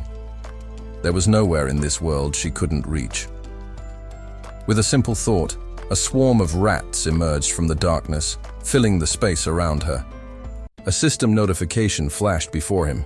He had successfully hunted a trained level 2 rat, earning a small amount of XP.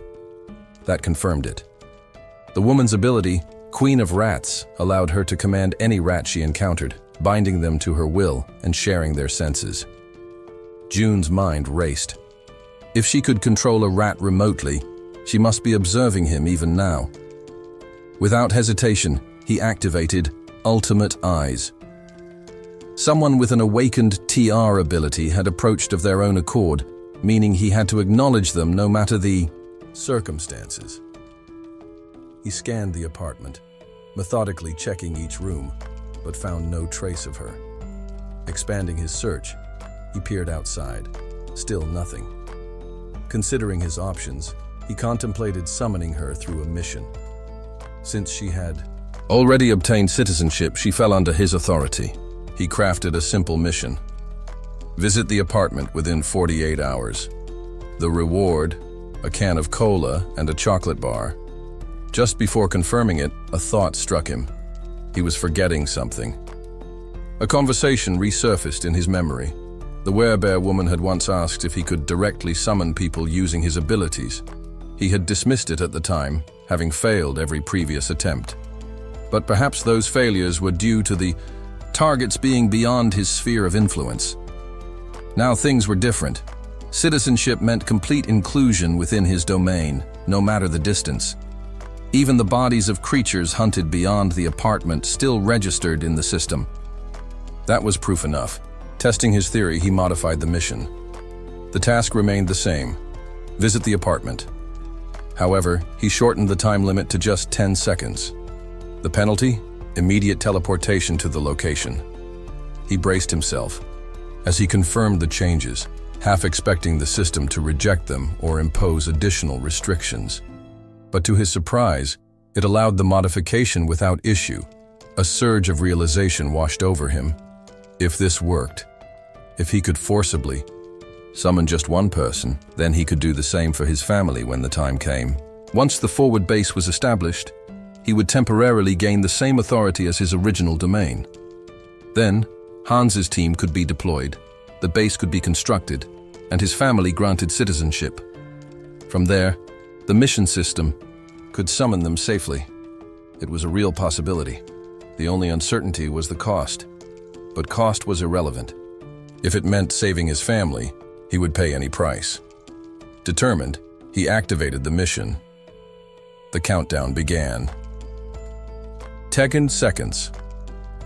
He could only hope this wouldn't cost $1 billion. As the timer hit 0, a system notification appeared. Mission failed. His heart pounded.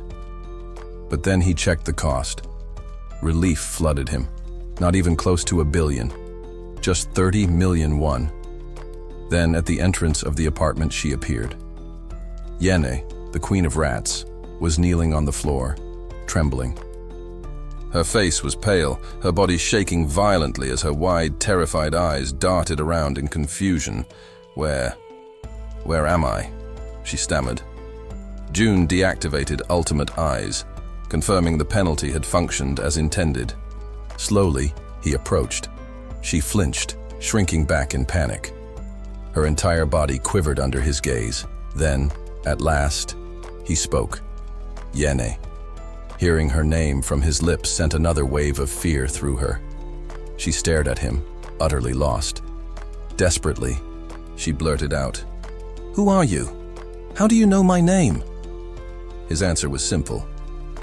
"I'm the one who granted you citizenship." A moment passed before the words sank in. She struggled to comprehend them, her mind still reeling. "Is this..." She hesitated. "Is this the same place my rat saw earlier?" June casually retrieved a can of soda from the system and nodded. "Yeah, this is the top floor of the apartment you were watching through your rat." He handed her the chocolate bar and soda as a peace offering. "Sorry for summoning you so suddenly. I imagine this is overwhelming." Still on edge, Yene hesitated before slowly accepting the items. She took a deep breath, attempting to steady herself. Then, gathering her composure, she asked the question that had been nagging at her. You were the one who pulled me here?" June nodded. "And that strange search in the subway earlier, that was you too?" Again, he gave a simple confirmation. Yene's expression shifted in an instant. Fear gave way to something else. Excitement. June narrowed his eyes. That was unexpected. Then, as if recalling something urgent, she leaned forward, her voice pleading. "I know this is a lot to ask, but there are people under my care. Could you bring them here too?" She clenched her fists, her determination clear. "I tried to do it myself," she continued, "but it's too difficult. Bringing everyone here is nearly impossible on my own." She had been on the verge of risking everything to make this happen. June, keeping his composure, looked at her calmly and asked, "How many people?" Without hesitation, Eugene responded, 35. The number caught him off guard. He hadn't expected her to have so many people depending on her. With a quiet sigh, he shook his head and apologized. "That's difficult." Eugene's expression tightened. "Why?" she asked, her voice urgent. His response was blunt.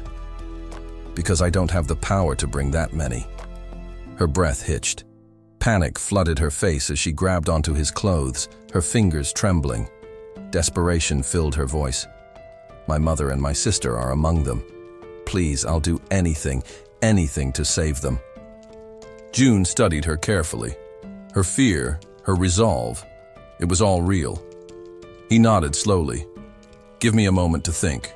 His mind raced. Then something clicked. Eugene had gained citizenship without directly interacting with him. The system had recognized her rat as an extension of herself.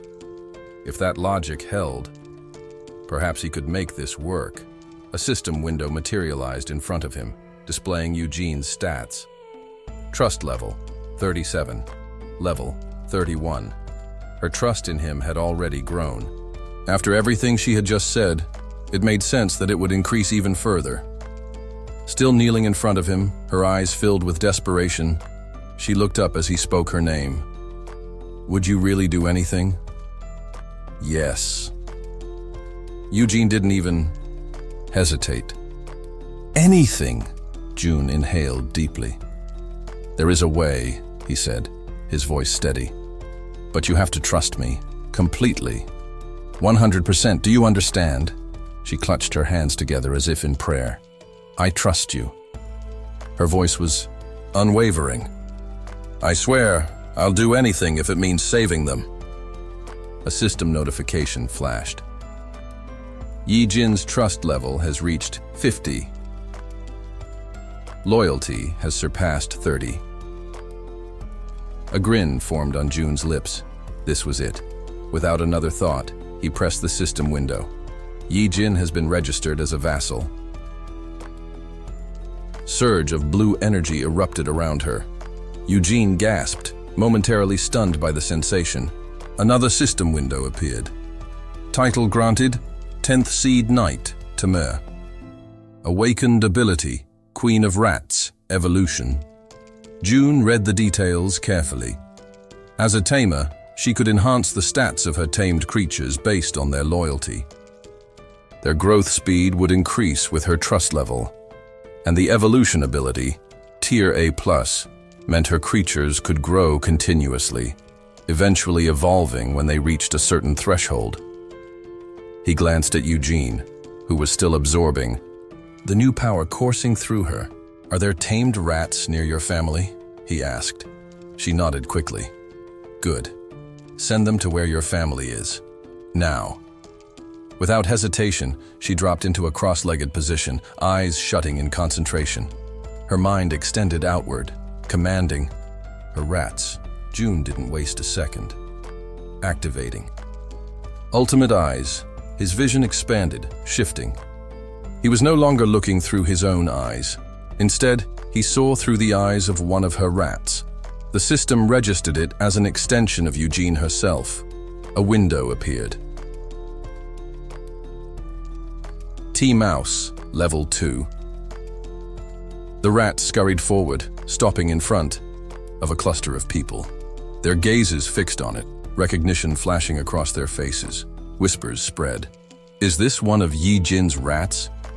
Then, something extraordinary happened. A system window materialized above the rat. The sight left them frozen. And then, out of nowhere, supplies began to appear. Food, water, essentials, all manifesting in front of them. The people stared, stunned into silence. Someone finally murmured, "Was this Yi-Jin's doing?" Another notification appeared. Yi-Jin's trust level has skyrocketed. June smirked as he watched. This was exactly what he had planned, but something else dawned on him. The combination of Yi-Jin's ability and his ultimate eyes was perfect. The tens of thousands of rats lurking in the sewers, they weren't just her tamed creatures anymore. They were now his eyes. His smirk widened. This was insane. He had just acquired the ultimate scout. The Rat Queen, ever composed, raised her voice politely, yet with unmistakable firmness. "May I speak?" Her eyes locked with June's, and without waiting long, she asked, "Is the place you're referring to the one near the coast?" Jun nodded, confirming her suspicion. "Yes," he said, a realization dawning on him as he spoke. That area, near the beach, was exactly where Yene had gone. The Nambuan Dong district. And coincidentally, that was also where his family's home was located. Surge of clarity rushed through him. Unlike Han's group, still fumbling through unfamiliar terrain, Yene was already there. She held the advantage. All she needed was a single rat, just one, and she could confirm whether his family was still alive. With her unique abilities, even delivering supplies wouldn't be difficult. After he laid out his plan, Eugene's lips curled into a smile, confidence lighting up her face. "You can leave it to me," she said reassuringly. At that very moment, the system chimed in. Her loyalty and trust values had both increased. Wasting no time, Jun asked eagerly, "Can you leave right now?" Still playing absent-mindedly with one of her rats. Eugene tilted her head slightly and answered without pause, "Of course." Jun leaned forward slightly. "Can you follow the subway tracks on your way?" That made her pause. The playful glint in her eye dimmed. "You're serious?" she asked. He nodded. "I want to use that route later for the rescue. It's the most direct path. What happened next caught him completely off guard. Her demeanor changed in an instant, her expression darkening, panic blooming across her face. "No," she said sharply. "That won't work." Jun blinked, startled by her sudden alarm. "Why not?" he asked, confused. She swallowed hard, visibly disturbed. "There's something living in the Kamayan station," she murmured. "A monster." Her words hit him like a punch to the gut. Jun stood frozen, trying to wrap his mind around the unexpected revelation. "You're not joking?" he asked. Eugene gave him a grim nod. Silence settled between them for a long moment. Jun rubbed his chin, deep in thought. Then slowly an idea began to take shape.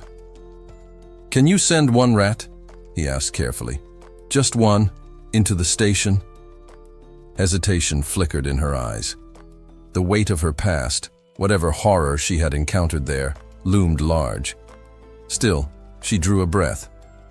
Closing her eyes in focus, a soft, ethereal blue glow rippled through her. "I'll do it," she said quietly. Now the scene shifted. No longer human eyes, but the perspective of a rat.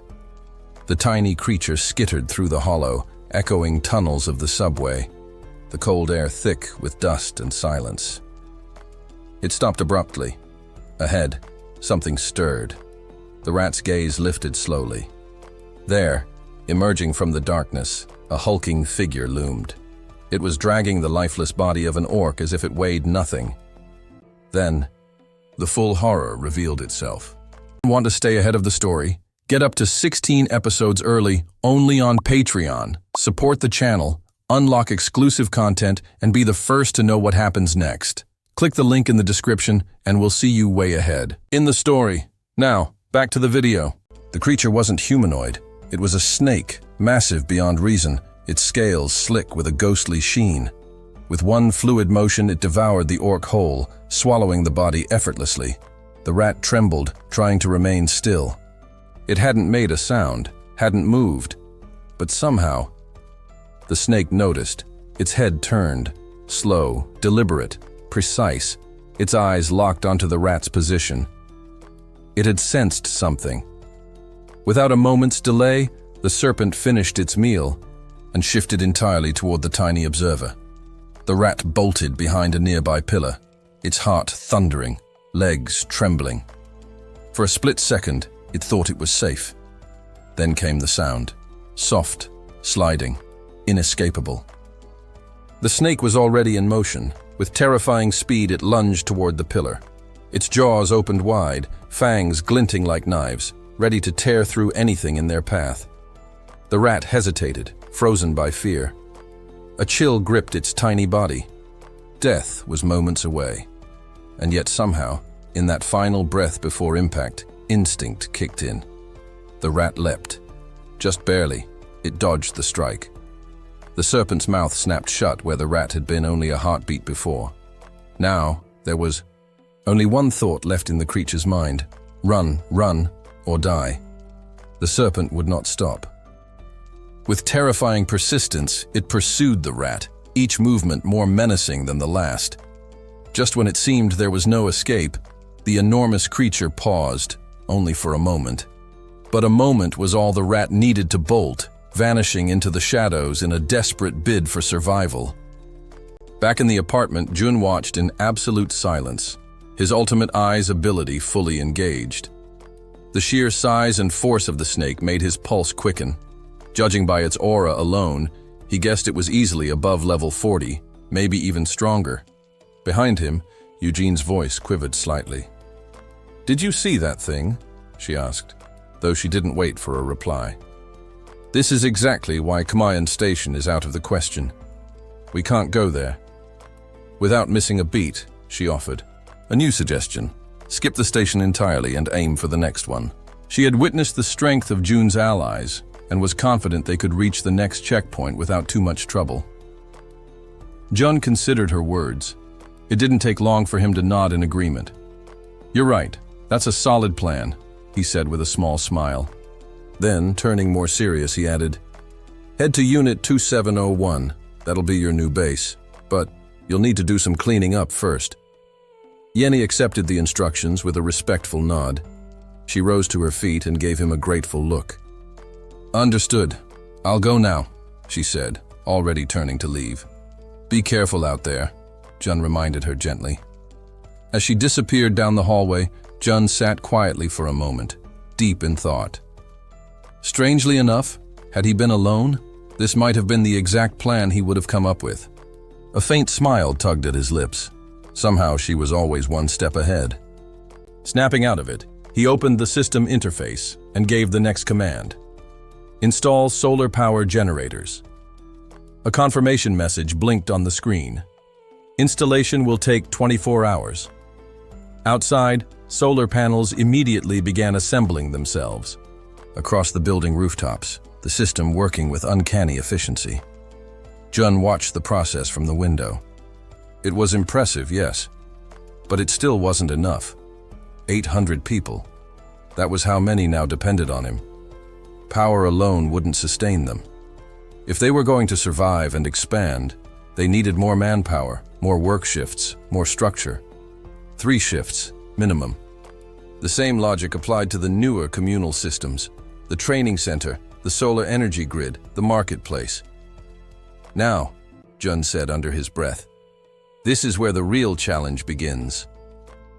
Elsewhere, Han's group was sprinting through the underground corridors, fleeing from a threat too fast to outrun. Han glanced over his shoulder. Whatever was chasing them was gaining quickly. They wouldn't make it if they kept running. "Stop!" he shouted. "We make our stand here!" The group turned in unison, weapons at the ready. A horde of monstrous bats was closing in, their wings cutting through the air like blades. Without hesitation, the team launched their counterattack. Arrows, spells and blades igniting the air with mana-charged energy. Their arrows glowed bright blue, a dazzling hue that sliced through the sky and struck their targets with devastating accuracy. Screeches filled the cavern as the bats were torn apart mid-flight. One by one, the monstrous creatures fell, their shrieks fading into silence. When the last wing had fallen and the corridor was finally still, the archer looked around. "Is anyone hurt?" Everyone confirmed they were fine. Then the poison user spoke, her tone a bit tense. "About that giant snake at Kamayan Station, do we really think we can take it on?" The archer didn't hesitate. "We'll be fine." If anything goes wrong, June can pull us back to the apartment instantly. Realizing she was being overly cautious, the poison user let out a small breath. "Right. I guess I'm just overthinking." Han smiled and placed a hand on her shoulder. "Don't worry so much. Jun's got eyes on us. We're not alone." He gave the order to keep moving. Eventually, they reached the outskirts of the station. What greeted them froze their blood. The ground was littered with mutilated bodies, goblins and orcs, torn apart as if by a hurricane of claws and fangs. A derailed train car lay twisted off the tracks, its metal frame crumpled like paper. The poison user clutched her mouth, turning pale. "God," she whispered, barely keeping her stomach down. Han ordered the others forward while she composed herself. They proceeded slowly now, hyper-alert. Every sound felt like a threat. Then it came, the low, unmistakable hiss of a serpent. Han's instincts kicked in hard. "Stop! Everyone freeze!" The tension thickened like fog. At the front, Han's eyes widened in terror. From the darkness slithered a monstrous snake, its scales gleaming with deep violet hues, its golden eyes fixed on them with deadly intent. It was massive, far larger than even Jun had described. A crushing silence fell over the group. Adrenaline surged. Not one of them could move. Not yet. Toji was the first to break. "How the hell are we supposed to fight that?" The answer was obvious. The only chance they had was to run, and pray it wasn't already too late. Panic seized the group as they stood frozen, minds racing for any chance of survival.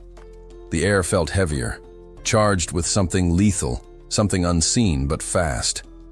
Approaching. Despite the chill of fear crawling up his spine, Han didn't hesitate. Acting on pure instinct, he grabbed the archer beside him, her body stiff with shock, and shielded her with his own. "Down!" he barked, voice cutting through the panic like a blade. "Everyone, get down now!" No one questioned him. The urgency in his voice snapped them into motion. In unison, the team dropped to the ground, pressing themselves flat against the filthy metro floor. A heartbeat later, the world above them screamed. A flurry of vicious strikes tore through the space they had just occupied.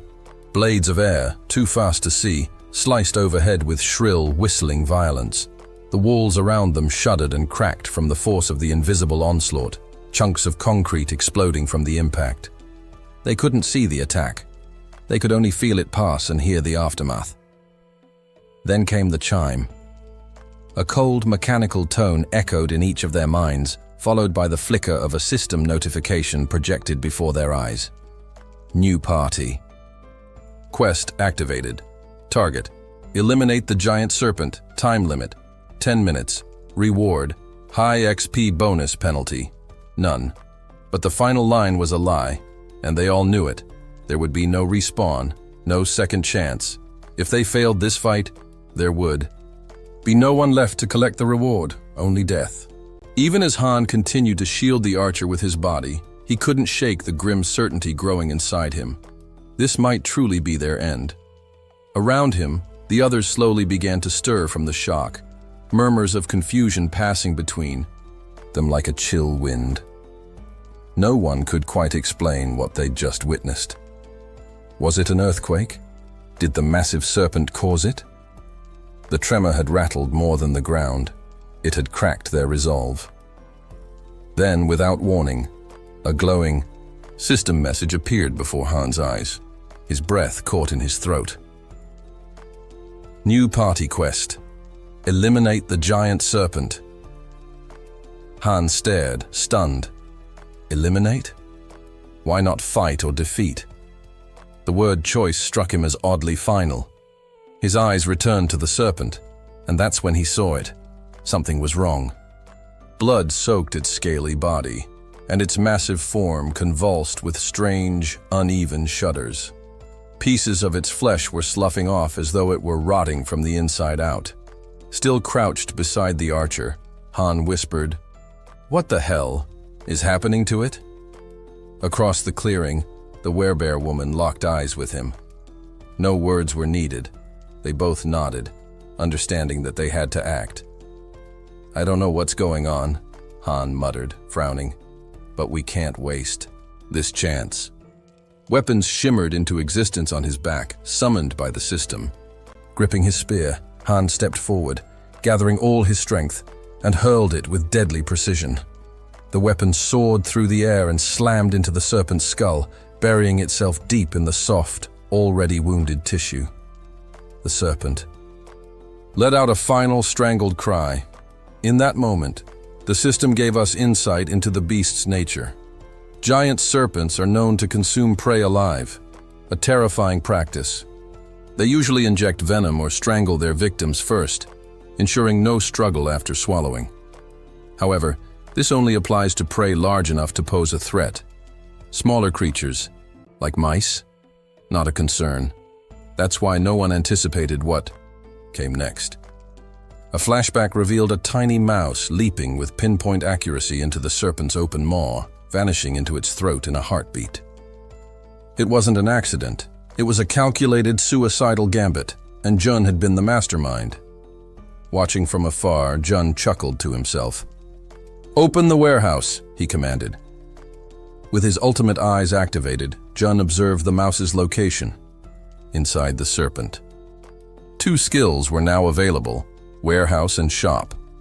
Inside the monster's stomach, Jun issued a new command, release gas. The serpent's belly bloated grotesquely. Then, Jun added a second component, burning papers, already ignited. The result was catastrophic. A sudden, violent explosion burst from within the creature, shredding it from the inside. The serpent thrashed and roared in agony before collapsing in a heap of scorched, twitching flesh. Elsewhere, the Queen of Rats flinched, her body spasming as though she could feel the same pain the mouse had endured. Jun stepped beside her and asked, "Are you all right?" She nodded quickly, still shaken. "Just startled." "You did? Well," Jun said softly. The queen exhaled, tension slipping from her shoulders. As his ultimate eyes scanned the battlefield once more, Jun reflected.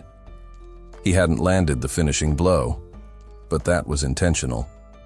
The real credit would go to his vassals, Han and the werebear woman, and because of that, he'd earned 6 times the experience points. It was an investment well made. The scene returned to Han's final attack. As the spear struck, the werebear woman surged forward, her transformation nearly complete. She moved. With relentless fury, claws tearing into the serpent's body as it struggled to retaliate. Then, gathering all her power, she leapt high into the air and came down like a thunderclap, her final strike smashing directly into the beast's skull. Crater formed beneath the impact. The dust settled. The serpent did not move again. Panting, the werebear slowly turned to look back, just to be sure. And then, ding. System notification. King Serpent has been slain. A wave of experience flooded their profiles. Because it was a level 40 boss, a BO, significant sum of 1 was also deposited into the Shatine's treasury. With the Serpent defeated, Kamayan Station's threat level had been neutralized. A new outpost could now be constructed on the site. More notifications began flooding in. Several skills had leveled up. Among them, Domestic Domain Declaration had reached level 15, granting Jun 3 additional skill points. As always, each advancement came at a cost. Jun clutched his chest as the familiar piercing pain returned. His domain expanded outward, stretching to claim new land, inch by inch. The system issued another prompt. A suitable being has been discovered that meets the requirements for citizenship. Grant citizenship? Still gripping his ribs, Jun gave the command. Granted. Citizenship granted. Total population, $1,000. With the population now at 4 digits, a new passive perk unlocked across the board. All citizens have gained the skill. Base salary. Jun exhaled shakily. 1,000 citizens, 1,000 loyal subordinates, and the game had only just begun. A new notification blinked before Jun's eyes. A passive ability named Base Salary had just been activated, its effect startling. Grants all citizens a 100% bonus to experience and earnings. Jun blinked, stunned. Was this real? Curious, he immediately pulled up the status window of one of his citizens. There it was, clear as day, a full 100% increase in both XP gain and profit. He stared at the numbers, then leaned back, letting the information sink in. It was far more powerful than it first appeared. Even if he set their share of the profits to 0, the system still rewarded them. The bonus remained intact, unwavering. It dawned on him then, this wasn't just a reward system. It was a morale engine, something that encouraged loyalty without needing full transparency. But before Jun could get lost in his analysis, a soft voice broke his focus. It was the Queen of Rats. She stepped forward gently, her expression polite yet hopeful.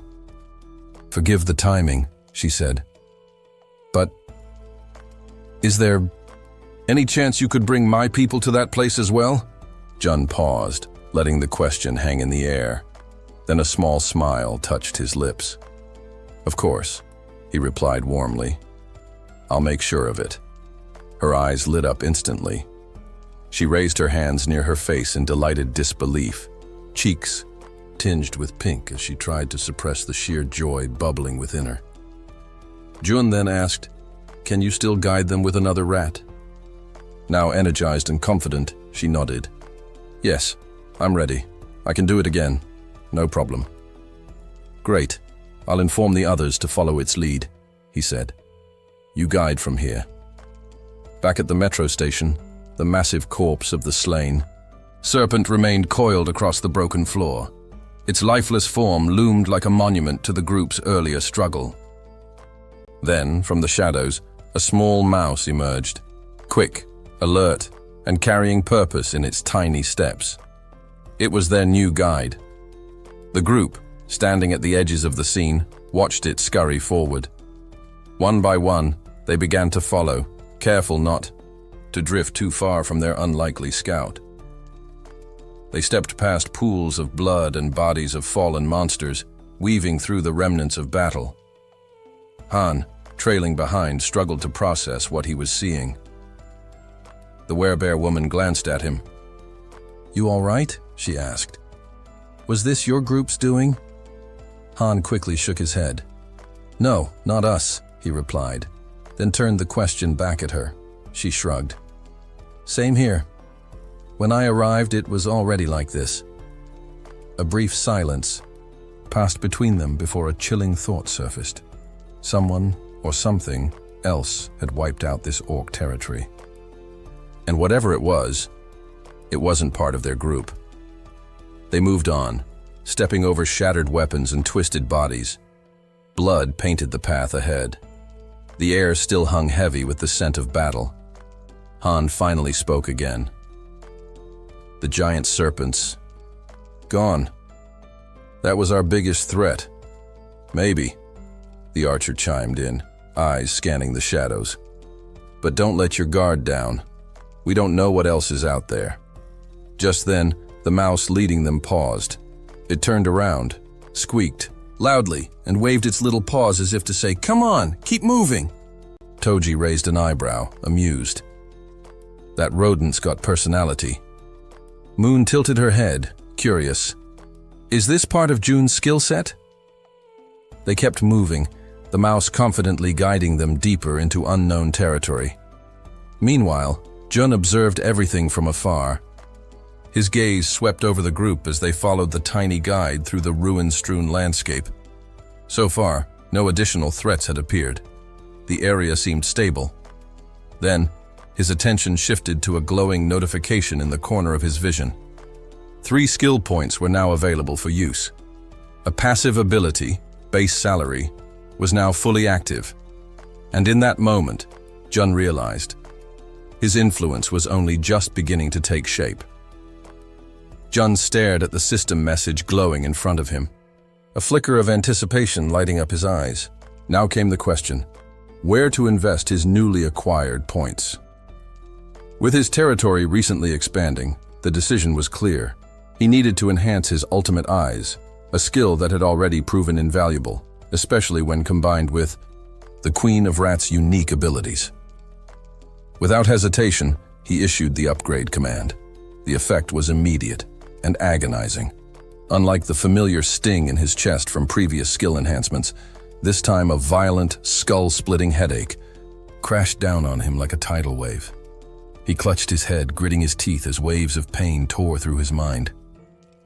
When the torment finally eased, Jun opened his eyes, and everything looked different.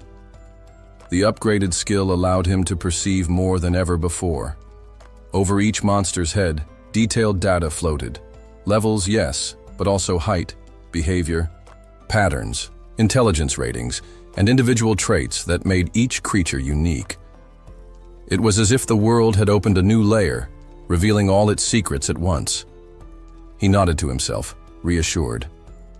This was worth the pain. If he wanted to assign appropriate quests to the right people and minimize resurrection costs, he needed this power. Knowing the enemy's strength ahead of time could mean the difference between victory and disaster. Still riding the high of his successful upgrade, Jun turned to his next priority, dignity maintenance. With more people coming under his leadership, building trust and earning loyalty was no longer optional. It was essential. He focused, selected the skill, and confirmed the upgrade. But just as the system began processing his request, a sudden thunderous noise shattered the calm. The sound tore through the air, violent and jarring. Jun's concentration broke instantly. His instincts screamed danger. The sound was unmistakable, sharp, explosive, and terrifyingly familiar. Gunfire. His heart pounded in his chest as the echoes reverberated around him. Whatever moment of peace he had managed to carve out was gone. Reality had kicked down the door, and it wasn't waiting for him to catch up. Thanks to the activation of his ultimate eye ability, Jun was able to instantly identify the source of the gunfire. It hadn't come from the apartment complex, as he first assumed. It was echoing up from the metro station. His head snapped in that direction, just in time to witness an astonishing sight. Goblins, snarling with wicked glee, holding revolvers in their clawed hands. Their twisted smiles said everything. These goblins knew exactly how dangerous they had become. Jun's mind reeled. Goblins, primitive, savage creatures, now armed with firearms?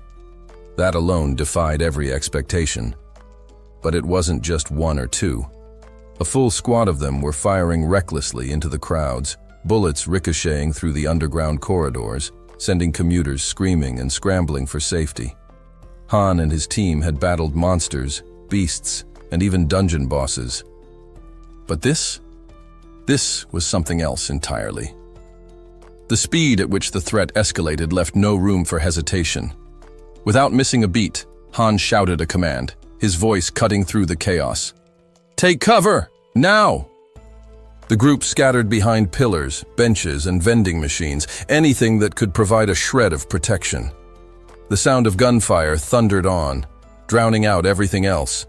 Peering from behind a concrete column, the archer's hands trembled. "How the hell did goblins get guns?" she whispered, disbelief in her voice. Han, crouched beside her, narrowed his eyes. "I don't know," he muttered grimly. "But we can't engage them head-on. Not like this." Then a glint of hope sparked in his eyes. Moon, their trump card. With a fierce glare and jaw clenched, Moon activated his teleportation ability. He vanished from behind cover and reappeared in the midst of the armed goblins, silent and sudden. His spear glinted once in the dim metro light before it pierced cleanly through the back of the nearest goblin. The creature let out a dying shriek as it collapsed. The others turned, startled, but it was too late. Moon, eyes burning with purpose, unleashed a brutal flurry of close-range attacks. His movements were fluid, efficient, merciless. Each goblin that lunged toward him lost its head within seconds. Blood sprayed across the platform like dark mist, but Moon didn't flinch. He was a whirlwind of death among the chaos. From a distance, more goblins raised their revolvers, lining up their shots at the lone warrior. But just as fingers squeezed triggers, arrows flashed through the air, striking their hands and making them drop their weapons in screams of agony. The archer didn't miss. She had waited for the perfect moment, and she delivered. But the assault wasn't over. Toji, clad in dense knight's armor, roared as he charged forward like a freight train, the werebear woman right behind him. The two warriors plowed into Wai, the remaining goblins with unrelenting force, slicing through them before they could regroup or retaliate. From behind the chaos, the man with glasses and the poison wielder watched with wide-eyed amazement. The synergy, the timing was flawless. Their team wasn't just strong, they were prepared, as Moon and the archer maintained Overwatch Toji, and the werebear finished the job, pushing deeper into the metro station and clearing out the last of the goblin squad. When the gunfire finally ceased and the smoke began to settle, Jun approached the fallen revolvers cautiously. His ultimate eyes flared to life once more, scanning the weapons and the custom ammunition beside them. Details streamed into his vision composition: craftsmanship, origin. He gave the mental command to register both items into the system. Quiet chime confirmed it. The revolver and its specialized bullets were now officially cataloged. Jun stood frozen, staring at the system message. A firearm. In the system inventory, he knew exactly what that meant and what it could mean. On one hand, firearms could revolutionize combat. Even unranked civilians under level 10 could potentially defend themselves or hunt low-level monsters. That would lead to a surge in XP generation, a surge in profits, stronger cities, a safer population. But the risk? Enormous. He couldn't just release firearms into the general store. Not yet, maybe not ever, because Jun understood one hard truth power. once made easy to wield, was nearly impossible to contain. Jun still couldn't bring himself to fully trust the people entering the shelter. At this stage, he had been letting in newcomers without discretion. No screening, no verification, no standards. He welcomed everyone, offering food and protection, under the assumption that he could manage whatever consequences came his way. Sure, the rapid population growth had its advantages: more hands, more skills, and the beginnings of a community. But Jun also knew that things changed the moment firearms enter the equation. Trust becomes fragile. In a world this unstable, it only takes one wrong person to turn everything upside down. He understood that beyond supply limitations in a post-apocalyptic world, human emotions like envy, fear, and resentment could ignite dangerous tensions. Introduce weapons into that mix. An accident or even deliberate harm were no longer just possible. But inevitable. Jun concluded that while firearms were indeed valuable tools, they needed to be distributed with extreme caution. Only those who had proven their trustworthiness and loyalty would be allowed access. Opening the system interface, he implemented the changes. Verification first, then loyalty threshold. With that settled, Jun already had someone in mind to be the first recipient. Back at the metro station, a group stood among the fallen goblins, their grotesque forms littering the ground. Without warning, a gun shimmered into existence above the ground, then dropped, clattering softly in front of Moon. The suddenness of it startled him. He stared at the weapon, then approached it carefully, step by deliberate step. When he picked it up, there was already a subtle smile on his lips, his finger resting gently near the trigger. He didn't need to look around or ask questions. He knew who had sent it. In his mind, he offered a silent thanks to Jun. The group resumed their journey deeper into the metro tunnels.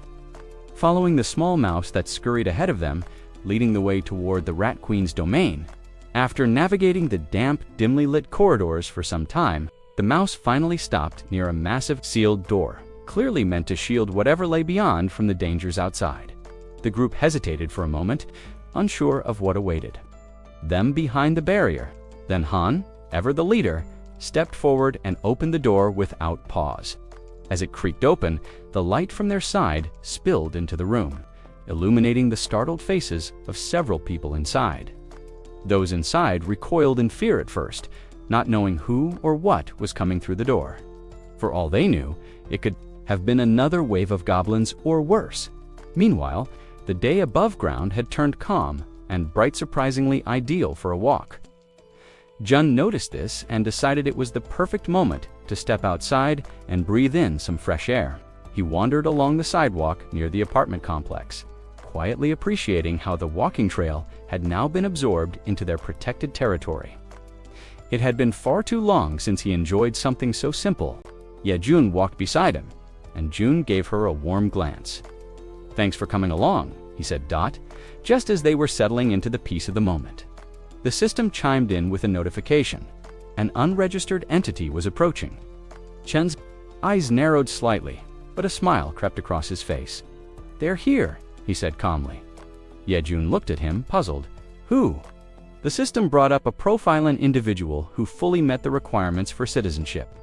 It then asked whether Jun wanted to approve entry. Without hesitation, he granted access. Mere seconds passed before Yejun heard her name being called out from the distance. Her head snapped up, eyes widening. Running toward her, arms outstretched and voices full of relief, were her mother and sister Yojini. Tears welled up in her eyes. The three of them collided in a tight emotional embrace, crying, laughing, clinging to one another like they never wanted to let go. Her mother, voice trembling, scolded her softly. "Where did you go without saying anything? I was so worried." Yejun buried her face into her mother's shoulder and apologized with all her heart. After the reunion, Yojun pulled back with a grin. "You smell really nice. Did you take a bath?" With a chuckle, Yejun nodded. "Yes, and there's hot water here too. You'll both be able to take one as soon as we're inside." His heart warmed as he overheard their conversation talk of clean beds, warm meals, and a safe place to rest. For once, things felt right. Jun called out to the Rat Queen. She turned swiftly at the sound, eyes sharp with instinct. "Is something wrong?" she asked, tension flickering in her tone. June offered a reassuring smile. Nothing wrong, just some news. You've officially been assigned Unit 2701. It's yours to use however you see fit. Her brows rose slightly. For real? He nodded. It's not the most spacious layout, might get tight with 30 people, but it's yours. She turned back toward her mother and sister. The three of them stood together quietly, still surrounded by the survivors they'd brought with them. Every last person who had been stranded in the metro had made it out alive, 30 in total. All now safe within the shelter. Before she could speak, June stepped forward again, as if reading her thoughts. Actually, I've arranged for 3 additional rooms for you just in case. You've more than earned them. Yejin blinked, surprised by his generosity. A pink flush crept into her cheeks. Thank you, she murmured. Sincerely. June continued. You can also access units 2400 to 2301 and 1902. They're all in the same building, so everyone can stay close. That was the breaking point for her composure. Her eyes welled with emotion. Behind her, her mother and sister exchanged soft smiles, relief evident on their faces. The burden had been lifted. They weren't alone anymore. I promise, Yejin said quietly, I'll do my best. Always. In the system's interface, a new notification flashed across June's screen. Loyalty and trust among the citizens had spiked massively. A faint thrill ran through him. He hadn't just saved people, he had inspired them. But just as the wave of satisfaction washed over him, something in the interface pulled his attention, a feature he'd unlocked during his last level up. He'd never looked into it properly. Guardian Beast Management. The name alone sounded powerful, mysterious. June opened the info panel and nearly choked. The cost to activate it, 1 billion. He stared at the number. His brain struggled to process it. Was that even real? 1 billion? Before he could even begin to think about what kind of ability would warrant a cost like that. A voice called to him. June. He turned. Someone stood in the doorway, her posture stiff, her face unreadable. It was Hiran, the girl known for her poisons. Quiet, calculated, deadly. But now she looked uncertain. I was hoping we could speak. Alone, she said, her voice barely above a whisper. June nodded, guiding her into a side room. Once inside, he closed the door gently behind them. What's on your mind? He asked, keeping his tone light. Hiran's gaze dropped to the floor. She looked nervous, genuinely nervous. Her usual calm had been replaced by something fragile. I have something I need to tell you, she said. June noticed the tremble in her voice. Take your time, he said gently. There's no rush. Whatever it is, you're safe to speak freely. His kindness seemed to unlock something in her. She gave him a small, grateful bow. I'm sorry, she said, but I want to leave the team. Silence. June blinked. Her words didn't register right away. He stared at her, searching her face for signs of a joke, a misunderstanding. Anything. You want to leave, he repeated, stunned. She nodded slowly. For June, it was like the air had been knocked out of the room. This had never happened before, not once, and now everything had changed.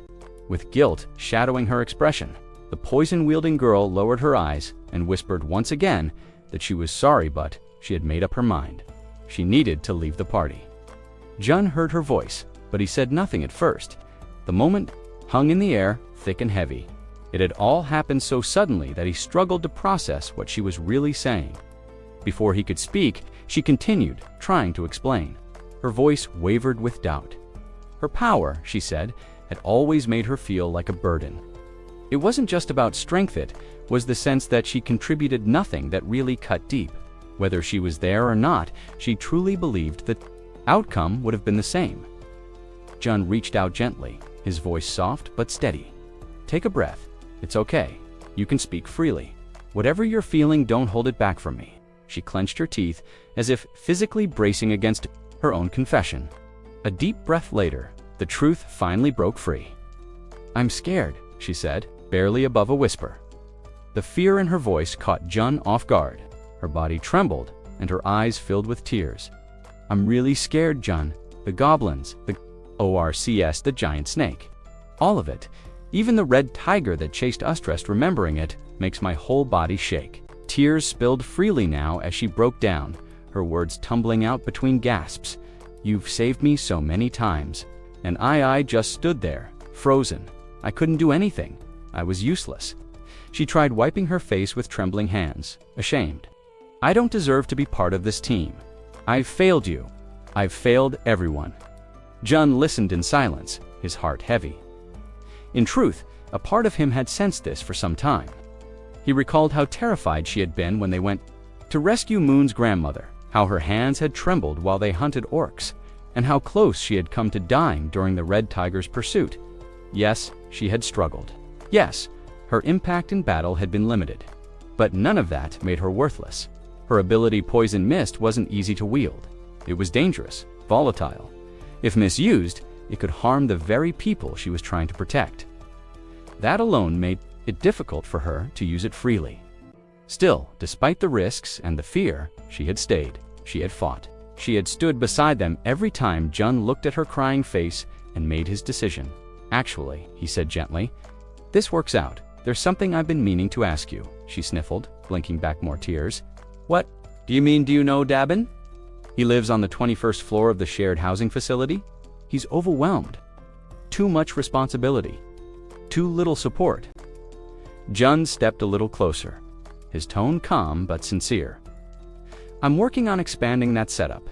I want to establish shared facilities on every floor, not just the 21st, but I can't do it alone. I need someone dependable, someone I can trust." To help manage it, he paused, then asked softly, "Could I ask you to take on that role?" She looked stunned, clearly not expecting such a request. When no answer came, Jun rubbed the back of his neck awkwardly. "I just think if someone's willing to take even one step forward to help in even the smallest way, could never call them useless." She still looked uncertain, so Jun added quietly, "Your ability. I know it seems hard to use now, but I truly believe it has amazing potential. It's a control-type poison, right? That kind of power, it's rare. Someday, when the time is right, I know you'll shine." He met her eyes, serious now. "If going outside is too much right now, then don't. Help from indoors. There's no shame in that. And when the day comes when we truly need your strength, I'll be counting on you." That last line, delivered with such conviction, made her pause. Her sobbing eased, and a faint, fragile smile crossed her lips. At that moment, the system sent a notification. "Loyalty has increased to 100. Retainer status established. Retainer. Limit expanded." Jen watched her closely. He hadn't just salvaged her confidence, he had given her a new path. And maybe, just maybe, that would be enough. Heron wiped her face once more, her hands trembling as she offered another apology. But this time, a sincere smile followed. She admitted, with a quiet laugh, that Jun had just seen a vulnerable side of Herb, promised she would give everything. She had to support him from now on. Her words struck something in Jun. He looked at her, and for the first time in a while, felt a sense of lightness return to his chest. He hadn't been alone in this after all. She had been pushing herself just as hard. He gave her a nod of understanding, silently accepting her vow and offering his unspoken thanks. Time passed. The air inside the room felt calmer now, but a persistent glow in the corner of Chen's vision dragged his attention back to the system interface. A prompt hovered, unresolved: "Summon Guardian Beast. Cost, 1 billion won." Jun stared. At it, lips pressed together.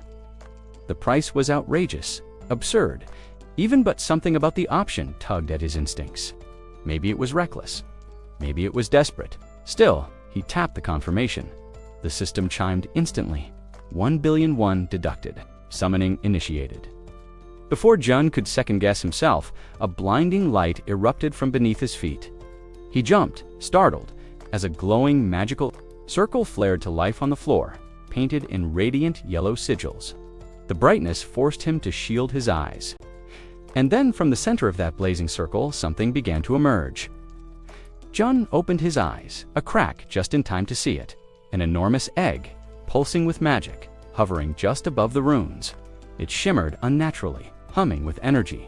Could hardly believe what he was seeing. That's the Guardian Beast. Before he could process it fully, cracks spread across the eggshell's surface. Unlike normal magical eggs that took days, weeks even to hatch, this one was in a hurry. With a sharp crack, it split wide open. Out of the shell tumbled a small, sleek creature, but not just any crow. Quickly activated his ultimate eyes, focusing in to analyze it. Species Samjoko. Level 1. Type: Divine Guardian Beast. Special traits: 3 legs. Inborn power of the sun. The system added. Samjoko is a legendary crow, once a divine messenger.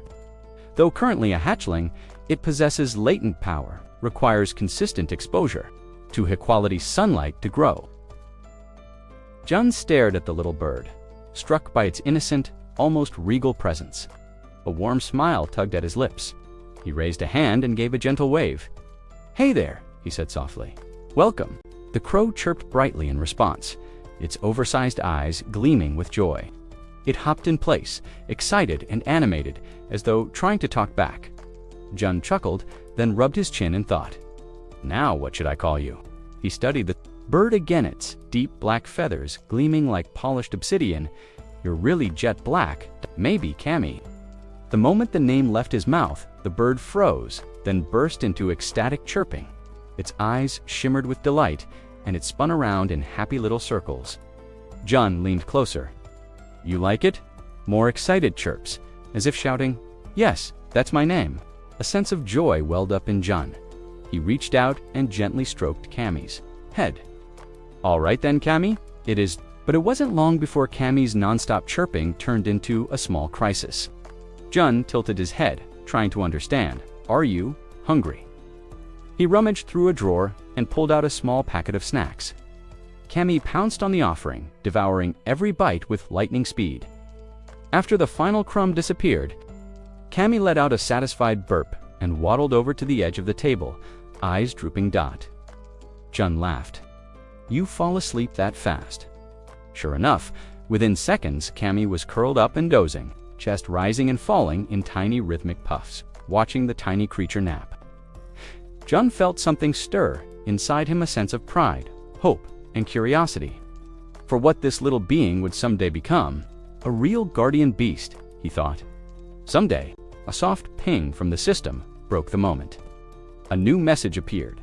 Loyalty increased to 100. Cammy has been registered as your official retainer. Retainer limit expanded.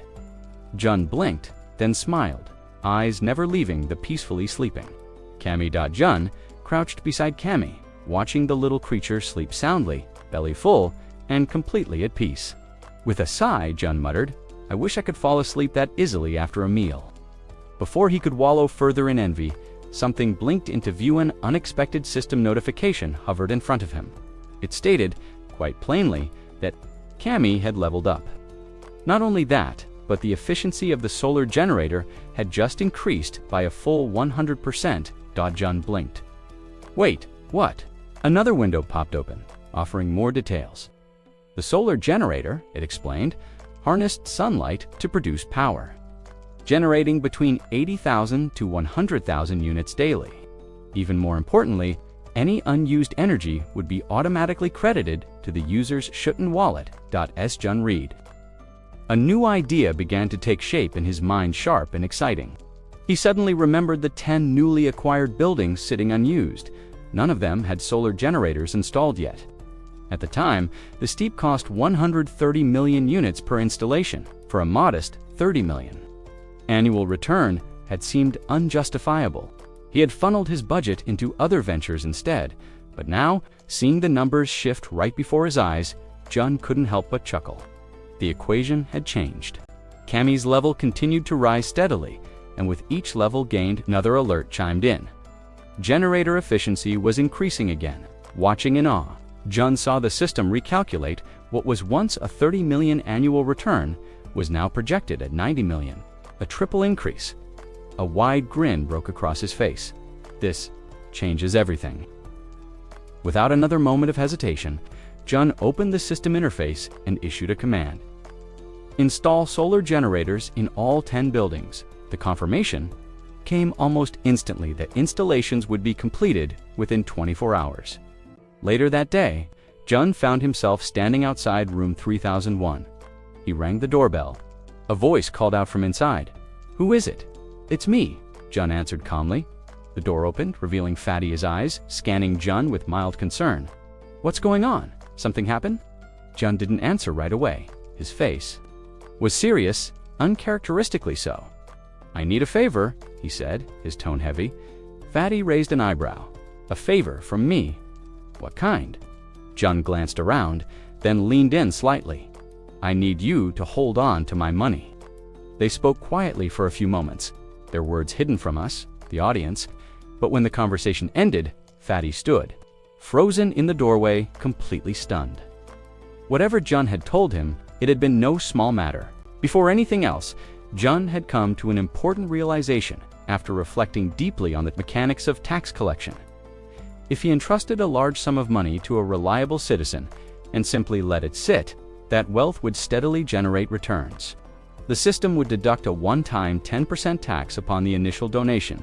But from that point onward, the invested amount would yield a consistent 10% profit each month. Jun began sorting through profiles, scanning for someone trustworthy enough to manage such a responsibility. He browsed through several status screens until his eyes landed on one person choi, affectionately known as Fatty, with a trust score of 89 and a loyalty score of 98.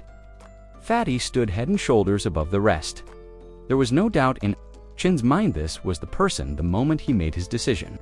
The system flashed a confirmation. 1 billion had been successfully donated to Fatty, with the standard 10% fee applied. Almost immediately, the system updated again. Fatty's loyalty and trust had increased even more. Fatty, looking nervous but curious, asked in a quiet voice, "Am I really just supposed to hold on to it? Can I, maybe, use a bit of it?" Truthfully, Jun had expected that question. Originally, the plan was exactly that, to allow small use of the funds. But he hadn't anticipated that Fatty's loyalty would reach the full 100. Moved by that, Jun gave a small nod. "Yes," he said. "You may use a portion. I trust you." Fatty's eyes widened in disbelief. He bowed deeply, visibly overwhelmed with gratitude. "Thank you, truly," he whispered. "Come on," Jun replied, chuckling lightly. "No need for that. I gave it to you because I believe in you." With that matter settled, Jun turned his attention to the next task. He found Dabin and informed her of a new responsibility. "Can I choose who I want?" she asked, with a spark of excitement in her voice. "Absolutely," Jun said. "Pick whoever you like." He then introduced her to a new potential recruit, Hareen, known to some as the Poison Girl. He added that, as the new team leader, Dabin would also receive double the usual weekly pay. Her loyalty surged immediately. Grinning from ear to ear, Dabin threw an arm around Hareen and declared with enthusiasm, "We'll do our best." With infectious energy, she grabbed Hareen's hand and hurried off toward their first mission. "Come on, let's go," she shouted.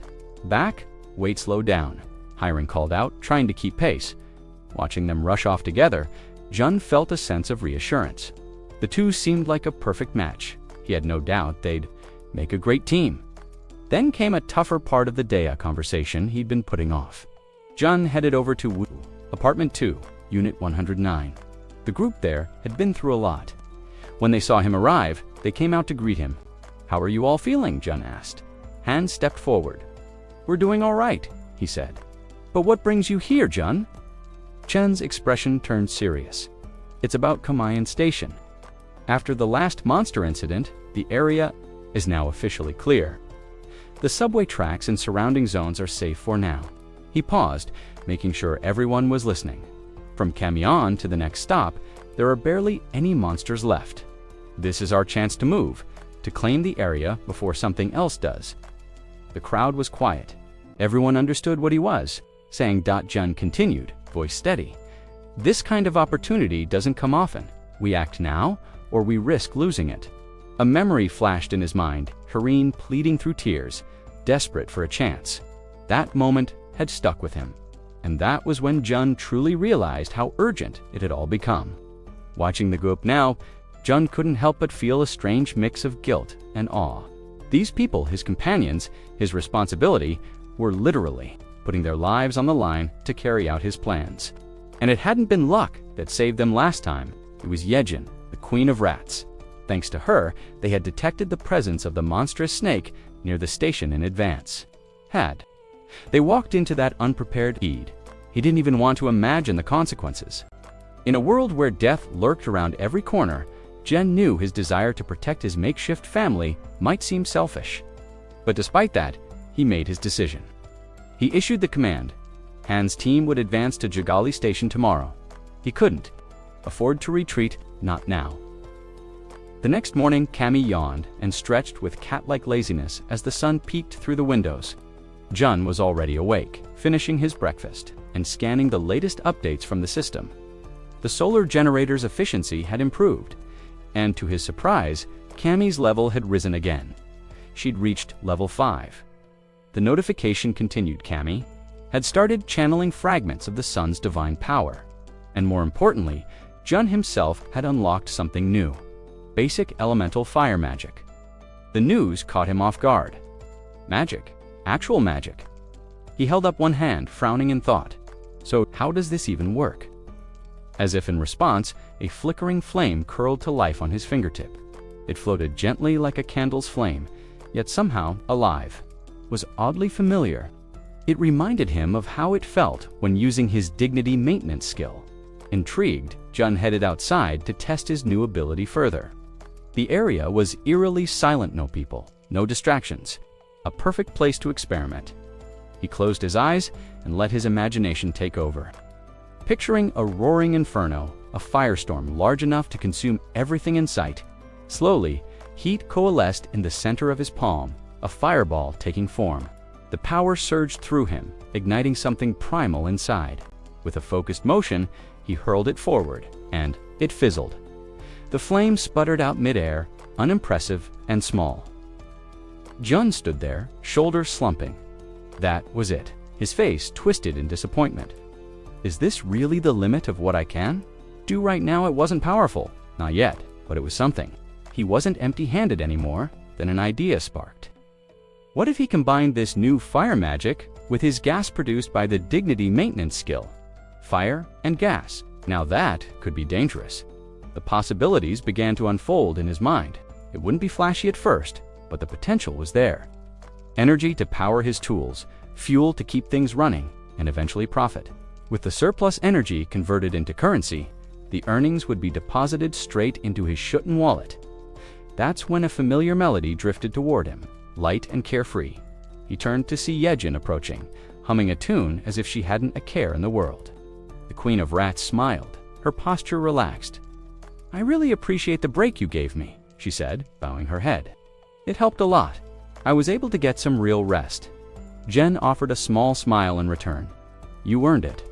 Honestly, your ability has been invaluable. I just gave it the support it deserved." And it was true. Because of her, his own range of abilities had grown significantly. "I'll be counting on you again today," he added. "Han's group is currently stationed at Kaman. I need you to head out and guide them from there." Yejin nodded, tail flicking with confidence. "No need to worry. I've already sent the rats ahead along the subway tunnel." "I'll be counting on you again today," he added. "Han's group is currently stationed at Kaman. I need you to head out and guide them from there." Yejin nodded, tail flicking with confidence. "No need to worry. I've already sent the rats ahead along the subway tunnels. They should be able to reach Koryang Station without any trouble." Jun exhaled in relief. With allies like these, maybe, just maybe, he could keep pushing forward. Chen's eyes widened sharply. A flicker of concern in his voice. Something happened beyond Koryang Station, didn't it? Yejin nodded gravely. "Yes." At Busazon, there was a pause. She didn't go into details. Instead, she said quietly, "It's better if you see it for yourself." Without another word, Yejin sank down onto the ground, sitting cross-legged. Her breathing slowed as she entered a deep focus, channeling her energy. Her consciousness slipped into one of her rats positioned at the site. A moment later, the image began to form through the eyes of the rat. Jun could see it all clearly. Busison Station was in ruins. Collapsed structures littered the area.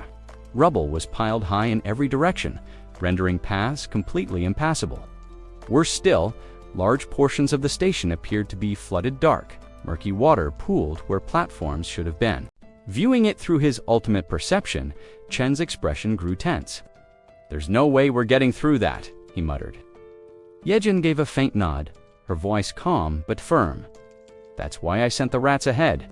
I needed to be sure before we got close, but what I found was worse than I expected." Jun narrowed his eyes, switching to his own ability. What he saw left him silent. It wasn't just the station. The entire district around Buses Inn was devastated.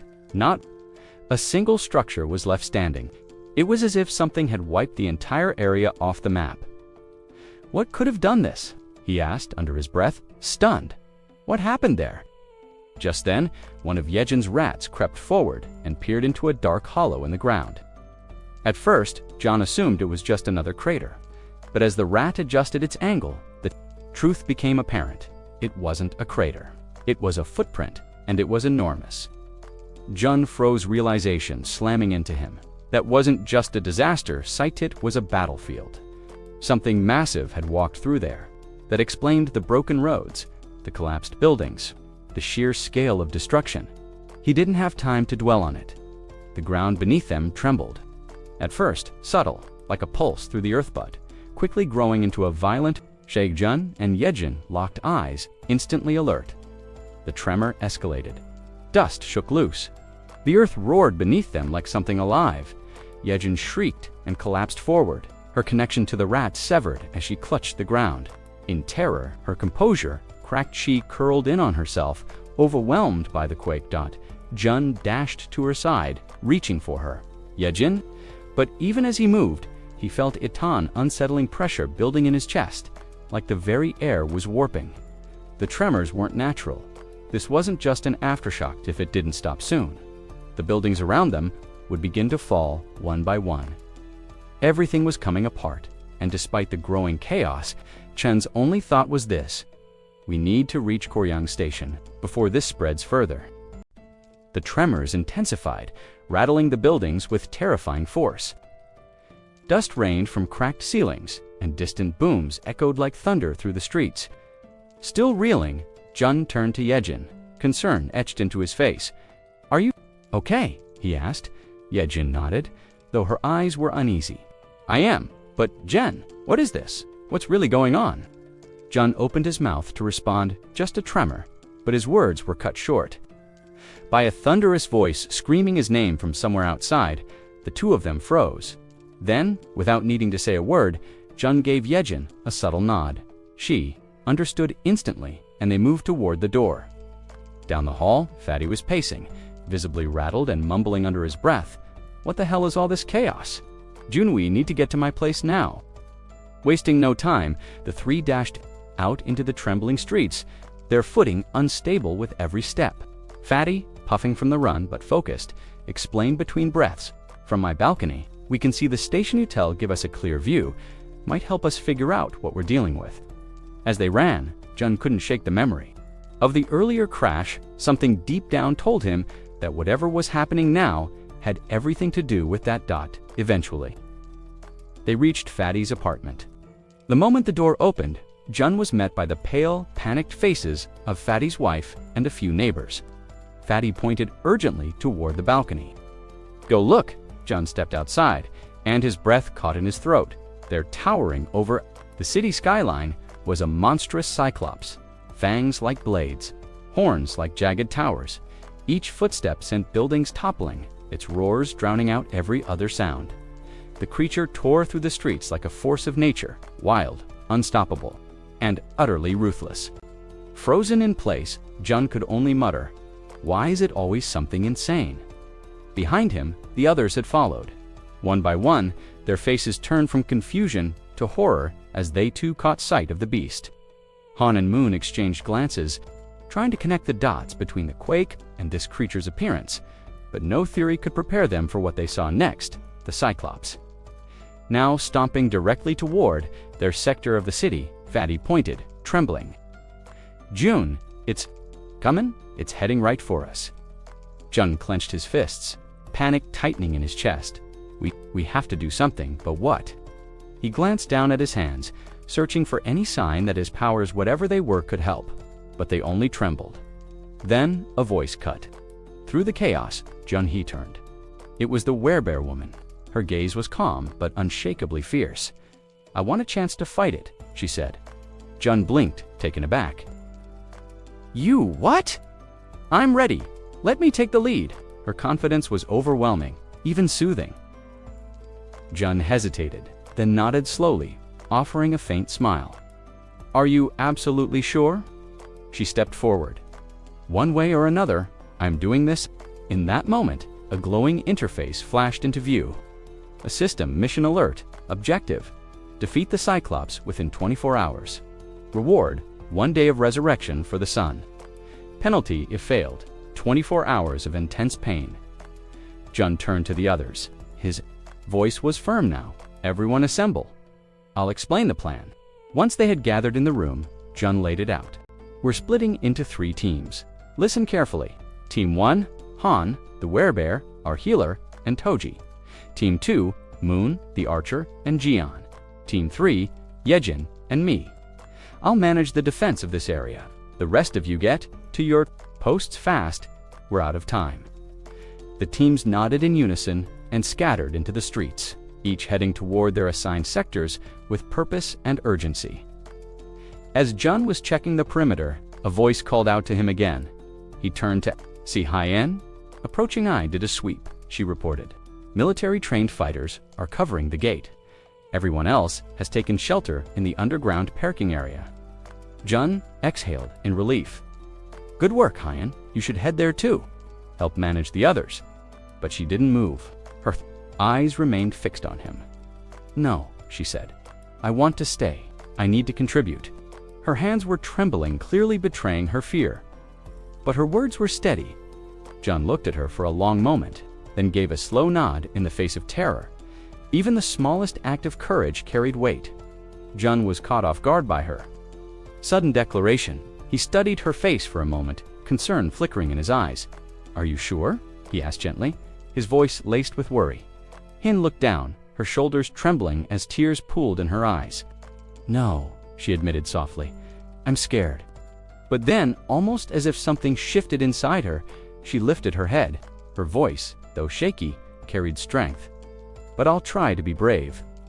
Jun exhaled slowly, a faint smile breaking.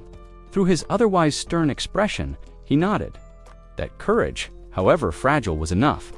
Without another word, he turned and called out, summoning Yejin and Heron to accompany him to the main gate. There was no time to lose. Once there, Jun immediately began surveying the gathered crowd. He needed to know who had combat experience. He moved quickly, asking questions, making mental notes. The numbers came in grim. Out of over 1,200 residents, only 101 had ever served. In the military, his jaw tightened. "That's it?" he muttered under his breath, appalled by how few had any training for what lay ahead. Then, from the group, a man in a red jacket nervously raised his hand. What exactly are we supposed to do?" he asked. Before responding, Chun's eyes narrowed. "Where are the twins? And the red-haired man?" he asked sharply. The man flinched. He scratched his head, avoiding eye contact. His body language shifted, his unease was palpable. And in that moment, Jun understood. "They ran," he said quietly, but then his voice hardened, louder. "They ran." The realization hit him like a blow. Not just the twins and the redhead, but hundreds more had slipped away, hiding in the underground parking garage. He clenched his fists, fury building inside him. "Cowards," he growled. "They abandoned us." The entire crowd had gone still. All eyes turned to him, waiting. Jun stepped forward, his voice rising with conviction. "Listen to me," he began, eyes sweeping across the crowd. "The ones who stayed didn't choose to stay because you're stupid. You chose to fight because you understand what's at stake. If we don't stand our ground now, we all die." He paused, letting the weight of his words sink in. "Not just defending yourselves, you're defending your homes, your families, everything that still matters." A silence followed, thick, heavy. Then Jun spoke again, this time with calm clarity. "I once heard that courage isn't the absence of fear. It's the will to act even when you're terrified. And right now, in this world swallowed by fear, the only ones who survive are the brave." He looked them in the eye, every last one of them, and that's what you are. A breath later, He gave a short nod. Thank you for choosing to stay. Then he opened the system interface and quickly began the transaction. He selected 101 weapons and their matching ammo. The second the purchase was confirmed, weapons began materializing in thin air, clattering onto the ground in front of the stunned crowd. Gasps echoed all around as the system chimed. XP and participation in liquefaction process increased by 100%. Jun turned back to the crowd. Pick them up, he said firmly. One by one, hesitant hands reached out. Rifles, handguns, and ammo were lifted slowly, reverently. Their eyes were wide not just with awe, but with the dawning realization that this was real, that they were really going to fight. Chun's voice cut through the quiet, steady and resolute. Those of you who stand here now, those who refuse to run you, will not be forgotten. You will be rewarded. With that, he turned sharply. His pupils flickered, the telltale glow of his absolute eyes, ability activating. His gaze burned with purpose, his expression cold and unshakable. And then, in a calm, commanding voice, he said, "This is just the beginning." The Cyclops, his jagged teeth bared, and his monstrous face twisted in unrestrained fury, charged forward without hesitation. Rage consumed him completely, guiding his every move, positioned just outside the beast's line of sight. Han waited silently, an iron bar clenched tightly in his hands. He was still, coiled like a spring, eyes sharp and focused. The moment the Cyclops passed, Han acted. With a cry of effort, he hurled the iron bar with all his strength. The weapon flew through the air and struck with brutal precision, impaling the Cyclops' leg. Blood erupted from the wound in thick, violent spurts. The Cyclops bellowed in pain and spun around, his massive body turning with shocking speed. His burning red eyes locked onto Han, the one who had dared to draw blood. For an instant, the world seemed to stop. Han stood frozen under the monster's gaze, terror seizing him like a vice. His heart thundered in his chest. Panic surged. The beast was injured, but not defeated. The Cyclops, limping yet relentless, began advancing toward Han with murderous intent. The look in his eyes promised pain slow, merciless, and final. But just before he reached his target, another figure slammed into the fray. The werebear woman, now fully transformed into her fearsome beast form, leaped at the Cyclops with a primal roar. Her claws gleamed in the light as she tore into his thick hide. Her blow landed with tremendous force, knocking her backward and sending her crashing to the ground. It wasn't enough. The Cyclops barely flinched. His fury only deepened. Snarling, he lifted his injured leg, the same one Han had pierced, and with all his rage, delivered a devastating kick. It landed squarely on the werebear woman, launching her into the air like a rag doll. She soared, helpless, through the sky, her scream of defiance cutting through the air. Then she crashed to the earth, the impact shaking the ground. Her body lay still, broken and drained of all strength. From afar, the Cyclops stared at her motionless figure. His blood-stained eyes gleamed with sadistic satisfaction. He raised his arm, preparing to finish what he started. But then, a voice cut through the chaos. "Hey, ugly!" It echoed loud and clear, magnified by a white megaphone. The Cyclops froze mid-swing. The voice continued, "You big-faced idiot." It was Toji. He stood defiantly with the megaphone in hand, shouting insults in an attempt to distract the beast. The words worked. The Cyclops whipped his head toward him, startled and infuriated. Confusion and rage battled in his bloodshot eyes. Then, he looked down. The iron bar Han had thrown was still embedded in his leg. Blood continued to drip from the wound, painting the earth beneath him. Toji's bravado faltered. He lowered the megaphone, his earlier courage melting away. A whisper escaped his lips. "What is this thing?" The Cyclops' eyes narrowed. Slowly, deliberately, he turned his focus to Toji. The beast's gaze traced every inch of his weapons.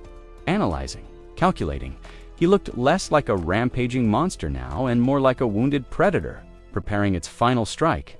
Toji stood paralyzed. He tried to speak, to stall for time, but the moment was already lost. With a roar, the Cyclops charged at him. Toji screamed, terror surged through him. He turned and bolted, sprinting with the desperation of a man who knew death was at his heels.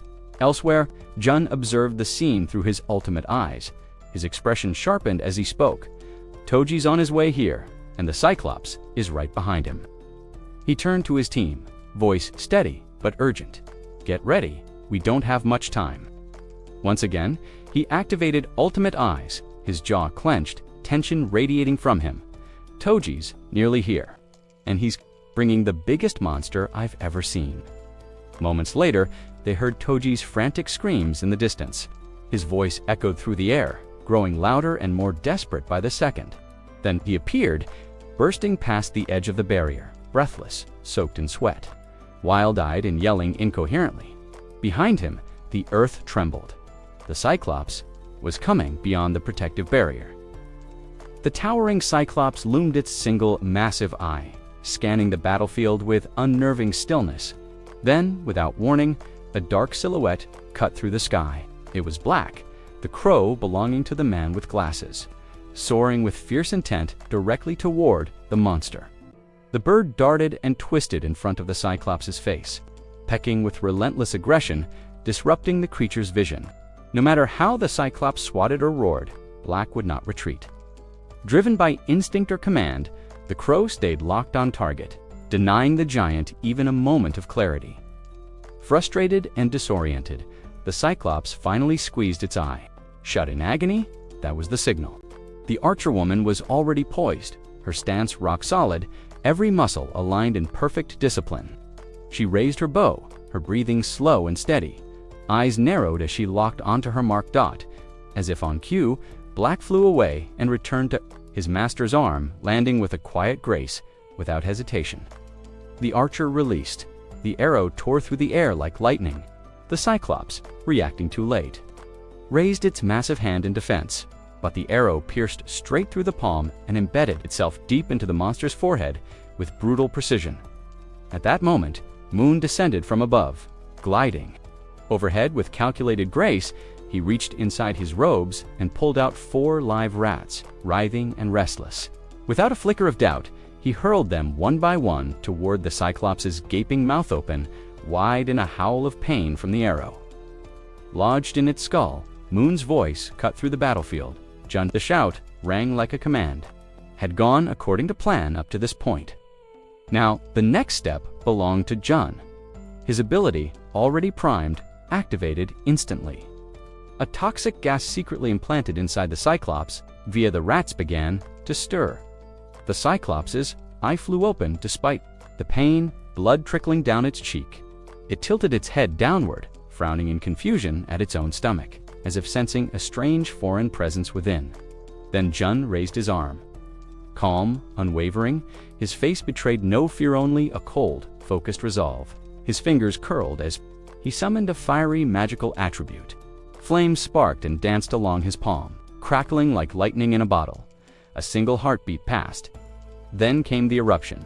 An explosion detonated from within the Cyclops' gut, tearing through flesh and muscle. A wave of dark smoke burst outward, filling the air with choking ash and heat. For a moment, the towering beast stood motionless, enveloped in smoke, his body slack and seemingly stunned by the blast all around. The villagers stared in frozen silence. No one dared to speak. Then, someone noticed slowly. The Cyclops' massive form began to tilt forward over the barrier. Jun snapped back into motion, his voice sharp and commanding. "Hold your positions, don't break formation." He assessed the situation with rapid precision. Everything had gone more or less as planned. But now, the success of the final strike depended on the townsfolk themselves. Jun turned toward them. "Aim for the head, concentrate your fire. When it dips low enough, take the shot." His mind whirred through calculations. Ideally, he hoped the final blow would come from one of his trusted allies, a symbolic end to the nightmare. But his thoughts were cut short when a trembling figure stumbled toward him. It was fatty, clearly shaken, barely able to speak. He pointed frantically behind Jun, trying to form words, but none came out. "Relax," Jun said, trying to steady him. Going to fall, that explosion was enough. But then Jun turned, and his blood ran cold. The Cyclops was still standing. The smoke had cleared, just enough to reveal its silhouette monstrous and unmoved. Its eye, burning with fury, was fixed directly on Jun. Not with confusion, not with pain, with purpose. Shin's expression collapsed into disbelief. His heart pounded. His instincts screamed at him to run, but his legs wouldn't move. The beast hadn't fallen. It hadn't even flinched. Outside the barrier, the Cyclops radiated power and dominance, as if mocking their efforts. Its arm rose slowly, the motion deliberate, brutal, massive fingers clenched into a devastating fist as though sealing a verdict. Then came the strike. With terrifying speed, the Cyclops slammed its fist down on the barrier with the force of an avalanche. The impact sent a concussive blast through the air, rattling the ground and shaking every building in the vicinity. The shockwave roared across the field like thunder, leaving chaos in its wake. The moment the Cyclops' massive fist collided with the barrier, the system triggered an emergency alert. Unauthorized entity attempting entry into protected zone. Panic surged through the crowd. For a heartbeat, Junand, everyone around him feared the worst. But when the dust settled and they realized they were still standing, Chen's breath caught. Somehow, he had done it. The shield had held, then came Fatty's shout, "Open fire!" Still shaken, the group snapped into action, raising their weapons and unloading everything they had into the looming behemoth. Bullets and energy blasts tore through the air, most striking the Cyclops squarely in its single glaring eye. The monster howled, a deep, bone-rattling sound of pain and fury. Jun clenched his fists. He had stopped the first hit, but barely. That kind of force couldn't be held off forever. Another unblocked strike would spell disaster. He couldn't just stand by without hesitation. He activated one of his enhanced skills, Invisible Hand. Layered with gigantification, it was one of the more advanced techniques he'd unlocked with his hard-earned ability points, and now was the time to use it. Meanwhile, the Cyclops, staggering from the onslaught, lifted a fist once more. The citizens saw it coming and froze in terror. With a roar, the creature hurled another earth-shattering blow toward the barrier. The impact came harder, heavier, but the shield held again. Barely. The system chimed again. Unauthorized entity, continuing breach attempts. The people roared in triumph, voices rising in a surge of renewed hope. They had survived again. Eyes never left the Cyclops. It was hurt. They were slowly chipping away at it. Explosives strapped to rats and the coordinated fire of desperate citizens had started to take a toll. But Jun knew they needed more than wear and tear. They needed a decisive blow. Then, out of nowhere, a spear tore through the air and struck the Cyclops deep in its side. The creature bellowed in agony. Chen's eyes flicked toward the source. Hand stood tall, spear still extended from the throw. Just behind him were the werebear woman and their healer, who already looked spent. The Cyclops turned its fury fully toward. Hands group, Jun exhaled. "It's your move now," he thought. He opened the system interface and issued a command. Summon spears. A series of weapons blinked into existence beside Han, who didn't flinch. His eyes were locked with purpose, his stance firm. One after another, the spears soared through the sky. The Cyclops raised its arms, trying to swat them away, but the attacks kept coming. Spears from the front, blades from above. The archer woman had resumed her barrage, providing air support for Han's advance. Together, they moved in perfect rhythm. Han charging forward, the archer striking from above. Each blow forced the giant backward. Then, unexpectedly, the system sent a new notification to Jun. Cam's level has increased. Jun frowned. Now, he barely had time to process before more messages appeared. Cam has partially unlocked the power of the sun. Inherited portion of guardian beast energy. Fire magic has evolved from basic to intermediate. Intruder detected near central territory. Cam requests permission to release energy. Chen's eyes narrowed. The intruder had to be the Cyclops. But what exactly was Cammy planning? He hesitated for only a moment, then confirmed, authorize energy release. A system confirmation followed immediately. 300 million units of energy consumed. Jun winced. That much power could bankrupt a mid-sized district. Still, it was done. He watched as the energy began to pour from the solar generators, funneling through conduits, all directed toward Cammy's station his own room. The flow was steady, relentless, and incredibly expensive. Then, it stopped. As June turned around, Expecting to see another attacker, he froze. What stood behind him wasn't another enemy, but Cammy. Only, it wasn't the same three-legged crow he had always known. This creature, this version of Cammy, was something entirely different. Gone was the small, awkward, chirpy bird. In its place was a majestic beast, radiating raw power. His wings were broader, darker, and pulsing with energy. His beak gleamed like a blade, and where there were once 2 curious eyes, now 3 glowing orbs stared ahead, unblinking and fierce. Cammy had transformed into a true guardian, no longer a mere companion, but a force of nature. And then, without warning, the guardian opened his beak and began gathering a swirling core of fire. The Cyclops, still preoccupied with his opponents, in front, hadn't sensed the looming threat behind him. It wasn't until a blinding heat ignited the space around his back that the monster finally turned. But it was already too late. Cammy released the built-up inferno in a focused blast, a torrent. A flame so intense that everyone around, June included, was left speechless. The sky flared with crimson and gold as the fire tore through the air. The Cyclops didn't stand a chance. The blast struck him directly in the back, cutting through muscle and hide as if it were paper. The creature bellowed in anguish, his body convulsing as the flames ravaged his insides. Blood poured from his mouth, thick and dark. With a final agonized groan, the monster fell shaking the earth as his massive body crashed to the ground. Han stood motionless, his face unreadable. But someone else didn't hesitate. Yanju, the werebear warrior, surged forward with terrifying momentum. She launched herself at the fallen Cyclops, her massive form blurring into motion. From the beast's half-conscious perspective, the only thing he saw was an enormous, enraged bear bearing down on him in seconds. It was over.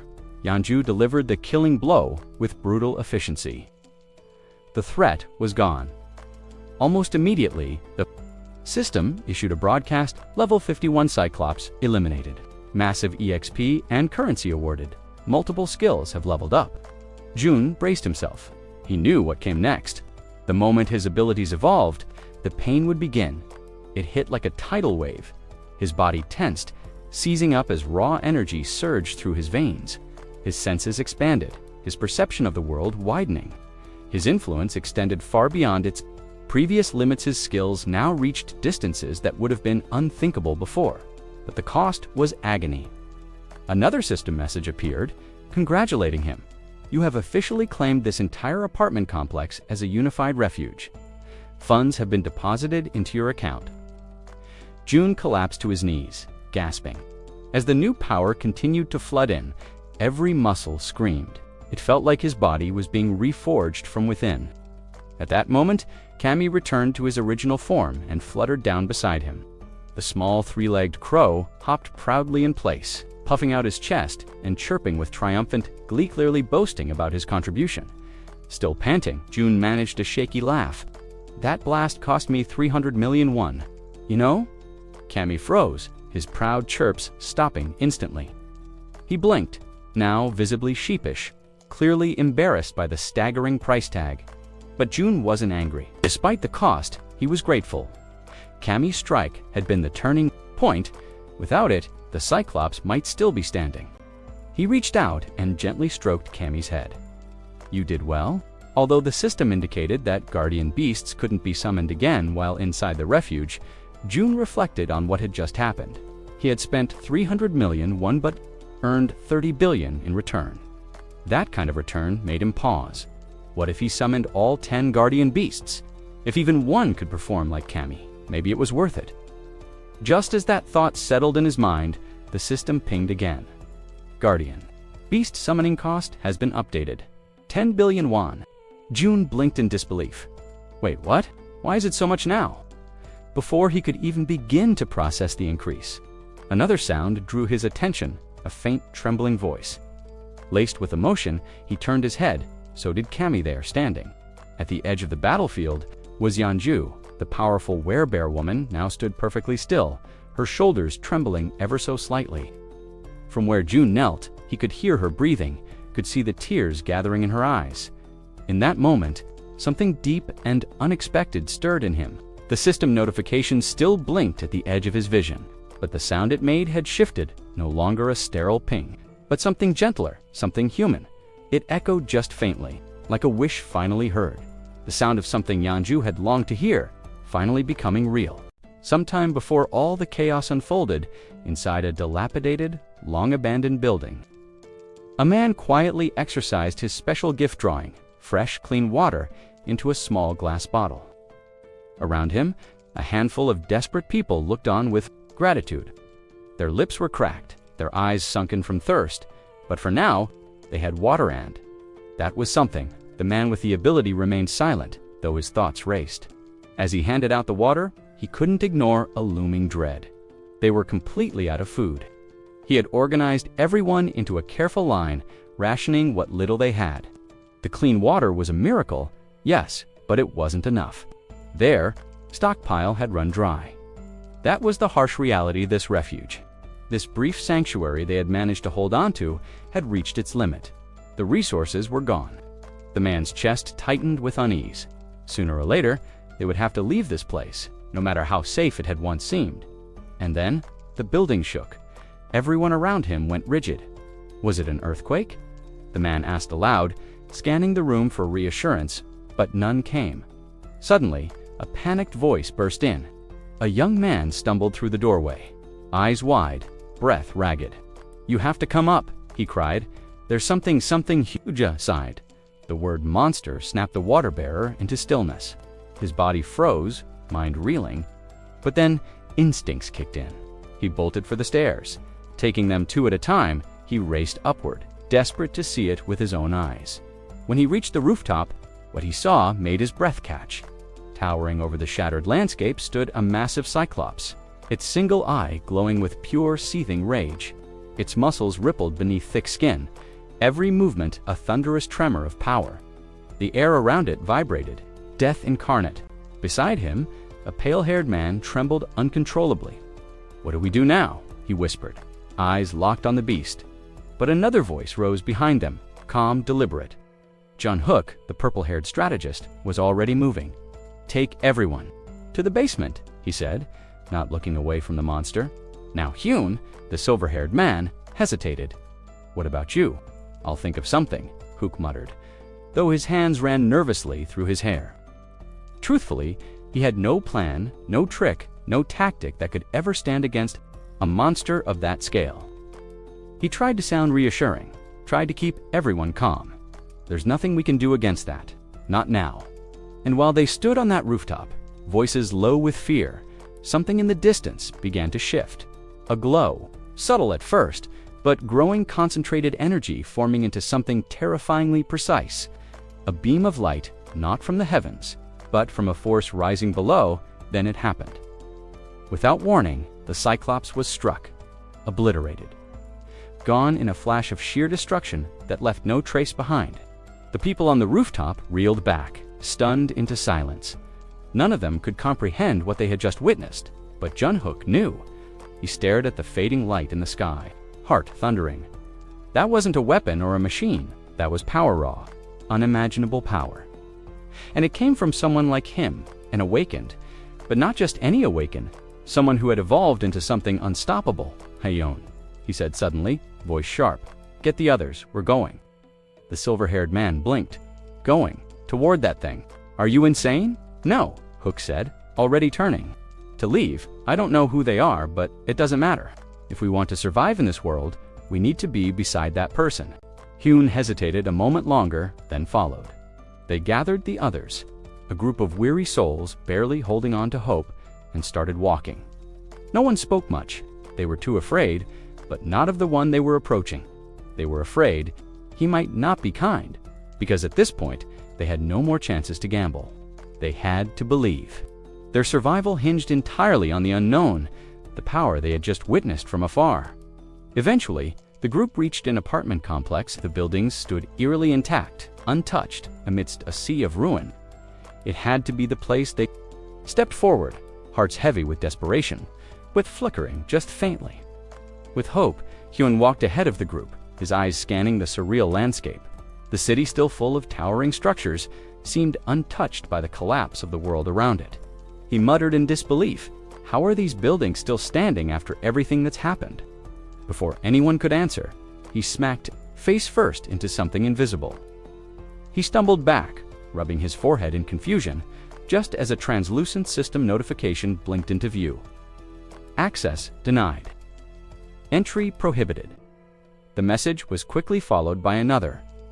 Would you like to apply for citizenship? With no better options and curiosity piqued, they all accepted. In an instant, their status was updated citizenship. Granted, but along with it came a prompt for their first task. Initial quest, proceed to apartment 3001 to meet. Jundot, they made their way to the towering apartment building and climbed to the 30th floor. When they arrived, a man was already there, as if he'd been waiting, calmly and with eerie familiarity. He greeted each of them by name, though none of them had ever seen him before. "I'm Jun," he said simply. Hook felt something deep stir within him. The moment he locked eyes with Jun, an unshakable instinct kicked in. This was the man, the one who had somehow brought the towering Cyclops to its knees. Standing here now, face to face, that intuition screamed louder than ever. Without hesitation, Hook stepped forward, grasped Chen's hand with both of his, and said earnestly, "Please take care of us." He didn't fully understand why, but he knew this was a pivotal moment, one that could never be allowed to slip away. Meanwhile, in a quiet corner of this strange world, warmth filled a humble home. Yanju, the werebear, was carefully preparing a meal in the kitchen. A rare glow of peace shone in her eyes. She called out cheerfully, "SIU food's ready." A small boy came running over, eyes sparkling as he took a seat, and eagerly dug into the meal. "It's really good, Mom," Yanju smiled gently. "You like it that much, huh?" The boy nodded, then tilted his head in curiosity. "Wait, are we celebrating someone's birthday? You made seaweed soup?" She froze for just a moment, her eyes softening as she pulled him into a warm embrace. "No birthday," she whispered, "but I knew it was your favorite." Just then, the front door creaked open, and Jun stepped inside. The little boy's face lit up. Wizard Uncle Yanju turned. "Jun, everything goes smoothly. They've arrived, they've been fed, and have a place to stay." He hesitated, then added, "But there's something I didn't expect. It looks like they can't leave the residence for now." Yanju didn't even flinch. Her voice remained calm and steady. "That's fine. Being here like this with Siwis, more than enough." She hugged her son even tighter, whispering that she was truly happy.